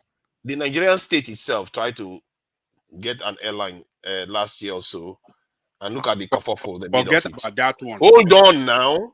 That one is gone. Then a private individual has run an airline for a very, very long time, has used that airline to help Nigerians, and he has never asked for anything back for it. Then he went on and got the plane, a Nigerian airline, flying from Nigeria to China. He's flying all over many parts of Africa. Then now got it to London. You have to applaud his accomplishment, given that Nigerians were basically depressed from what happened with the Nigerian airline just last year. You have to applaud that accomplishment because you want more Nigerians to behave like that. The Virgin Atlantic guy was given honors long ago. Everything is doing, flying to China is by the support of Nigerian state. So whether you like it or not, Nigerian state has been behind him to be successful in what he's doing. Yeah, we can say where others have failed. We can say the administration has coming somehow, or some areas where they fail to, support him strongly. Yes, but whatever he has accomplished today, Nigerian state has been the strong, backbone. So if Nigerian state was so supportive, him, why were they not able to support themselves? So we are not saying that he is not an astute businessman or a well coordinated businessman, but at the same time, you cannot take out Nigerian state in every success that he has achieved in his aviation. Nobody is taking it out, and I'm just saying the Nigerian state should do more, like giving him an award. Thank you everyone. Yeah. Let's hear from new voices who hasn't spoken at all. Everybody has been speaking up and down. It's a little bit rowdiness here, but I know it sometimes happens. Who hasn't spoken at all? You haven't spoken on the topic. Let's go back to the topic of the day. Babati, Big Babati is for after hours. Who hasn't spoken on the I think who has the floor? I think Baba has the floor. Simba, Crown. Rational Mind. I don't think Simba is really with us. He's not saying anything yet. I've not had a chance to speak to address the topic of the day. Yes, Arogidigba. Yes, yeah. Let me take you to let's go back to the scope. We are talking about the coastline. What do you think about the the Lagos Kaduna road they are I trying to do. no, the Lagos Calabar, you mean the coastline, this the landmark issue. Yeah. Oh, okay. What do you There's think it, about the progress? Do you think it's going to bring any prosperity to Nigerians, or is a of white course, elephant project? of course, it's going to bring prosperity to Nigeria. I mean, I think that goes without saying, especially that Calabar side. I think remember Calabar, was it Donald Duke? Well, Calabar was where Donald Duke tried to do those experiments. Now, am I correct? They I have think some so. Tinapa, they have and some ranch and Ogudu all that stuff. Ranch, Ogudu, yes. I mean, and where I they think have that the cable car. yeah, I've seen some people and I've read some people talk about about the fact that that place has been underutilized. It's a great. Apparently, that Ogudu Ranch is actually a very beautiful place to go to, but it's actually not accessible. So I mean, if we can manage to open other parts of Nigeria up and decongest this Lagos thing, But landmarks. I mean, but that is what the benefit of having this coastal highway does for that kind of part of Nigeria. It opens which it is up. my argument. Yes, I that's my can drive argument. down there from Lagos just if I visit just 5 6. I can go down there just for the weekend. That's my argument exactly. That is exactly my argument. That's the sentiment I hold. I can So take the I mean, train. it's a great idea. They should build it. They should go ahead. I think the landmark issue is being confused now, and somehow there's ethnic sentiment now. Yes, and they want to destroy his business. Dave Umahi came on and he said some things. Actually, I didn't follow it at first, and then I heard one or two tidbits about it. Then I went to watch one or two things just before coming on. Dave Umahi was very direct about it. He does not have the right to the ocean. His property is his property, and it's set back. They've even given him 50 meters apparently, which they are not obligated to. What they are going to do is what they are going to do, and he has a right to his main Can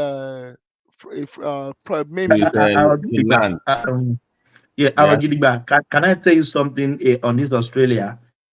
Anyone that owns a property within the coastline, within the beach, government can take it anytime and give you compensation if they need that land. Thomas, this is what I'm saying. Hold on. Landmark knows that. He never owned that beachfront in the first place. So when he came on TV, when he was talking, he knew he was lying. That is why I think one girl said, "Is he trying to blackmail the government?" And then some people are saying, "Why is she making that statement?" I think one of the girls on that TVC show, that or ladies TVC show. So I think it's straightforward. It has to be done. I think he's proposing that they should take it another route. And then Umahi said, "Okay, think about it. Yeah, landmark is just a business, a solar business. If we take it the other route, we're talking about 500 houses, private homes. So should I destroy 500 private homes just because of your singular business, for which you don't even own the beachfront anyway? And you don't own the beachfront anyway. Even Arrow, road or no road, that if you notice, they're already filling the front of the beach anyway. They've already got it. They've already got it literally up to his to his so all this media. Sorry to interject. They also gave him a concession. I think they are moving by 50 meters away. So that's why I said, yeah. Free. But Nigeria does not understand all these things. The shoreline belongs to the federal government. Chicken. They can do whatever they want anytime. I think what he doesn't want to belong to Eco Atlantic City. He knew, but he went on sentiment, media sentiment. But average Nigeria does not understand everything. But when doesn't want them to build the highway in front of his beach resorts now. He is kidding because of him. Now say, there was this original design. What is this guy? Original design. Are you government? Dave Umahi said the original design means it will have to destroy about 500 homes and businesses. Private homes and businesses. The original design will go through where homes and businesses currently sit. So should he destroy people's homes and businesses because of your singular, business? Is his property very large? He has encroached on the beachfront.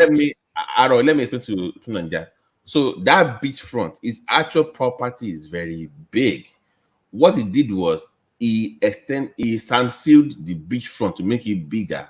He now put all those amenities, those beach stuff on it, chairs, all those things too.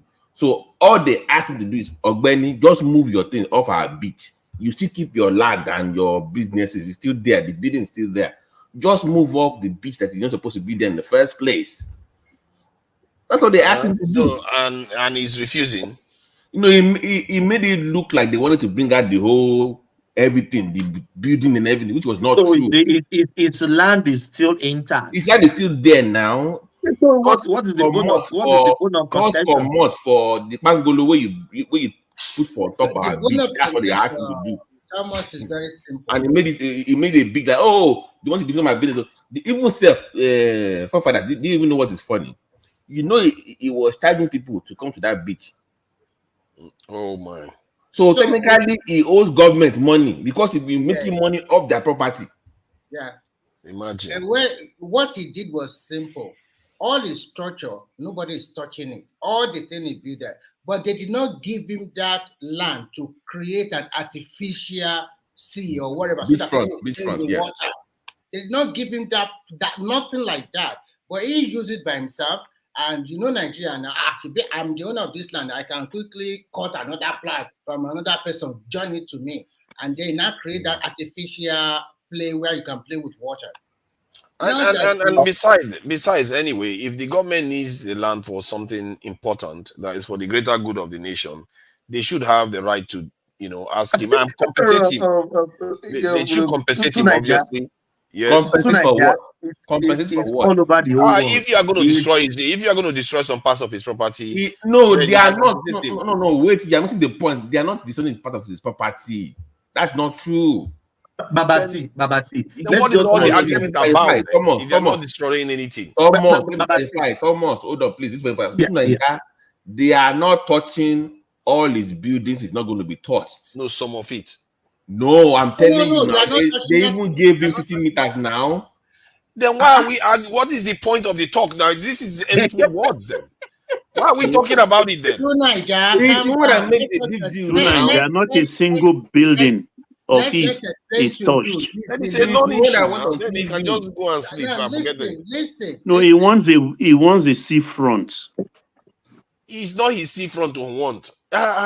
It's straightforward. There is no point if it's not his seafront to want, and that's because they will put road there or something that is going to mess exactly. And all that. Okay, if that is the case, then maybe the government can say, you know what, because we are messing with your seafront, because you plan to have a seafront in this area. Hold on now. You can just pay him something to just keep him quiet. Pay for what? Umahi said he can even bridge it if they finish. You are ruining his environment. Can we go back to our Gidigba? I don't think it's a very serious matter anyway. I put something to you. And what I want to put to you, to Nigeria is... Gidigba, you have the floor. You have the floor. Yeah, go on. To Nigeria, let me put something to you, which is a response to why this is such a kerfuffle. I think he intends to build a large building. I think he mentioned something 30 floors. Wow. And I think this whole development puts a spanner in the works. It does not.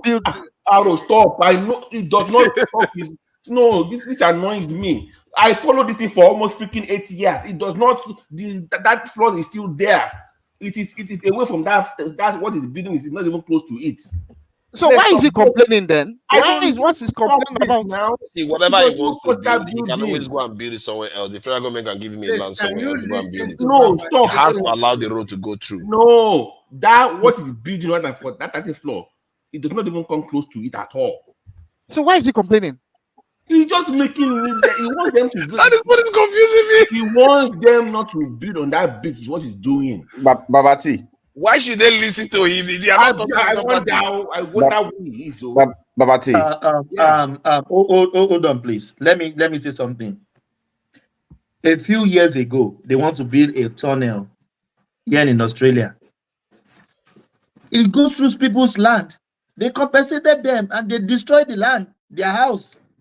There's no even that I don't want it. I want it's by a must. They must destroy their houses. They destroy their houses, and the government pay them off. Government have the right to take any land from you if they need it for the Nigeria or for the country good, and they Thomas, compensate you. Thomas, listen. Yeah. Landmark is not the owner of the land. Landmark bought the land from Eco Atlantic City, so it's like a tenant in that land. That's what we are trying to let you understand. That's what Vati is trying to let you understand. What they are doing there is very simple. The structure he put on the land, nobody is touching it. But because of the waterfront What that he created, what do you mean that it's a tenant on the land? He bought the land and it's a tenant. No, He but didn't we lease need it. to do. He didn't lease Hold it on, to him. please. Let me explain, please. This is very important. That beachfront, if he did not extend it, by virtue of what Eco Atlantic got, that phase 3 of the extension, once you go past, remember that part is where you have the American embassy. That is phase 3. Once you move past it, you get to Landmark, right? That part, everything is Eco Atlantic. So even this Lagos Calabar Express Road is passing through Eco Atlantic technically. They own the right to that place to Sanfield to do whatever they want with it. What he did is that he Sanfield it into the ocean. He made it bigger, which was illegal. So this is Oga, we want to use our land, our area back. Just move your stuff to your original place that you're supposed to be in the first place. It's all they ask him to do. He does not own the property, doesn't own any lease to it. He just annexed it by himself. Babati, but you know, Babati, but without the beach, a lot of the property that he has built, What in concern us? Nobody will patronize. Nobody will patronize. So why did you buy? He doesn't own it now. But my point is, Chief, hold on. 8 years ago, if you look at when they were building the Lagos seawall, remember the seawall to protect that shoreline. Mm-hmm. The edge of that seawall, the not the inside though, edge of it outside ends in front of his beach. That was 8 years ago. So every day you come to work to your beach, you can see the equality in your, but nothing told you that, Benny, wow, what is this in front of my beach? You did not say anything for 8 years since 2016. You kept quiet, right? But what I think he can do, like what Dave Umahi said, that if he can do a kind of artificial pool, that one will help. Because the way I'm looking at it is David Umahi is also thinking about building overhead bridge and in that area. So if they build overhead bridge, the water will still be there for people to play. So I think Nigerian government have given him a lot of concession. There will be no water. They're going to feed the place. Am I speaking English here? Because there will be no water anymore. Guys, in the next few weeks, there will be no landmark beach anymore. They're going to feed the ocean. Even if to do overhead bridge, they have to do pylons over there now. So either way, all that facility can be there. Listen, bridge or no bridge, road or no road, there will be no landmark anymore. That is the point. Yes, because a lot of it's not only him in that corridor. Yeah. I saw some interview with some other two guys, a lady, and another guy. They have the same. They have some other properties in that corridor. But because his zone is larger and a lot of people knows him, that's why he's he's making the news and everybody's talking about it. But there are a lot of people over there are affected, and even this guy said it. The minister said that even the Oniru the Oba Palace is also affected. That is affected. That is not only him. That an Oba will gladly lose the place. He will not contest with them. So the only thing is they should just see, because of the environment and because of business, people would like, they should not send the negative signal to the investors and all that. So I think they should just do a kind of win-win so that it will not affect both sides. Because that project is very, very important. Anybody that say the project is not important. So because of one man, we should now reroute it because of his business, because of him. No. That's not. I think he will go. I think he will go. Yeah, that's what I'm saying. Because I this think guy at the end of the day, he will find solution to it by himself. We should Yeah, know Minister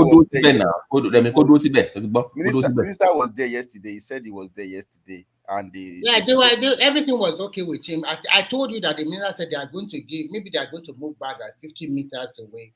I don't know what the 50 meter meant, but I think he was quite satisfied with that. But why was he making media rounds? That is Nigerian for you now. What was that? Yeah, but is it not crazy though? Why is it Nigeria waited till now to do such? I wonder. Okay, that road is very, very important. Fathers, how come I knew about this project 8 years ago, and the person that said that he put $100 million in the pay did not know? But I knew in America here, but he did not know. Imagine you are putting the money down, you did not know, but I know from here. Yeah, but you said that this road is like a beachfront road, just like the way the Togo, Benin Republic, all of them, they have that beachfront. They are going to link them together now. Oh, yeah. So let me give you what's going on. How? My question is, why did Nigeria not do it before now? Because it's a very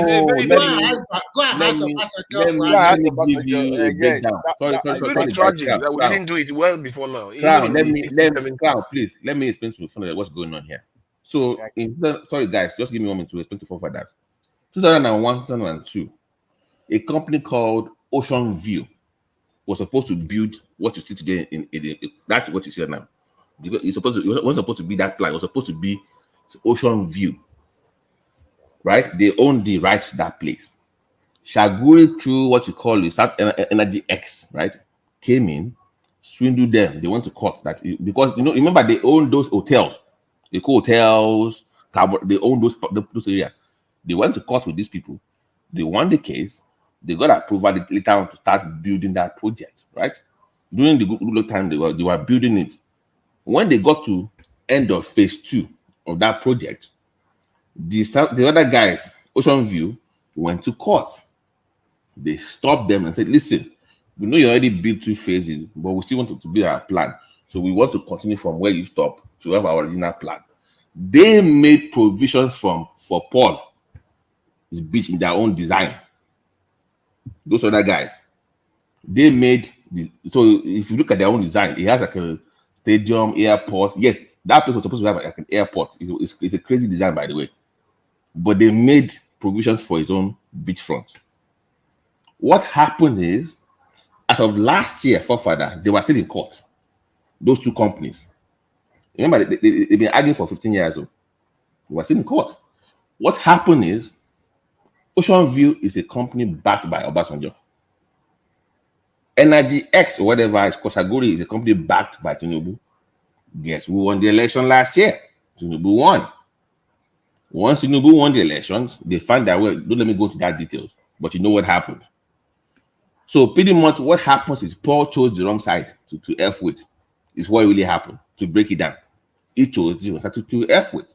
So once they got approval, they continued. So if you notice on that Lagos Calabar road, the more they build the road, the more Eco Atlantic expands their phase 3. By the way, this is a 6-phase project. Though. It's going all the way down. Past Oniru to Blue Waters apartment. It's going all the way down. So they're going to cover the whole entire place all the way down. That is the original plan. So call it Ocean View or Energy X. This has been going on for almost 21 years now. So don't tell me you showed up there to spend $200 million and you had no idea that 2 companies are fighting over what you own. He knew what was going on. He just chose the wrong side. And he got screwed. Babati, I suspect you have a property in that Eco Atlantic. Just forget that one. That's not the issue. Babati, in addition, even Dave Umahi said, if government want to sell that particular area now, it's going to go up for billions of naira now. They can easily pay him back his money and even make profit. See, I don't even care if that happens, Remy. So, Remy, I don't care, but don't come on TV to blackmail government. You can make this with them. And Don't then do that. secondly, I want to clarify a lot of things people have been talking about this highway. The old design by NDDC, the one Atiku is faulting, and when Umahi do his own calculation and everything, it's even more cheaper using concrete cement, whereby the layer is more higher than the one they want to use before. So they changed the original design. Instead of two lanes on each side of the divide, but now they make it five lane on each side of the divide, and with additional space in the middle for future train service from Lagos to Calabar. I don't know, sometimes all these politicians, they sometimes play to the gallery. I understand that you guys are saying, okay, this Chagori is a friend of Tinubu and the rest.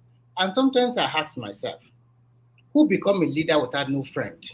Who get to a position without no interest? So when you get to a governor or you become a president, so you just become a president just because of you, or you don't have some. It's not just a friend; it's a business partner. Thank you. I know what I'm saying. Okay, Remy, let me just back you.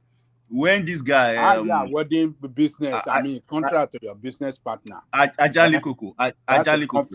Guys, Thomas, can you check the private? Please, I beg of you guys.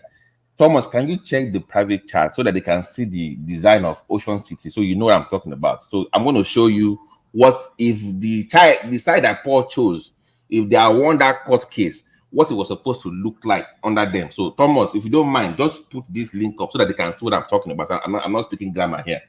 So guys, go ahead and check. We can just show you what's going on. Okay, Ajali Koko, you are saying that they have interest. There's no politician in Nigeria that doesn't have one or two interests in every company in Nigeria. This same article that is talking about, that we are talking about, when they were in power, the company that used to do clearing or whatever for Intel. Thank you.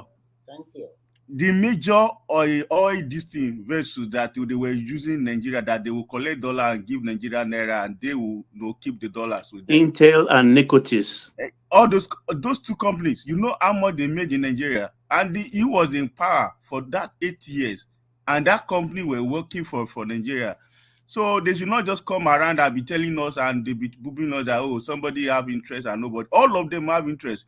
It's not the same article that told us that he will sell oil company to his friends. That if when people say your friends say okay, so you don't want me to sell we your should friend. continue like that forever. There's no way. Because they said they will do that now. We should do the same. Come on. Why you people like to promote this? I want to ask Abajale Koko and Rational Mind a good question. Rational Mind. I want to ask them a good. Sorry, quickly you come back. And my question is very simple. Donald Trump ruled America for 4 years. As I remember, his son-in-law held a powerful position. And that was forget about Donald Trump. Let's just focus on Nigeria.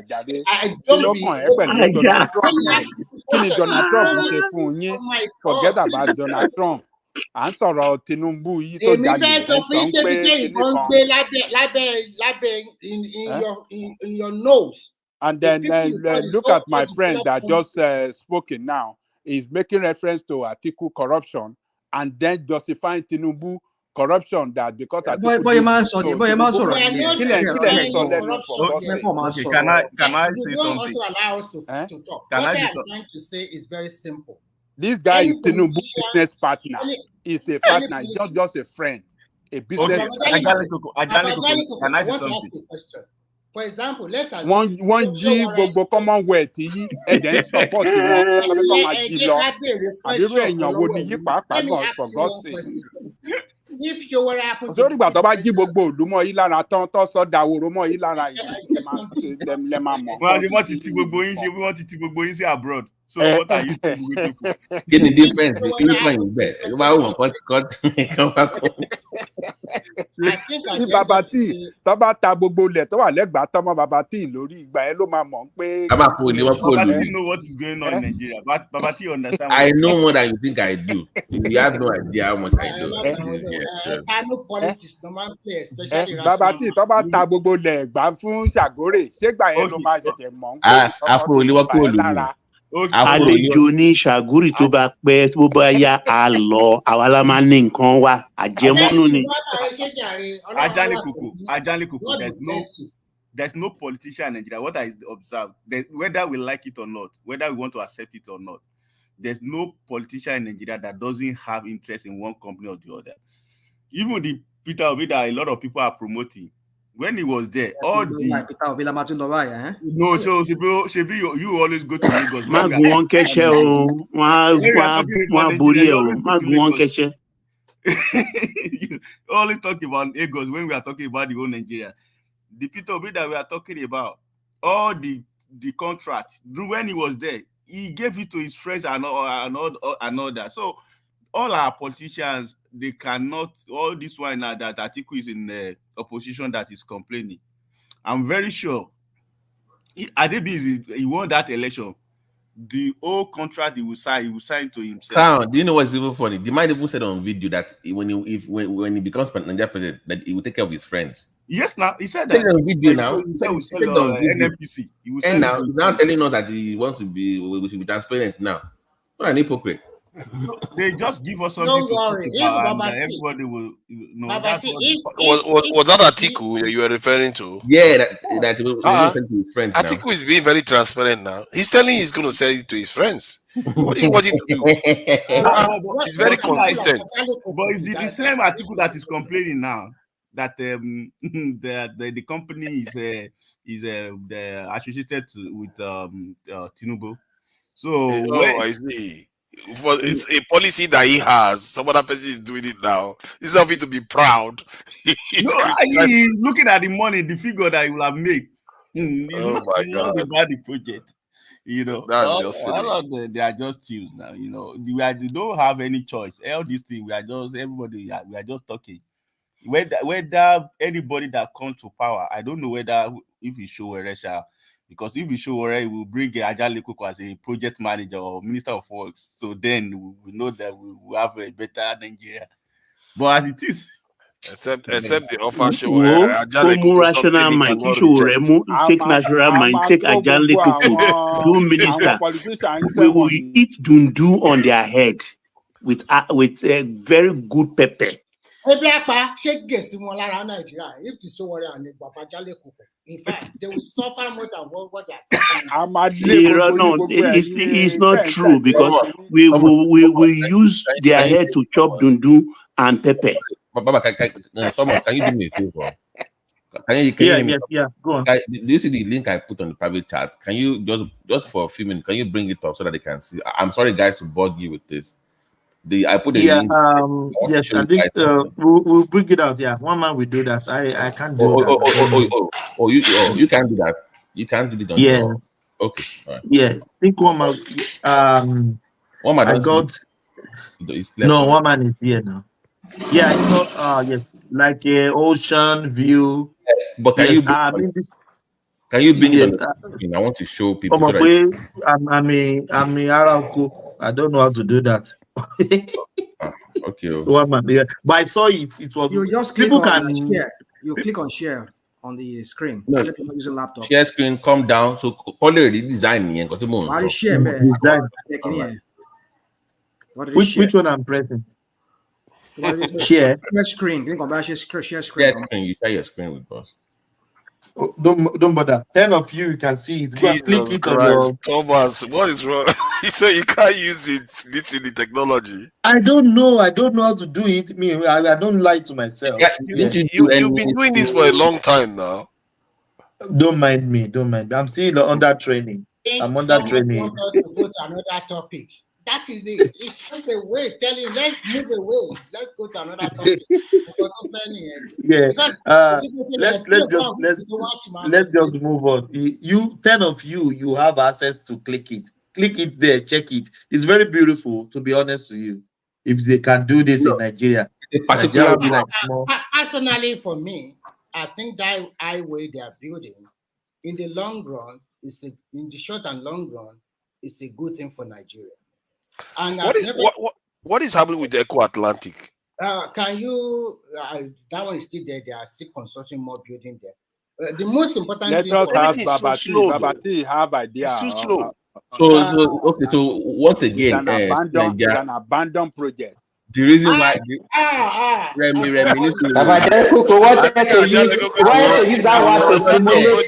He wanted to use that one to stimulate Baba T now. He wanted to use that one to stimulate him. Ajaliko is not an abandoned project. That project is beginning to look like an abandoned project. You have to admit, man. It's beginning to look like what? Where America is building the biggest embassy in Africa. Even this guy just bought. This guy just bought land there recently, Davido. So a lot of people are going there now. That was a bad idea to put American embassy there, right? It was not.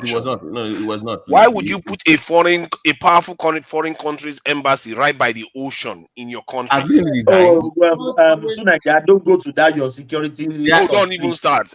Don't even start. Don't go there. No. Why would you do that? That's a bad idea. For national security, that's the kind of mumu that we tend to be mumuing, and then hold on, please. For national security reasons. Exactly. Literally carry their submarine and pack it inside there next to the embassy. Hold on now, this Uru, hold on. Please go and look at the design of the embassy Atlantic. The way it's designed, if anything happens, that thing just goes into the ocean. They will escape. The way they designed the embassy. So it's for their own security. If anything happens in Nigeria, things don't go shit. And they can bring anything just in. Jump into the ocean, bam. They link the embassy into the ocean, literally. I don't know when our mumu wear trousers, I tell you. Some of this nonsense we are allowed to happen. I don't know. They can literally, it's like a seaport that they have there. They can bring their submarine right next to their embassy. No, it's not that big. They can't do that. Why would they bring submarine? Well, come on. They can't do that. They can. They can't do that now. No. They can do that. They can come right to the shore, and because their embassies are the shore. No, that is not true. No. Nigeria owns the embassy was at the shore now. That I said go and look at the design. So inside the Atlantic, they have canals that go around the ocean, that go around the city. You can jump on a boat and go just like Venice. Venice. So, but the way they have the embassy inside the city leads to a canal in that embassy where if anything happens, they can just go on the canal and just drive into the ocean and leave. That's what it's designed for. It's not like they're going to bring a ship and go and invade Nigeria. No. But they can also. I think his argument is also that if they can leave through the canal, they can also enter through the canal. And they don't have anything stopping them. There's nothing stopping. They have access. Not large boats. Now. They have commandos. If they need to do for whatever reason they need to do an operation in Nigeria, they can bring a warship out to sea, and they can bring their commandos either by helicopter. Yeah, exactly. They are right by their embassy. You wouldn't have a clue. Come in. They can come in and they can use the embassy as a staging point. Don't give to Nigeria to start all this security stuff. Let's move on, please. Oh, so you rather talking about one man that is building a house by the road. You still have the floor. That's what he wants to talk about. Let's talk about the man building a house by the road. Well, that's I don't want that. It's a non-issue, even. That is the craziest thing. We just spent how many minutes discussing something that is a non-issue. You know, it turns out that nobody is touching the mass building, just his view. That's what we're talking about. $200 million is not a non-issue. I don't. That is for him now. But what else is on the cards? Let's move on, please. Motorists to pay average 3,000 per toll. Lagos, Calabar, this road we are talking about. So, what do you think? That is very cheap. It's very cheap. I think it's relatively not too bad for the whole duration of the journey. From 700 kilometers, 3,000. I don't even care if they are collecting 20,000. There are alternative road. If you are not ready to pay the toll, go to alternative road. Long way. My brother, what do you think? I think 3,000 is reasonable. I think when you look at it, 700 kilometers. To cross that road, you are. We didn't, my brother. Hold on. We didn't know maybe there will be 4 toll road. Then you'll be paying 3,000 each. We don't know actual. No. The whole duration, if you are going from Lagos to Calabar, is 3,000. But if you are going that cannot be. That is what he said. If you are going from Lagos to like Ondo or so, maybe it's 750, and for car it's 1,500. Yeah, It's so it's most likely commercial is 3,000. From 5,000. That is chicken. That is chicken change now. Chicken change now, yeah. It's cheap. You know, don't you know they want it for free now, right? With of a lot Even my own always analysis. want everything free. Everything is My free. own analysis is this: you are going to use almost 20-30 liters of petrol to cross Okay, that length of road. Thomas, I Probably will more. quit for other people to come in. Okay. Good night, folks. Good Good night, night. sir. Good night, sir. Yeah. Thank you, sir. So Yeah. you get car, you buy fuel, but you can't pay 1,500. Yeah, I mean, and I mean, Come you're on going to now. use 30 liters at nothing less than 500 naira. I mean, yeah, I mean, 3,000 is. But Thomas and Babati, if they finish the first phase of that road and they painted it, line it, and everything is in order, I bet you Nigeria will ask for more quickly. Just see that new third line Miriam bridge, the new one they just renovated. I saw Nigeria already I putting saw gold. Remy. I saw I saw the night view of that third line bridge. Thomas, that thing was looking like heaven. I said, man, the way that they put the floodlight and the cameras, I'm like, wow, this is looking good, man. This is But looking good. do you know Fashola caught so much flack when he was shutting it down? Oh, they were abusing him. Shutting it down is making our life so difficult. Nigerians like to complain. Aro, sorry to complain to you. Sorry, sir. There's levels to this. Son and engineer at different level. Yes, Nah, I'm sorry. This I love fashionable, but this guy is an engineer. He's different. He knows what he's doing. See the way he's dishing out the pavement, the quantity of the sand, the mixture. In fact, if you're not an Remy, engineer, you do not understand. but Remy, I don't know the year they built Third Milan Bridge. If they are closing it down to maintain it, is that too much to ask for? They have to maintain it. They They will have tell to you they are maintain eating it. money now. Is their own at the end of the day, they are thief, they are stealing our money, don't repair it. They just repaired it last year. Why are they repairing it this year? But when they now see the beauty, they now say, it's a good thing, blah blah blah. I've never seen it's a good thing. But Remy, that cost David Mai. I'm sorry. From what they call it, from Oba, which what was the head in the mainland? I forget the Owodoshoki. From Owodoshoki down, it should be lighting up, beautiful, lighting up. That if a pin fell down on that bridge, you will be able to pick it up. The bridge in abroad, all those politicians go, it's lighting up.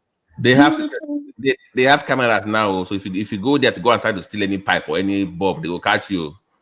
They're not waiting for you to go. For a long time, they've been putting that the RRS on the bridge now. Those they have the CCTV camera to monitor. They are also going to build. They are trying to build a small house whereby the police are not going to be on the road, though, so nobody is going to say stop. We are checking your car. Nobody's going to do that. But they are going to build a kind of small house. If there is an accident or incident, people that fall into the lagoon, there will be a ready-made boat that can quickly reach them and help them so that they can survive. I think we are doing. I thought they've done that already. I saw them. They've done that. They even have hospitals. That's floating hospitals. You don't know. I've seen it in Lagos. And the one thing I want to bring clarity about is that when Baba Jelly-Cook and the rest were complaining about how they give the contract to Shagori, the man said that the kind of agreement they have with him, they have already done it in other parts of Nigeria, Makurdi area. There's another one in maybe Kaduna to Kano Road. There's also another one in East that they did the same thing. And it gave example because iTech is the one that built Eco Atlantic City. They know how to do the technology of waterfront and the rest. And that is why they picked them ahead of other people.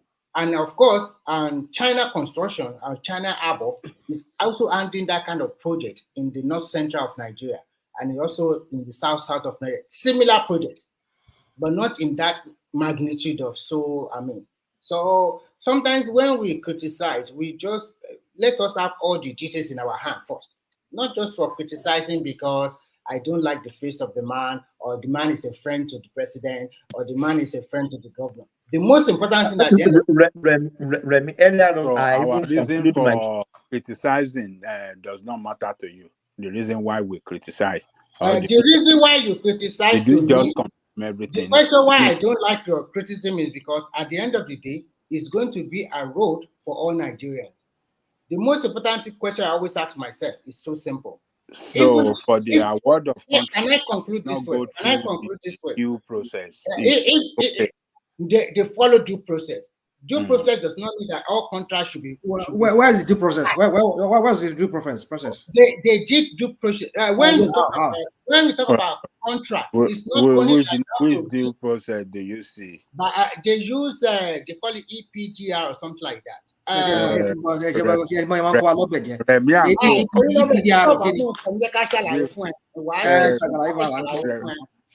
You calm down. When you are no conduct a due process. When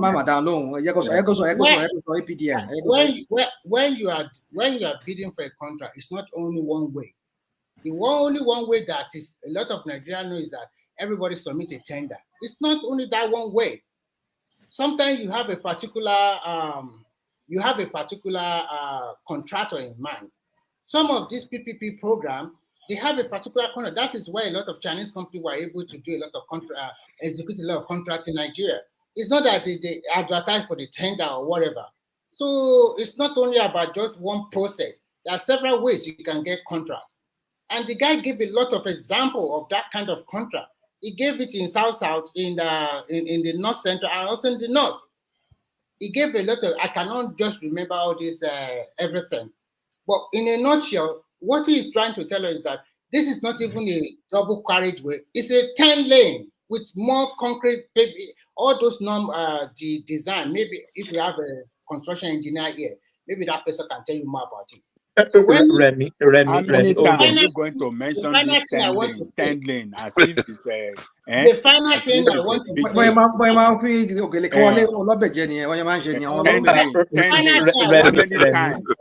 mention this 10 lane. On the lighter note, Remy, please hold on. On lighter note, when the road is finally constructed, I will make sure that Babajale Koko and Rational Mind, I will give their name to those people who are in Lagos. You should not try that road. You should stop it. What if blacklist you don't blacklist your name. I was actually going to say just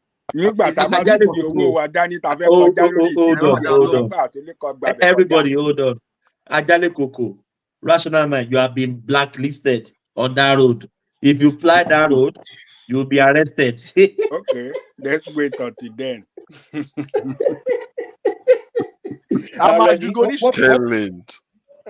Remy, what I was even saying earlier on, they give it to Tinubu's daddy. It is Tinubu's brother. It is Tinubu's accolade. Tinubu's friend. Nigeria is still winning. We need that project. That is the main issue. Yes, we need it. Maybe me, I haven't traveled to Calabar before, or East or North before. I was just being in my Southwest because many things we heard about the other side of the road. I will just go to Nigeria one day, get my car ready, and travel 5 hours. So we need it. Nigeria is still winning. They can still, I don't care. Just give us the road, give us social amenities. We know you will still. We know you will still. But do the road. The standard road from Lagos to Ibadan that passed through Abeokuta, when they were building it, everybody was shouting, hey, they will steal money. But today they are taking pictures, they are taking it. That is an average Nigerian. You see, the thing about stealing money that doesn't even make sense is that you can make money without necessarily stealing it the way they are doing it. Like Thomas is saying that you can build things. The moment you start building things, you'll discover that you can make even more money without necessarily. In a way, it's like theft, but it's not the way you are doing it. The way they just steal and you do anything productive with the money other than just. But to Nigeria, we also exaggerate stealing in Nigeria. Because all of us will have that mindset. Yeah. You understand? Even if somebody is not stealing, we always assume that anybody in position in Nigeria must steal, and we accuse him of stealing. There's nothing that you can do as a leader in Nigeria. Even if you're a leader of a community, they will accuse you of stealing. Yeah. I think that's an interesting point. I think part of it is because most Nigerians don't necessarily know how much is being spent to on the state legitimately, and I think that's an exercise we probably need to engage in. Let's find out how much is actually being spent to for salaries and everything that goes to the people and the staff and the country and everything. So Nigeria, then we can now evaluate how much is being stolen. But we've never really done that. The only thing you can say about somebody in Nigeria that everybody will agree with you is to accuse him of stealing. If you just say somebody stole money, everybody will agree with you. Yeah, and sometimes it may not be as much as we like to think. You know, it may not be as much as we like to think. To Niger, to that point you are making about general ignorance about civics in Nigeria. Fashionary only launched a book not long ago. He released a book some weeks or about a month or two ago, and I'm trying to get my hands on it. I can't remember the name of the book now, but it deals with so much about the issues of about things that Nigerians are ignorant about: the process of governance, process of government, the process. Things, you know, a lot of people actually are ignorant about things in Nigeria. You see, still, tell me one big project globally that has not gone wildly over budget. Almost every single one of them. Anywhere in the world. It's crazy. Look at this thing, the one that they were making in the UK. I think I've forgotten the name, the train line. They wanted to do the train line. They cancelled it after spending billions. And just to cancel it, the UK government is going to lose billions of billions. When we're talking about billions, maybe more than the Nigeria spends on the national budget too. That's what we're talking about. Is it the Elizabeth line or is it the Victoria Elizabeth line? No, it's the one Crossrail across the country. Yeah. I mean, it's really, the one. There's a Manchester one as well. Yeah, they have to cancel the market. I can't think of any big project. Look at that idea, Euro Tunnel. That was wildly over budget. I can't think of any big construction project globally that does not go wildly over budget.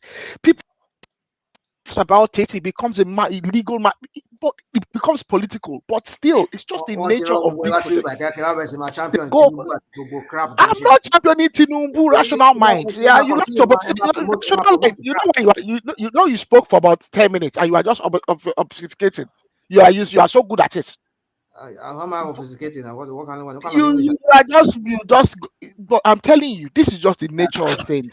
Nature of big projects is this. And if we hate corruption, see, all those people that like to say they hate corruption. If you hate corruption seriously, for example, to justify the crash, if you hate corruption badly, you need to advocate for capital punishment for government people, office holders that steal public funds. You need to advocate for capital punishment for them. And if you hate corruption, and secondly, the corrupt practices is not necessarily the damaging aspect to the nation, because if you steal and you use it within the country and you use it maybe even productively, the effect is not that serious. Like in America now, you say corrupt practices is not damaging. No, it's not as damaging. Depending on it's targeted damaging. Let me explain what I mean. Talking about. See, in America, let me explain. Let me explain. To the economic mode that we found ourselves in, not corruption. It's a weak state. It's a weak what state. Do you mean it's by a different weak? thing. Why are you jumping from pillar to pole? Because it's not corruption. It depends on how you want to look at it. It's not corruption is the reason why we are where we are. We're a weak state. Are you serious? Yes. Because corruption is not at the top of it. See, I'm telling you, more money is lost in America and in the UK to corruption than anything close, bigger than our Nigerian budget. What are you talking about? I said, you wanted me to repeat it again? What are you saying? More money is lost in America that is bigger than our Nigerian budget every year. It's not corruption that has brought us to where we are. So tell us what. I agree with him totally. It's not corruption. It's a weak state. It's a constellation of so many things. Okay, order. Oh yeah. Tell us what happened. Tell us what. Let me tell you what kept Nigeria weak. Your leaders, after they got independence, didn't see themselves Oh, as come on, an independent people. come on, Let stop me this see. one, man. If you don't want to hear it, then Come on, don't stop ask the this question. one. You want to Why start do from you always ask a independent question and you time. don't want to hear the answer? Because you just want to hear the answer you want to hear. Take it from this Fourth Republic. Take it from this time that I have to started this let Fourth people Republic. understand the reason why our state is weak. If you have a weak state, I have to tell you the reason why. Your elite, if your elite class is busy subscribing, thinking that they are connected to Igbo people as if they are related to Igbo people, then you wonder why they surrender all your sovereignty and the benefits to them. They are surrendering everything. Why do you think many Francophone countries now are getting upset? Okay, when they saying are that the French should leave surrendering, them what alone? does that mean? When they surrender your What that sovereignty, means is that when they steal money from your country, they take it to their what does country. that connote? It means that you when they disappoint take me. money from your How do you country, mean it's hold not on, let me. corruption that keep us where we are today? You Hold on disappoint now. me. Economy to foreign Corruption power. is just a disappoint symptom. me. What does that connote? Oh, you don't understand. Corruption is just a symptom of a deeper problem. Oh, come Because on. the West Corruption is guys, the highest thing that can happen to a country. hold on, Is the highest thing that can happen to a country. not everybody, even hold on. close. Not If even I said close. everybody, hold on. Everybody, please hold on. Please hold on. We can't talk on each other.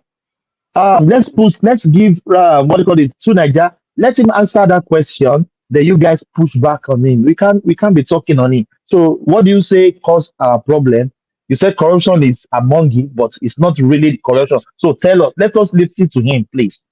Thank No, you. you said it's not corruption. Let him speak. Don't Corruption fine Let is tune it. let him land now. Yeah, let him No, land. Yeah, with what go you on. are saying, you said corruption is corruption a is among symptom it. of He a didn't say he deeper said problem. corruption is not.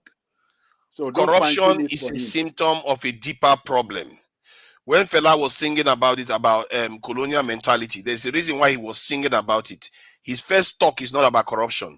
What he's telling you is that if your people don't recognize that their priority is to help their people, they will be helping other people. And hence, all your leaders keep doing is to help the British, the Americans, the French get more powerful. They are more powerful today than they were in the 60s compared to us. Because your leaders, why did they do that? Because they think they are part of the British Empire. They think they are part of the American Empire. They still behave like that today. If you go to Kaduna now, you will see the list of governors in Kaduna. You know where they carried it to? They included the British ones too. Because they think they are part of the British Empire. They don't see themselves as a separate people. Hence, you don't fight for your own people the way you are supposed to, like other people do. This is very abnormal state that we are in. This is why I say our leadership and our elite class, they are like traitors to our own people. They are the ones that used to sell slaves. So, from that point of view, when they steal money from your country, where do you think they want to take it to? They want to take it to their true motherland. That's where they take it to. They take it to the Europeans and they put it there. And Europeans take the money and use it to invest in their own country. And when they want to sign deal with Europeans, they concede to them all the wealth of the country and they give them all the preferential treatment that they basically anything they ask for, they give it to them. And you wonder why any money you steal leaves your economy and goes to their countries. That is where the damage is happening. Economy, the way it works is that if you steal money, you invest it back in that economy. Some other person will take that money and use to do positive something that adds value to the economy, and that is how the economy grows. In the West, that's why their corruption doesn't damage them as much, because even if they are corrupt, they're still spending in their own countries. Everywhere they go, they get richer because they are spending it amongst themselves. We as black people, even in America, we are the only group. Money doesn't remain in circulation in our economies.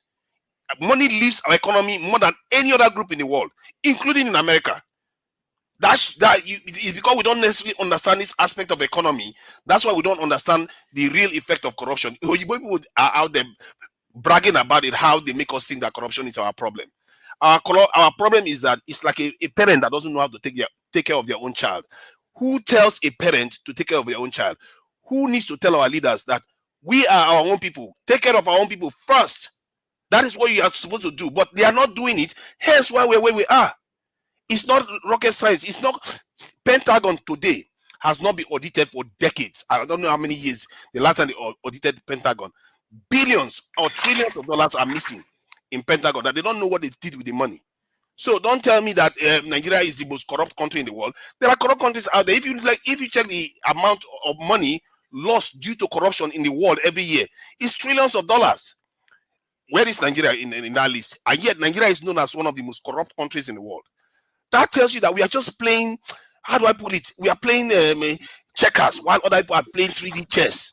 What we need to do is to start aspiring and investing and becoming bigger and bigger. I think what I said earlier on about how we need to start encouraging people like How do Onyema you and all want the to rest of it. reconcile? How do you want to reconcile what you are saying now against the publication that Nigeria is the most corrupt country in the world, or one of the most corrupt? How do you want to reconcile your argument against that? But everything he's saying is also corruption now.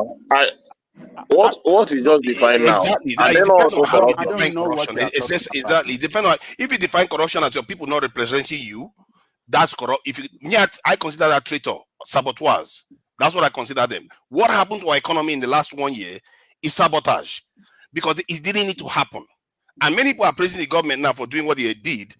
It's like somebody digging a hole and covering it, and you're thanking them. What you just wasted time, and you made the Nigerian economy unstable. For what reason? There is no reason for all those things to happen. Yet all of them happen, and guess who made a lot of money out of it? The Wall Street people. They speculated on our currency, and many of them are raked billions out of our economy because of it. If you start observing the system from the point of view of the health of the entire system, you start seeing who is actually being a traitor to the system. When I was saying it here, the last time I was here, that I was saying Nigerian government should be discouraging people from using the dollars. They had the power to do it, but they didn't do it until about 3 weeks ago. The spokesman for the president said, start buying Nigeria and all the rest of it. Since then, and it looks like they became conscious of the damage they are doing to their own economy. And since then, the Nigerian economy has the naira has been appreciating since then. They started going after Bureau de change people, started limiting the amount they are allowed to sell this. They are supposed to even discourage people from using the dollar more. That is going to increase the value of the naira. But I'm just saying that corruption is not the worst problem that we face, because other countries are corrupt, but yet they are functional. So Why? you know better than the international organization that describe.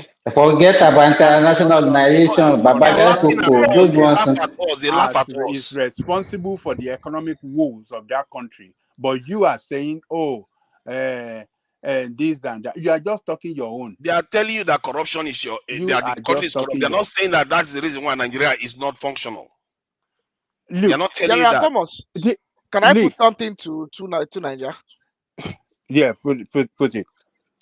To Nigeria, I appreciate your set, where you're coming from, and I don't fully agree with you, although I get where you're coming from, and let me put it to you this way: corruption is a big problem in Nigeria, but you know one thing, a lot of Nigerians, we are engaged in mutual. This is what I was going to use. A lot of us are corrupt. And one thing that we all do is this: we have this national cake syndrome. Let me bring my own knife and cut my own, because if I don't cut my own, someone else will cut it, and then I've missed my opportunity. That is one of the big problems in Nigeria. And we don't punish big crimes by whacking people with big stakes. Mm-hmm. That's the big problem. Why do you think that is? Who is encouraging us not to use capital punishment? The West. And our leaders are listening to them. This is why I say these are our leaders that are not serving us. Who is telling them not to carry out the death penalty? Is it not the West telling them? Not death penalty. What is going on? Not death penalty, but what's in our we have death penalty in our books, but they are not carrying it out. Yeah, but we don't need to kill someone because he stole billions now. I give him 25 years. If you don't have a system where people are accountable, you know what is going to happen? You are going to elevate people without integrity. That is what we are doing. This is why the whole system is decaying. If you want people with integrity to emerge in the system, you have to discourage the ones that lack integrity. And to discourage them, you have to punish them harshly. If they cause a loss of life, they have to pay for it. But yet, you see what I mean? Loss of life, loss of life. But I mean, if someone stole all these steps that they are stealing from government institutions, what do you think is going on? They are causing a lot of loss of life. If you steal money from healthcare that they are supposed to give to people, women die in childbirth, and people are dying of malaria. What do you think is? You are killing people. This is the recklessness of people in office, that they don't understand the gravity of what they are doing to their own people. And where does this mentality come from? Because these our leaders are not awake to their own people. Does anybody need to tell any of you to take care of your own child? Isn't that how our people are supposed to be? Are we not supposed to take care of our own people? Are we not supposed to take care of our own land? But yet we don't do it. That's at the core of our problem. It's not even, or if we just change our mind and start taking care of our business, all our problem will just be solved. You'll be surprised how quickly it goes away. Quickly, because we have the resources. We are the most populated country in Africa. People want to come and invest in the most populated country, where they have the biggest market, that has the influence in the West Africa region to spread their product almost to 500 million people. Nigeria has a lot of opportunities to make a lot of money that they didn't even they don't have to work for. And yet our leaders can't even capitalize on that to make themselves richer. That's what I call saboteurs. I don't think the leaders alone, no, because at every level, I'm not saying it's only the leadership. Nigerians engage in micro corruption, some small things, some petty things that actually, all of us, Nigeria, it's a corrupt society. It really is a very corrupt society. I agree with you. It's from bottom to top. But can we excuse me guys, can we go back and look at the genesis of this problem? Okay, if we start, because we used to praise our founding fathers, pre and immediate post independence, like Zik and all those things. Fine, that time at least we are not relying on oil, we are relying on production. We produce a lot of things. But by the time the military takeover, we once started, we have all went for that. That was when our production started, local production started falling. By late 70s, early 80s, those people that we have that time, they were not planning for our future. Because you can imagine that we rely on oil since 70s up to the present moment. Our population is growing. We are not looking at how we can expand our economy to get more revenue to cope with the increasing population. Then we are talking about a country of over 200 million people having a budget of $20 billion that is not even enough for a project, a national project. I can say it. Yeah, then we are talking about corruption. We are talking about corruption as the major problem. We are now, everybody is now surrounding themselves around this 20 billion, and we are discussing it. When it's even a country that is not even up to 1/10 of our population can spend on a project. And we are saying that it's corruption that is our problem. If you want to spend, let me tell you, if you want to spend every penny in that $20 billion budget, where can that one take us? We all come here, we will be saying that it's not even up to a budget of a state, on even maybe education of New York. And we come here, we say we mention that, then we'll now be talking about corruption as a major problem. Let us look at it. Let us think deep and look at, if we are talking about corruption, and we are not talking about how we can expand our economy, increase our revenue base so that it can cope with our level of demand. How can you talk about expanding the economy when there is corruption, massive corruption in your system? Oh God. I don't like to agree with. I don't like to agree with our mind. But I think corruption, the price of corruption, can also be under productivity. Other countries are corrupt. Other countries have tribalism. Other countries have religious division. Other countries have all kinds of problems, yet they are functional. You should be asking yourself, deductive reasoning would tell you that ingredient, which is corruption or tribalism, is not the reason why we are where we are. It's the abandonment. Let me tell you, we know that even somebody in country that are very rich can steal that 20 billion and they will still not feel it. Do you agree with me? Of course. So what are we talking about? And do you have it that you're stealing it? Was it not 23 billion that we spent on our national budget recently? The 23 billion is chicken change. The UK spends 1.4 trillion. For a population of 60 million people. Imagine. That is the kind of situation. And you know why I feel like this is serious sabotage? Because our leaders know this, and it's in their own interest for Nigeria to be rich, because they will make more money. That's why for me, it just baffles my mind that these people are so blinded that they don't even understand that it's in their own interest for Nigeria to do well, that they will make even more money out of it. Can you compare Dangote to Elon Musk? That means they have to work hard now, and they don't want to work hard. They want free money. They don't want. What kind of rich man works hard? You just tell people what to do. Most of them don't work hard. What do they do? Maybe Elon Musk works a little bit hard. That one is what almost 200 billion US dollars. Can you measure him with Dangote? You can measure him with Dangote. And technically, Dangote has more control of our economy than this in Elon Musk has over America. But yet, he's not that rich. That tells you that if our leaders and our elites they had their head in their right place, they will be ambitious. Let me ask a be a question. lot richer. Hold on. You want to create how many trillion naira? Is it? You say 1 trillion economy. Look at your epileptic power supply. People cannot even use power to even generate anything, to even manufacture. And you're talking about 1 trillion. Is electricity free? How do you generate electricity? If you don't have money, how will you generate electricity?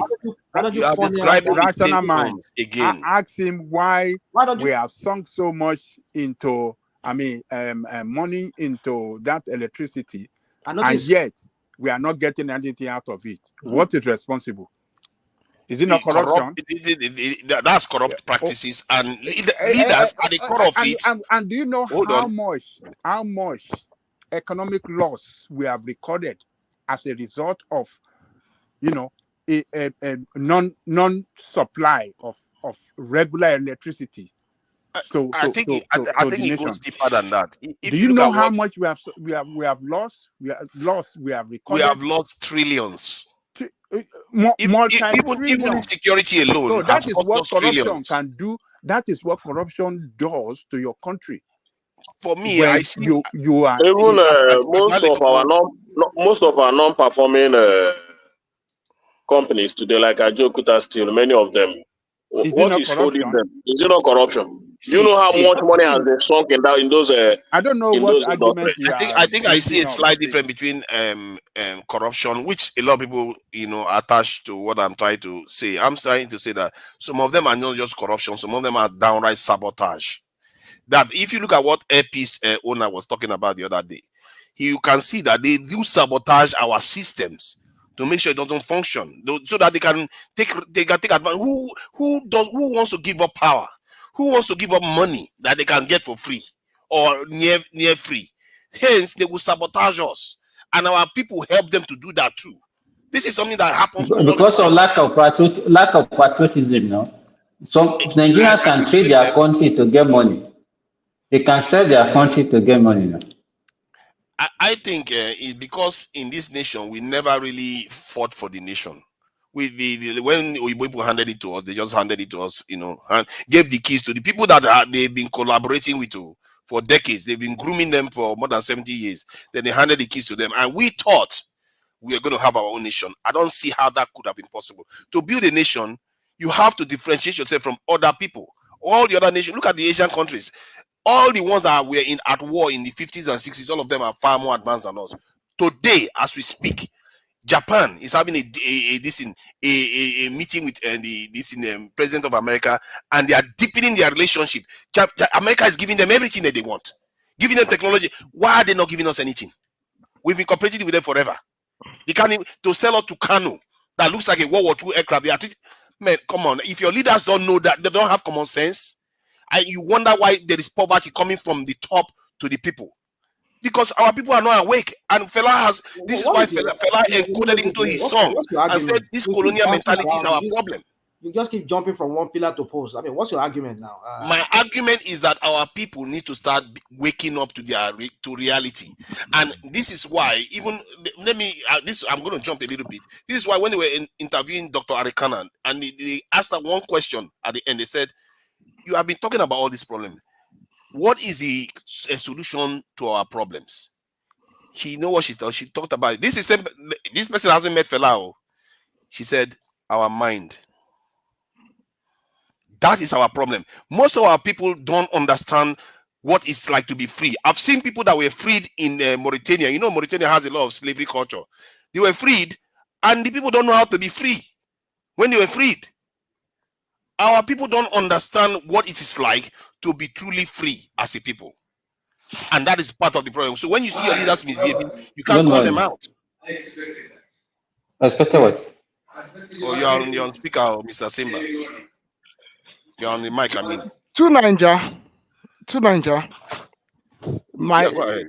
My own proposition is actually that the problem we have in Nigeria is actually not political corruption, grand corruption, as we call it. If Nigeria wants to be more productive, they need to do civil service reform. If you want a working state, any leader needs to, any president really needs to consider serious civil service reform. People are mentioning Ajakuta. They have civil servants that have been collecting money there for 20 years. Engineers, administrators, managers, technicians. See, all our refineries, they have civil servants. Exactly. You can servants and civil servants. Okay, yes. If you take security forces as civil servants, yes. If you want to fix your country, you have to start with how you can defend what you've got. If you cannot defend it, everything will be rotting away. They are stealing our power station equipment everywhere. They are stealing everything. They are stealing even things from airports. They are stealing the whole thing. The country is not secure, and I think there are still local government areas where people are paying tax to bandits in this country. These people, they know what they need to do, but they are not doing it. And if you the other day when I said that Machiavelli even said the same thing, people were saying, "Oh yeah, you are quoting Machiavelli." It turns out that Machiavelli is they regard him as the father of modern political sciences. And this man said, "If you don't fix your security, forget anything about law." Basically, that's what he said. If you cannot fix your security, don't bother. And our people never really understood that. When like Asian nations became free, what they went through forced them to think about security because they went through war. Some very, very devastating wars that they went through. So they thought about security from the very get-go. Arab people thought about security. Europeans thought about it. Only us are asleep. And the few countries that fought for their independence in Africa are some of the most outspoken ones, like South Africa, like Zimbabwe, that fought this in the British and this in Rhodesia. And they are some of the most outspoken ones because Zimbabwe President Mugabe wanted to betray his people. But the people that fought in that war told him, hey, we are not going to die while these Oyibo people still own the land that we were fighting them for. That's why they didn't let Mugabe rest. That's why he had to do what he did. But Nigeria, did we have that kind of heritage? We didn't. So our people just, you see, you can't force people to agree with each other until they all experience the consequences of not agreeing with each other. That's what I'm beginning to think, that because Nigeria didn't experience the bitterness that we had to fight for this freedom, this is why we feel like it's a luxury for us to unite.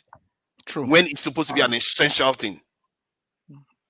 That's an agreeable position, yes. Yeah, I also think you are speaking the right way.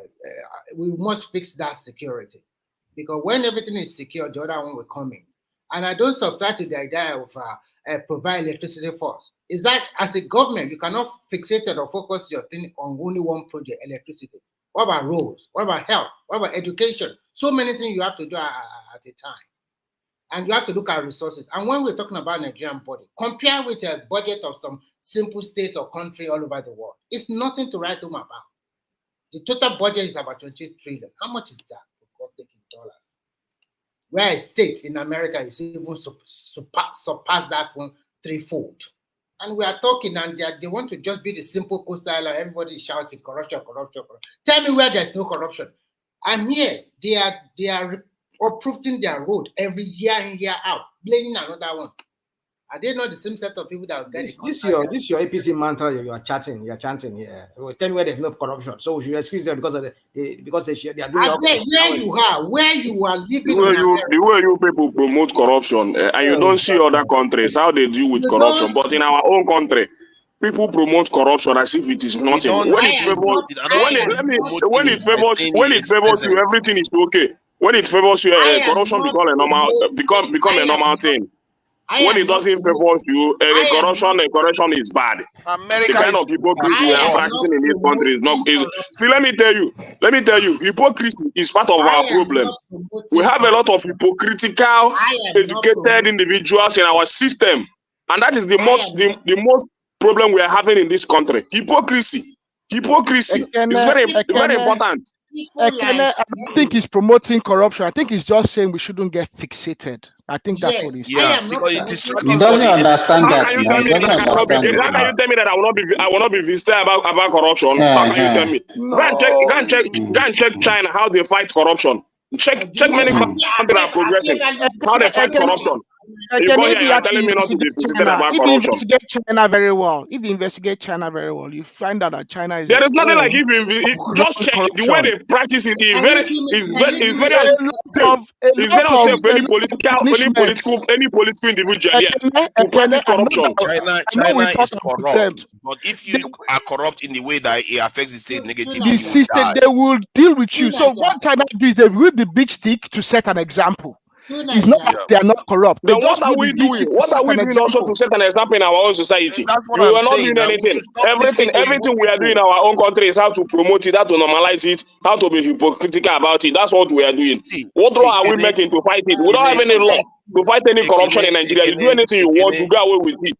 Ekene, we And should we come just here, stop we come to listening defend and say corruption is not part of our problem.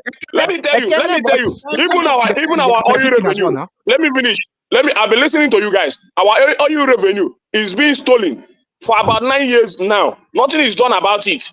And who are the ministers of petroleum? It's These only are 9 major years ago problems we are that our having oil revenue in our started input. stealing our These oil are part of revenue. our major problem we have Only 9 in our years ago input. they started. But when we come here, we Ekene, come to defend it's nonsense. only Sometimes 9 when I years listen ago to they started stealing sometimes when our I oil listen to you revenue. guys, if I listen to you Ekene, guys, I don't know I don't know how to grade you guys. Ekene, let me ask you this now. Do you think that you will be fine if Nigerian government says everybody that stole all those money, crude oil money, that stole all those money, put it overseas, let them bring the money back, they will have amnesty as long as they use the money and invest the money in Nigeria?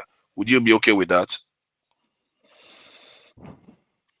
See, there is nothing being okay about anything. Whether you bring the money or you don't bring it, corruption is corruption. If you steal money, invest it in abroad, it's corruption. If you steal money, invest it in Nigeria, it's corruption. And the major reason why you cannot invest the money you stole in Nigeria is because you know that it's corruption that you have practiced. A lot of our politicians have money that are not in the bank. Let me just ask you some questions.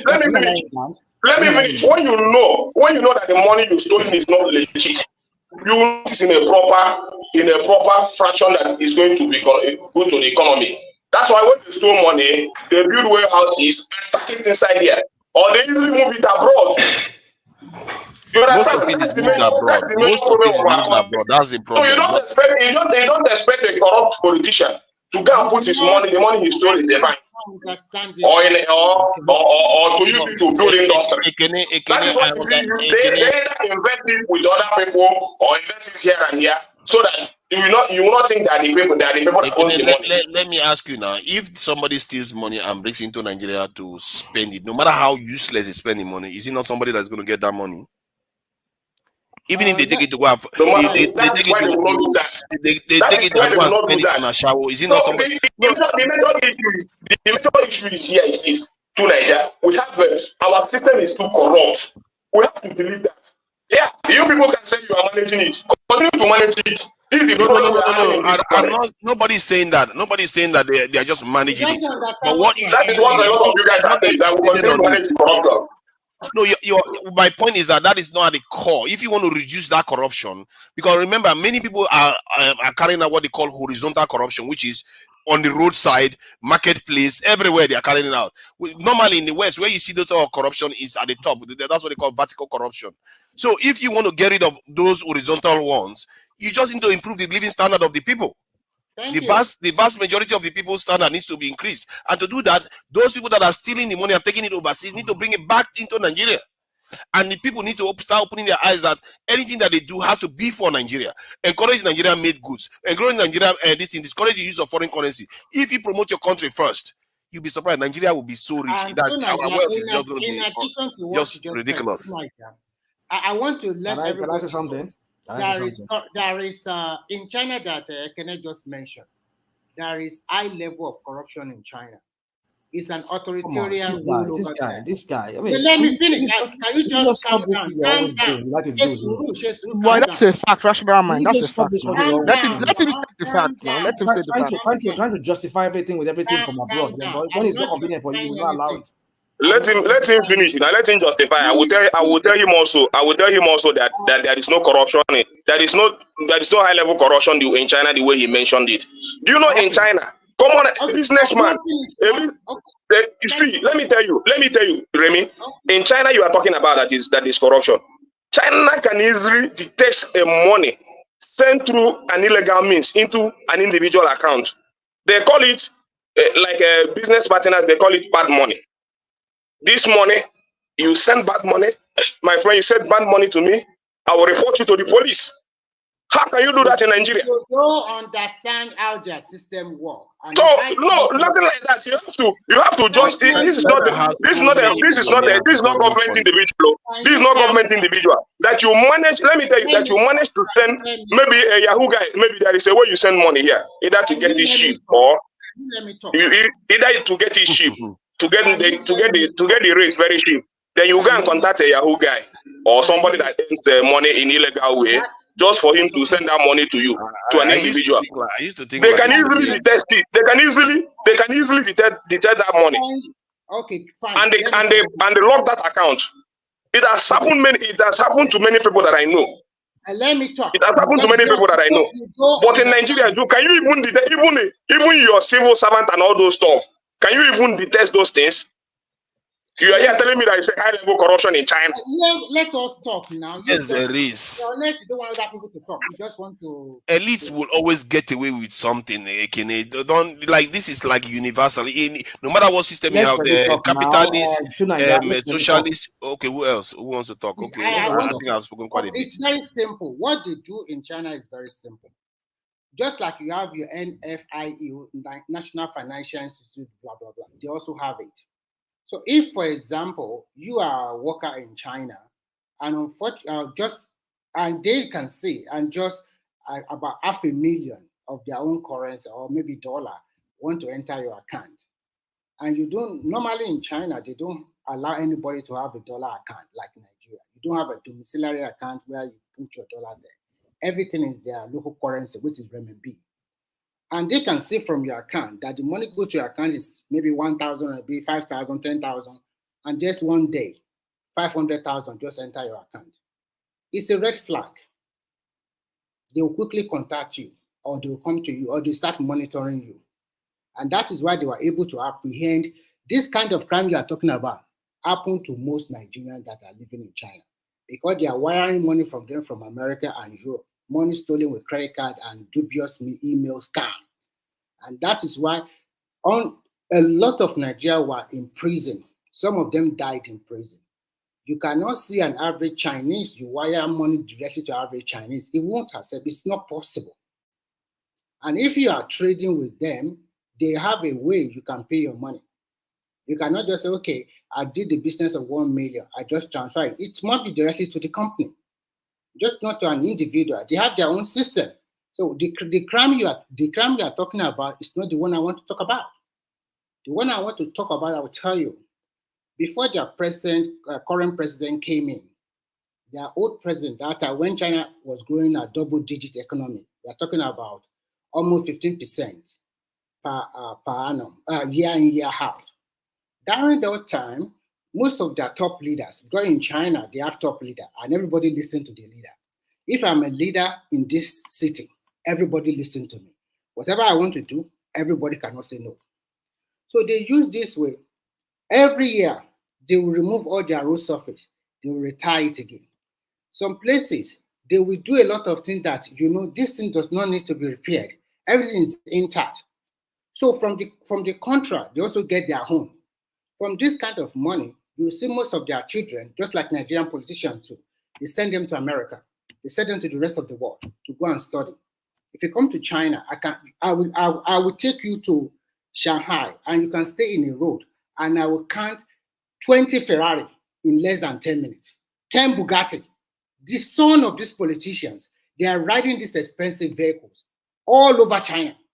So there is corruption there. But the only thing that Nigeria is trying to tell you that most Chinese look away is that there is basic amenities, electricity 24/7, water, road, hospital, everything is there. So some of them doesn't even care about who is their mayor or who is their governor, because the basic amenities are intact.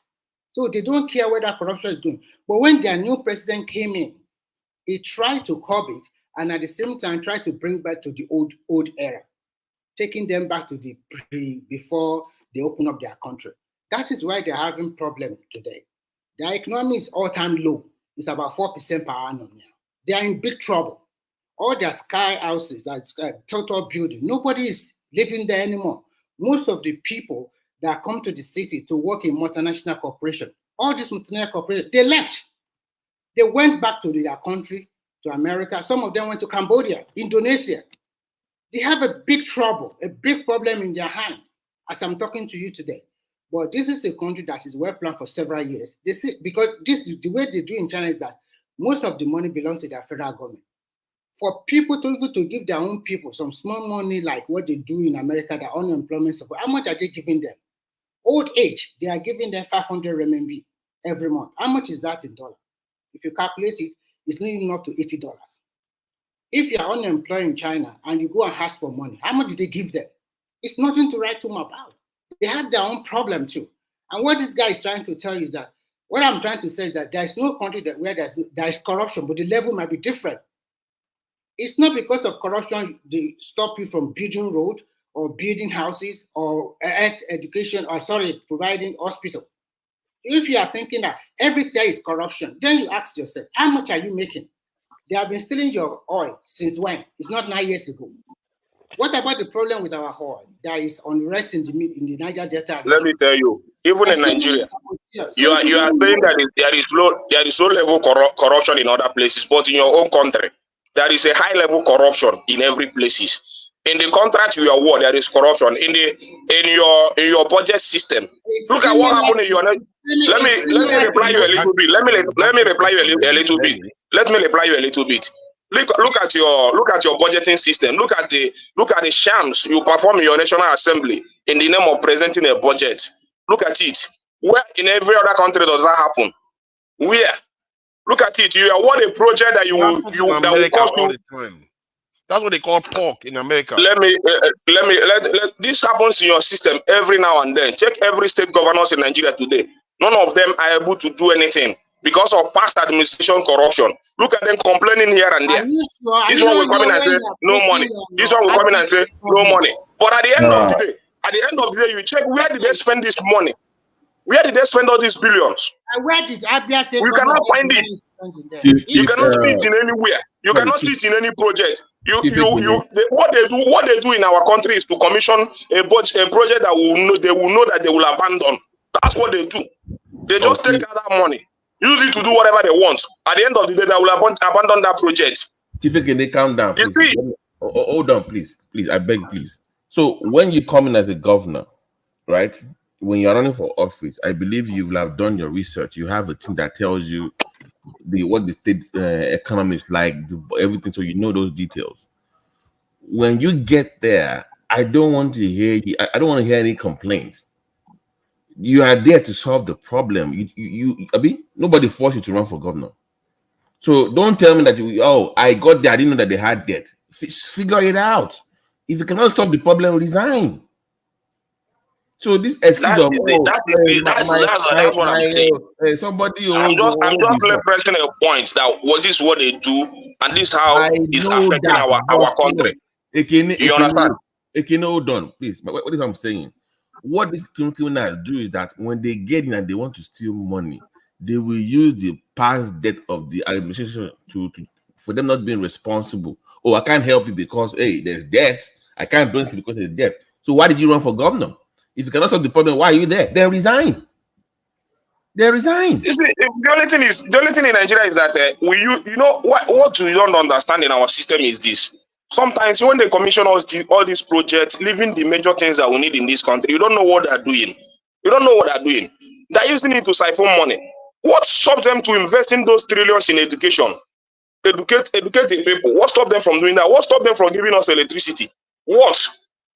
But when we come here, when they commission something, you come here and clap for them. You want to do a project that will last for 8 years. Who tell you that you are going to be in that office for 8 years? Have you Who tells you that? At least 80% of that money is actually being spent on the state, like paying teachers, doctors. There are a lot of we see. Let me tell you, we have major problem in this country. Everybody knows that. We have problem of electricity. Electricity is doing not a very bad. We have problem of education, and we're not investing much in those areas. You don't need. Invest in your people. They can build their roads. They can do a lot of things. Let educate the public. Give us electricity. The industries will start to work. We start more production in this country. We are not doing that. That is why. Let me finish. And the most of those projects is very certain that they're not going to complete it the time they gave you. It's very certain. I can tell you, I can begin to point fingers. I can begin to point many places. Even demolition has happened. And I know that in the next 4 years, project is not going to start there. But when we come here, we want to, what are we trying to pray? What are we trying to pray? They will just budget something and use it to siphon money. 1 kilometer will cost you 4 billion. Just check it. How is that going to be possible? That 1 kilometer is going to cost you 4 billion. We don't disagree that all it is. Just calm down now. Lower your voice. If we live in the world that you created, I don't have any problem with it.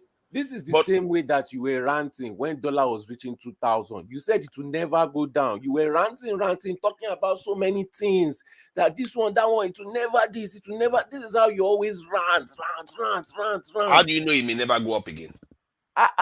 So for that, go away, please. We don't want to hear. Please, we don't want to hear. No, you can't use that as a reason. How do you know it's not going to go up again? I can vividly remember when it was about dollar. This, that. It's the same thing about. Has the dollar go down? Tony, has the dollar go down?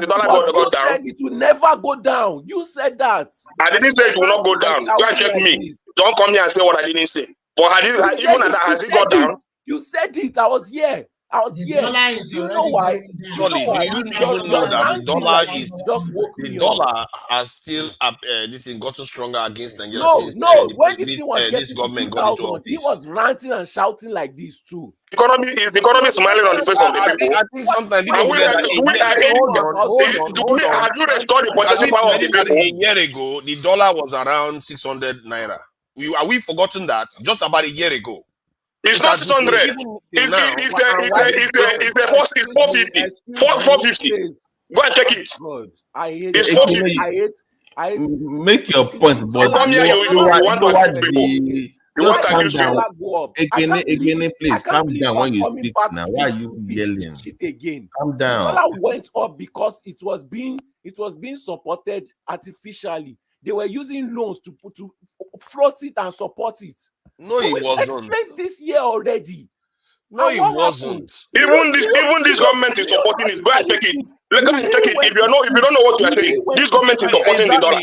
Your foreign reserve is now down to 1.20 billion. That's what your foreign reserve is up to now. In just few months. Where is the money going to? 6 months, 1 year ago, they are doing it now. They should have done it a long time ago. What you are saying, they are doing it now. They are supporting the dollar. Your foreign reserve is down to 1.something billion. Where is the money going to? You are not talking that side. You are just saying that the dollar is going down. Where did your foreign reserve go to? But why are you yelling, though? I don't understand it. Why are you yelling? Well, I think it's a bit frustrating now. But calm down now. We want to learn what you have to say, not yelling over. I don't understand, though. Yelling and shouting on what you don't know and what you don't understand. If you are going to be yelling and shouting, please tell me. Let me know. So I'll just calm down. Make your argument. I want to hear what you have to say. But when you are yelling, you told me off. Remember, we are on the same side here. It's not like anybody is advocating for corruption. It's really, really too early for this.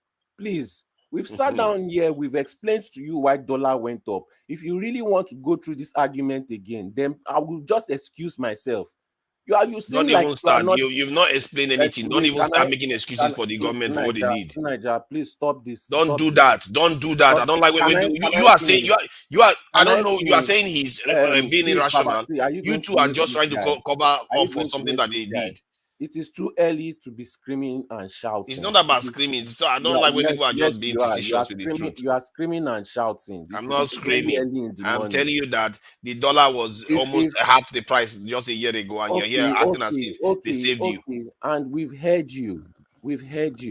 And we all know. Stop this thing. We all know why it went up. All this illiterate talk that you want to say that it's because somebody made an announcement during election that it went up. Please. You are too educated to continue this. He floated the currency when he shouldn't have. We're in 2024 April. Do you know the damage what he did to the economy? Hold on now, please. Okay, let him finish. I'll let him finish. This anger is not coming. It's coming from somewhere else. It's really I don't coming know why from you're talking somewhere about else. anger. Just talk. It's too early for this. The dollar went up because it was being artificially supported all this while by an illiterate president who was borrowing money to support it. That dollar was not being supported by any financial calculation, any genius activity. The moment he left that office and they stopped paying those loans, the dollar went to its original price, which it would have gone to 2,500 if nobody did anything about it. Probably it would have been 4,000 by now. This was explained on this panel. You guys were here when they explained it. And you were also here when they were explaining what they were going to do and it was going to come down. You guys stayed on this panel. You shouted and screamed. I did not talk because I cannot be making illiterate arguments. And when it went down, you guys never said anything about it again. Yes, they met it at 600. Yes, is it going down now? It is going down. Do you think that because they want to satisfy your eyes, they are going to continue to borrow money to support the dollar? Then your next argument was, well, at least the dollar should stay in one place. Has it not stayed in one place for a while and is now slowly going down? I can't be making arguments that you don't want to sit down and use logic to focus on. They are talking about road projects. Sorry, let me tell you something. No, Ekene, I have to take this. They are talking about road projects. They've not started doing all these things, but you are shouting as if you know for sure. You know 150% for sure that this is what they are going to do. This is not your state. This is not what they do in your state, right? Okay, let's limit it to the dollars now. You can't talk about everything else. I have to let me give me a little reply, please. Let me give me a little reply. Let me deal with that. I need to deal with that. Shouting game. I don't do all this shouting. No, guys, hold on, please. First of all, I beg of you. Let's not do a debate. It's a conversation, please. Let me learn. You learn from. It's not a debate. We're not debating each other back and forth. We're having a conversation. Please, let's not make into you say. Yeah, it's not a debate, but he has said a lot of things that need a reply now. He doesn't want you to respond. Then he started dabbling. You don't want people to respond to his claim. I want to respond to him a little bit. Let me say this. Let me say this. You are saying that the dollar. You are saying that they have been supporting the dollar since before. That's why this and that. But I'm telling you that now the government is supporting it more.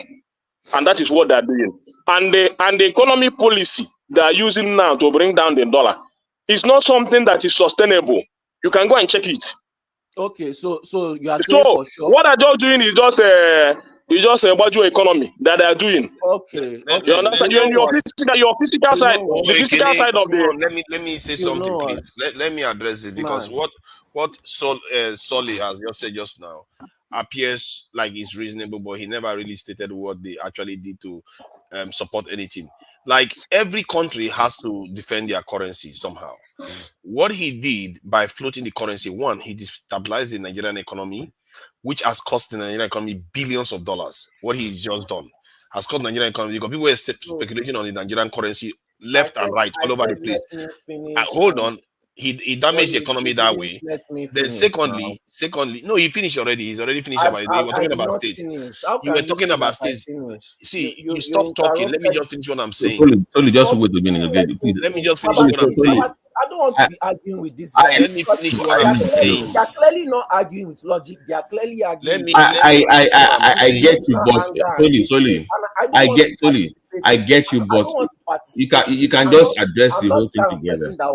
Let people hear what I'm saying. Let people hear what I'm saying.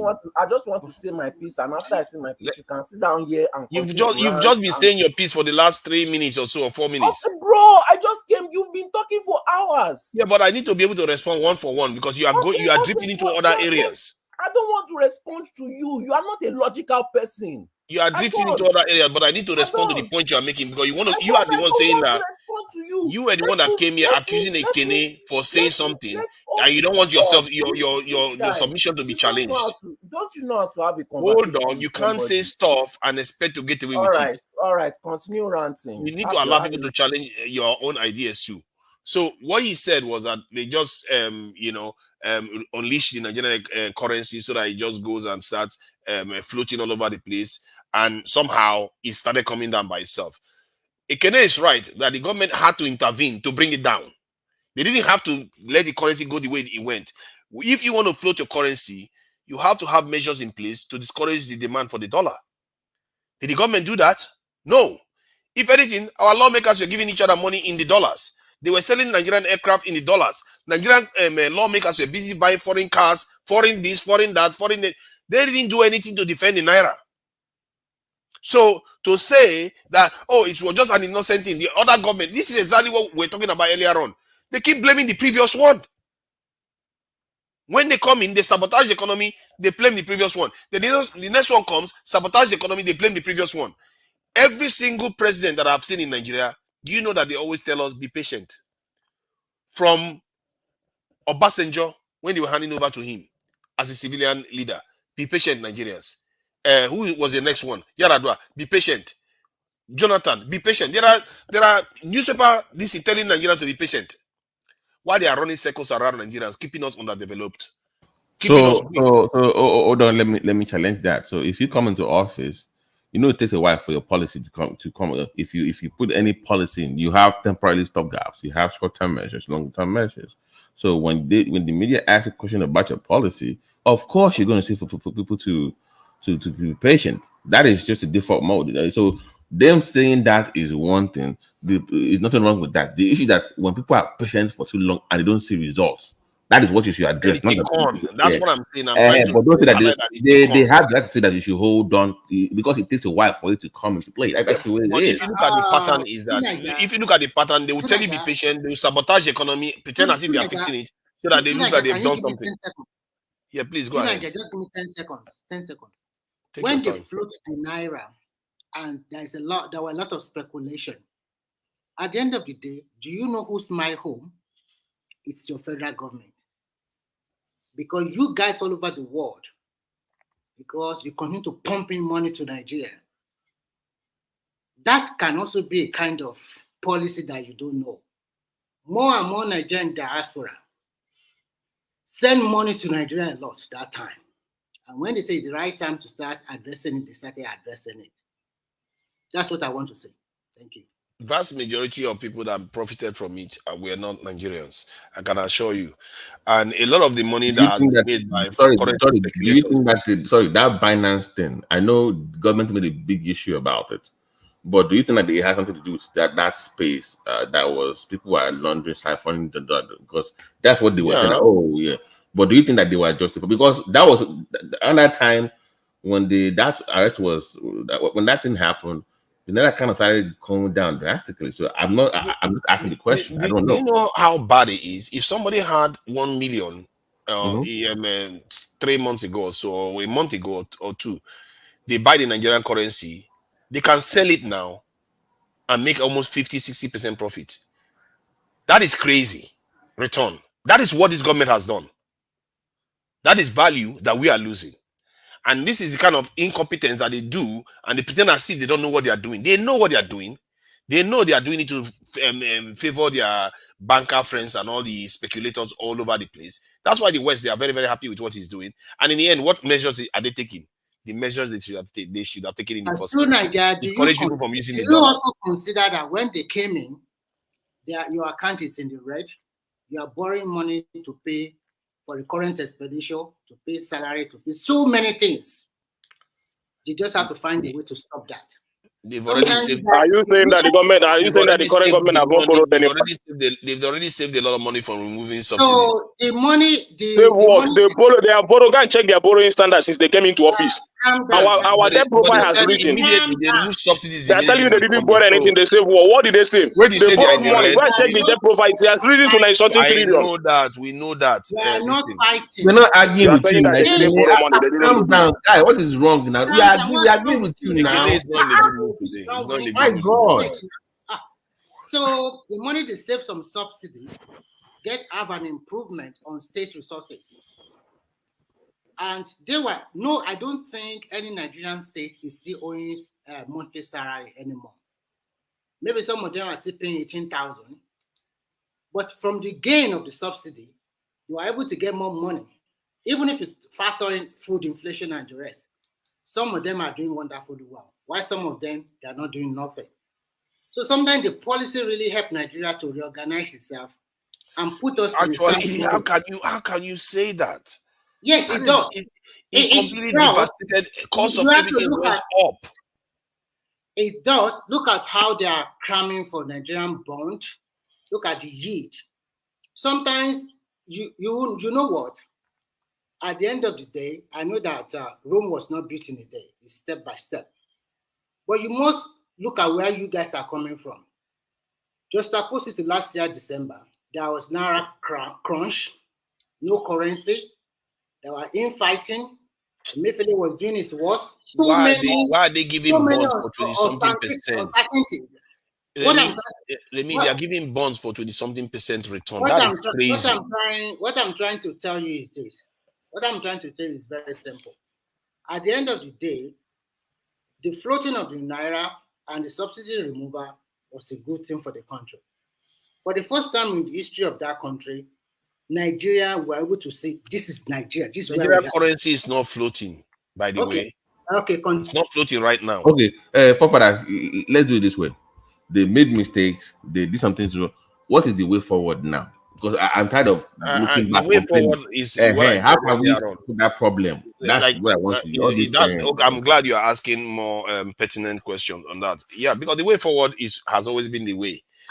If you wanted to float the currency, you have to decide that you want to discourage the use of the dollar, because otherwise your currency is going to completely flatline.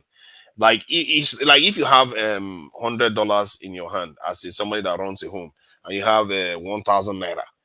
What you are going to do, you are going to channel your expenditure so that you spend in naira, so that you don't need too much of the dollar. Otherwise, you have to go and buy more dollars. The Nigerian government, instead of them to discourage the use of the dollar, and they know they have $100, they allow their citizens to still need $500 or $1,000. One of the things they could do. First, they will start discouraging the use of dollar in Nigeria on so many transactions. That's one. Like the one that they asked the banks to release dollars into the economy. That's another one they should have done from the beginning. And then encourage Nigerians to start buying Nigerian-made goods. The federal government themselves, they went and started buying foreign cars, foreign stuff. They are paying each other in dollars. And the governors, when they get money, Nigerian currency, they convert it to the dollars to hold this in the value. So these type of activities, they were supposed to clamp down on it. Laws against it before you start. Okay, now you're saying now. Okay, now they made mistake. Now, the truth is that they started doing some of these things I'm talking about now. They started trying to encourage this in buying Nigeria, which they are not pushing full on. They're just saying it, then they disappear for weeks again. When trouble starts, and they start saying buy Nigeria. That's one. And then imports into the country. Stop imports of useless things into the country. Anything that Nigerians can manufacture, put tariff on them. So that if they are coming in, that extra money you get, you use it to support the industry in Nigeria. So that is a way forward that you can definitely use to improve the Nigerian economy. You can't be importing the toothpicks, anything that can be manufactured in Nigeria. It's just useless import. The only thing you want to import are technological products, things that we in Nigeria cannot manufacture. And the moment you will be watching your manufacturing industry, the moment your people start being able to manufacture those things, you start slapping tariff on those things. So that you will not have to be spending too much dollars buying all those useless things that are not useful to the economy at all. You see what I mean? So this stuff can be managed perfectly. Then encourage locally manufactured goods, like Innocent now. Start promoting their product. Nord, Proforce, anything Nigerians are making, promote them heavily, like Airpiece. Before you know it, I'm telling you, give Nigeria 5 years to 6 years, Nigeria will be $1 trillion economy. Easily will be, because other West African countries, other Africans will start buying our products if this government does it. And now, because they are putting tariff on those useless imports, which should be about 20% or 30% of imports, then Nigerian manufacturers will start emerging. Because now, okay. I'm glad you brought up that increasing export part. That's very important. For those that have business in Nigeria, like that I won't mention a lot about whatever, but that are import dependent, Mention now. You want to call my name? I am not. I'm being serious now. This one I'm being serious now. For those that are business are import dependent, how can you help them transition? Because they have to adjust for a while. They trade all these things.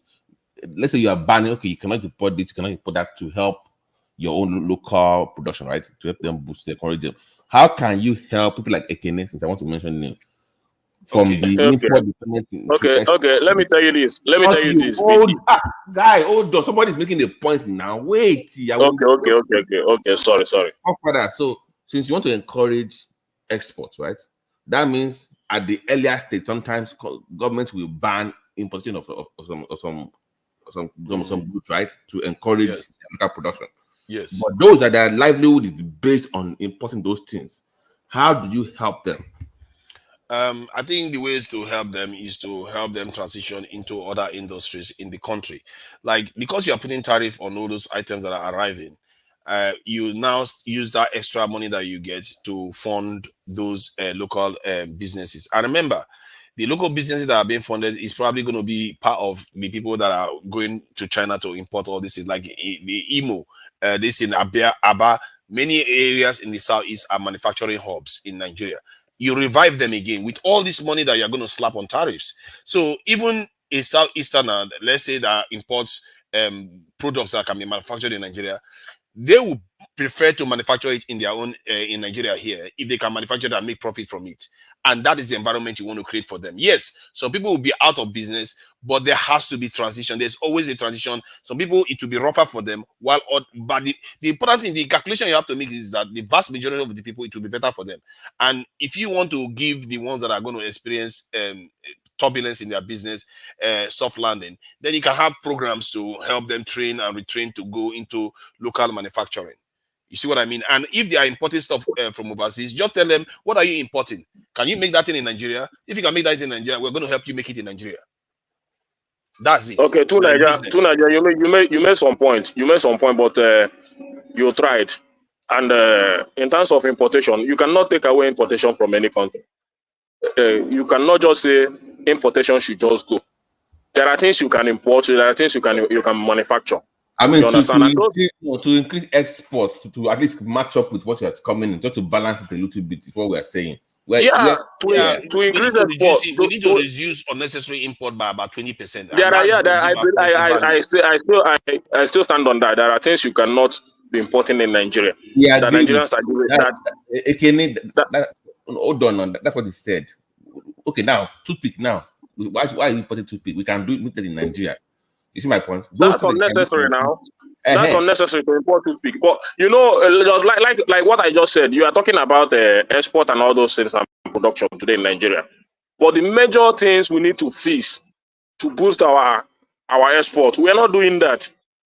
The electricity, we are not doing anything about it. You understand? This is the major thing that we need to fix in this country before talking about export. And when are we going to get it? See, me, I like production. If I have any opportunity today to have something to be manufactured in Nigeria, I will embrace it because it's more easy. It's less risky. You understand? You don't know what it takes to import goods. Just to go and change your money, give it to somebody you don't know, or somebody you know in a far country that can easily run away with your money. At the end of the day, you just wrap up the whole thing and put it on top of the sea for almost 2 months or 3 months before you're able to get your money back. It's not a child's play. It's not a child's play. But when the system allow production, there is no need of moving those money out there like that. Exactly. You just need to move little of it for just some things you need to do your production. You understand? You reduce that list. You know how many containers that are sank on the sea in this import people you are talking about? You think importation is easy? It's not easy as the way you take it. So do the right thing. People will embrace it. And the seaports, the way they are clogged, has to be unclogged. That is another national sabotage. Because the importation, they are not letting goods flow. They are sabotaging the nation. And that is dangerous stuff. I know they have a new airport, seaport at Lekki. They have one coming up in Badagry. I don't know the level of. I know that there's Ibom in Akwa Ibom, right? There's an Ibom deep sea port coming up. Deep sea port, yeah. There are some ports that are coming. I think they also have to link up those areas with train lines. It makes it easier for you to move things around. If I live in Abana, for instance, and I do business, I should be able to put my stuff on train and I should be able to get to anywhere in Nigeria without moving a muscle. Just say, you need it in Abuja airport on train line. You go to Lagos. So that will discourage people coming to Lagos. Just stay in your area, do your business, put it on train line. It gets there. The system doesn't allow that now, Babati. Now we want everything to be in Lagos.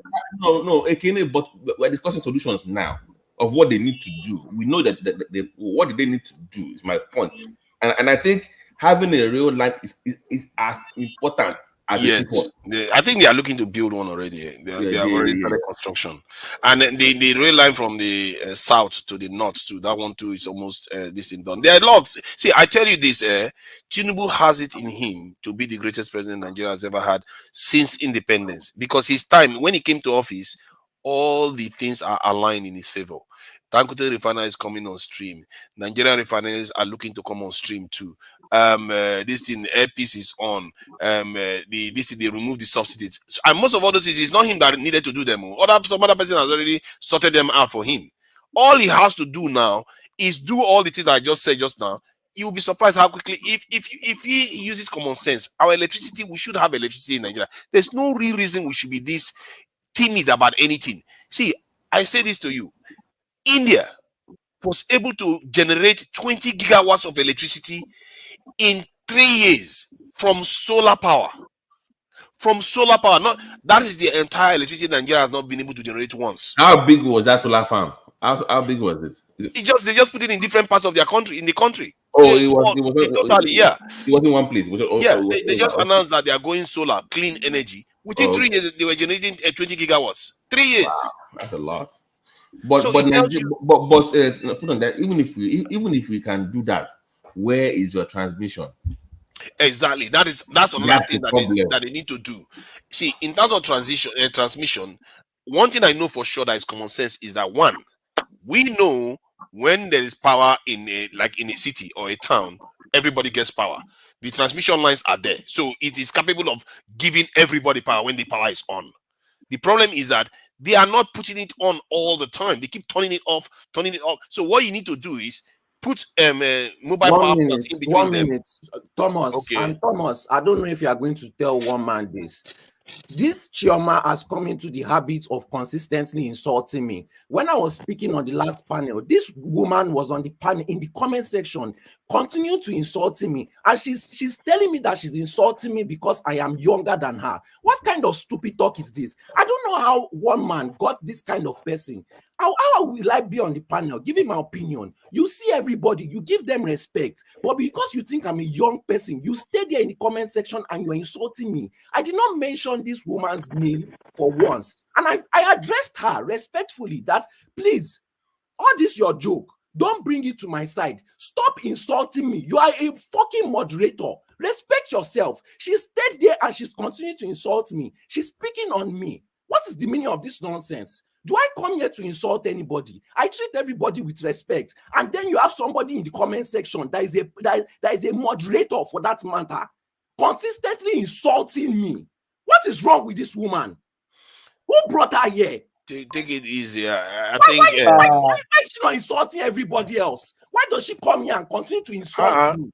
She What's does. the meaning of this disrespect? She can come at you whenever. And she does it every fucking time I come here. No. You're not used to insult. And you're a moderator. How are you? See, you're not used to insult. I host a TV show. No, Naija, forget it. You should be used to it. People have insulted me on this Exactly. channel. This one has made it a habit. No matter what I say, she continues to insult me and disrespect me for no reason. And I asked her why. She said that it's because she's older than me. Does she know my age? What is this stupid thing? No. Of this consistent disrespect? Sorry. I just woke up. I gave my opinion. Everybody else here spoke. People were screaming and shouting on the panel. You are consistently focusing on me to pick on me. I don't even know this woman. That can be funny, isn't it? Believe me. I don't insult her. I don't take her serious.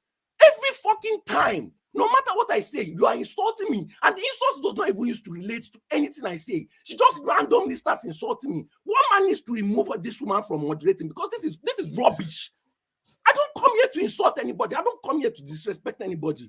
You can't be fucking disrespecting me and insulting me every time I come here. And she's laughing there. You're in Netherlands, isn't it? I think it's in Netherlands. No, please. What is Farabale? I'm not the problem. If you had this issue, Nobody is disrespecting you. Can I talk? From this moderation. Can I? This woman. Farabale now. It is not funny. I'm here telling you my concern. Sorry, I understand. Please. For no reason. I know. For no reason. I don't know her. I don't wow. You let this woman get under your skin like this. Come on, take it easy. Every time I come, this is the first time I'm complaining. She has been doing it for weeks. Weeks. Wow. You can't believe some of the insults I've taken. Take it easy. It's not worth it. Solely. Don't tell me to calm down. It's not worth it. It's not what you Can I address it? On me for weeks. Yeah, please. Come on. Weeks. Can I? Yes, sorry. I don't know you. Why do you fucking keep insulting me every time? Sorry, that swearing is what I don't want. Please, don't swear. Yeah, sorry. She's not insulting me for what I say. This woman is just insulting me for no reason. Sorry, you can vent. Come here to keep on getting insulted. Remove this woman. You have to remove her. What the fuck? What is this now? Maybe she likes you. You don't know. Women have different ways of showing it. They have different ways of showing how. Don't keep fueling the thing. Don't keep fueling it. I'm trying to calm him down. No, it's not going to calm. It's not going to calm. Enough of this. Address this woman. I will address it. Can I address it, please? Can I address it? Sorry, let me address it. Just calm down, my brother. Calm down. Have you taken that? Have you taken that in? Don't take it. I've not smoked in. I'm joking now. The brain now. My God. Sorry, just calm down. To be honest. Is it because we're online? I don't care if you're a woman. If I met you, I would punch you in the face and we will begin fighting because you have to tell me what I did to you for you to see me every time and you are insulting me. I don't talk to you. You want me on you. You say that you address something, you don't even let me talk. Based on what I say, but you just come online and you make it. And you know what? It's the disrespect because she's not insulting any other person. She knows her level. And it's because maybe Mike gave her, you see why I said Mike should apologize. Mike just insulted me for no reason and then threw me off the platform, consistently disrespecting me. Sorry, can I address it? I don't disrespect these people. I don't insult these people. I always speak to them with respect. And you come here and you start trying to bully me just because you are online. Where is your man? Who raised you? Were you raised in the bush? What is wrong with you? That's enough. Sorry, that's enough. Please, if you let me address it, we'll fine. To be honest, I've been seeing those comments. Yes, you're right. I don't deny it. Even sometimes I take the pain. Even I'm a moderator too in the comment section, but I use the power of the house, in-house, to delete some comments of hers. I've been saying that, but just calm down. When I see one man, we will address it. Apologies. So let it go. You are a man. Just let it go. When I see one man, yes. I come here to voice my opinion. Yeah. I won't come here again because no. It does not make sense. Even if you want to insult me, at least let me know that you don't like what I'm saying. You are insulting me just to insult me. Every time I come on this panel and she's there, she doesn't even address anything I say. She just see me and just straight up start insulting me for no reason. And I've never insulted this woman before. I don't even know her. I've never seen her before. Sorry, she justifies it because she says she's older than me, so she can do Who it. cares? Who cares about? What is? Who cares? That's all right. That's all right. That's all right. Don't say that. Don't say that. Who cares about anybody's age here? I don't care about your age. Nobody cares. You That is still what she said. Because I don't care about someone's why do you age. keep Just insulting me? forget it. Yeah, forget it. I don't care about you. Know every time Passat talk about You have to remove I'm older than your this man father. from moderation. Don't Because worry. I can. if it was me that was doing what she was doing, you guys would have removed me a long time ago. You would have No, removed but me a long time I ago. can't remove her. It's only one man that can do that. I will. voice my opinion next Yes. Yeah. You can call one man yourself, and I will relate your message to one man as well. Drink water. Drink water. Jebure. Jebure. Jebure. I will bebe. Jebure. Jebure. That's enough. That's enough. I understand your frustration. If I said I don't see those comments, I'm lying to you. Sometimes I use. Thomas, Talofa. Sorry, no give her, don't give her the power over you now. No.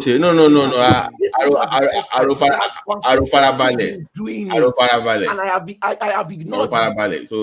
Today was just the worst. Today was just the worst because she did not even address anything I said. She did not address. She just started insulting me. For what? Sorry, Yeah. Jebu. For what? General Thomas don't talk and just Jebu, just leave her. Jebu. We will address it because I will not deceive you. I saw some comments. I saw that comment. I sometimes I delete. Even sometimes I tired. For me, people here are some of the nicest actually. Because see, I'm telling you, people here are some of the nicest on the chat and on the panel. I literally host a show where majority of people are insulting me all the time on the chat. Like literally, I've never seen a show like that. Hold on. What is it that if people insult you, they can't be a mod insulting you now? What's what they're saying? Exactly. Remove the one. If a regular mine, including moderators, are insult me. Everybody. your own get special case now. You get what do you special case? See, that's why I say here is a little bit more because I think because one man it kind of enforces, so a level of decorum. So people are quite nice here. Yeah, they're quite nice. But in other panels, people can say whatever they like about you, and because of that, I am number one target. I am number one target. They insult me all the time. Do you see me on those other panels? You don't. But what that should tell you is that if I can take it, you can look at it from No. Fathers, you are not solid. You are not solid. You can't force your way on other people now. If you want to insult me, address what I'm saying. Insult me based on what I'm saying. You can't come here and be insulting me just because you saw me. What kind of nonsense is that? I just made a massive submission the other time. You know what they called me? Olodo for making that submission. Like Olodo is not insulting now. You know what? That one I agree with them. For that, you see exactly what I mean. So I agree with them. What I do, they abuse you. They call your guys names. To Nigeria, they are insulting you because of your submission. They are submission. That's fine. Then they say I'm not Nigerian. You just to insult you. This woman is insulting me just to insult me. She's insulting me just to insult me. Just because. That's enough. Nobody has called you a devil. They take it up with one man. It started when Mike started insulting me for no reason. She saw Mike insulting me for no reason, and she has carried it on like a fool that she is. And she's insulting me for no reason. It's my point. Hold on. Can you hear me? The worst part is that she knows what she's doing because she's not insulting any other person because she's a scared bitch. She's a scared bastard. That's all right, Sonny. Solly, calm down with the language now. No. I've told you before. I will not. Babati, let me say this. You can vent. You can do. But you are doing the same thing now. You are saying bad words. I don't take those bad words. I will not. When you are giving someone the attention, somebody wants that attention. You keep giving that person. You are giving, keep giving her that attention. Just let it go. Let it go. Yeah, sorry. You are more than that. Just forget it. Let it go. I will address it. I will speak to one man. Yeah. Thomas. Yeah, my brother. Babati. Sorry. Take it easy. Solly needs to now.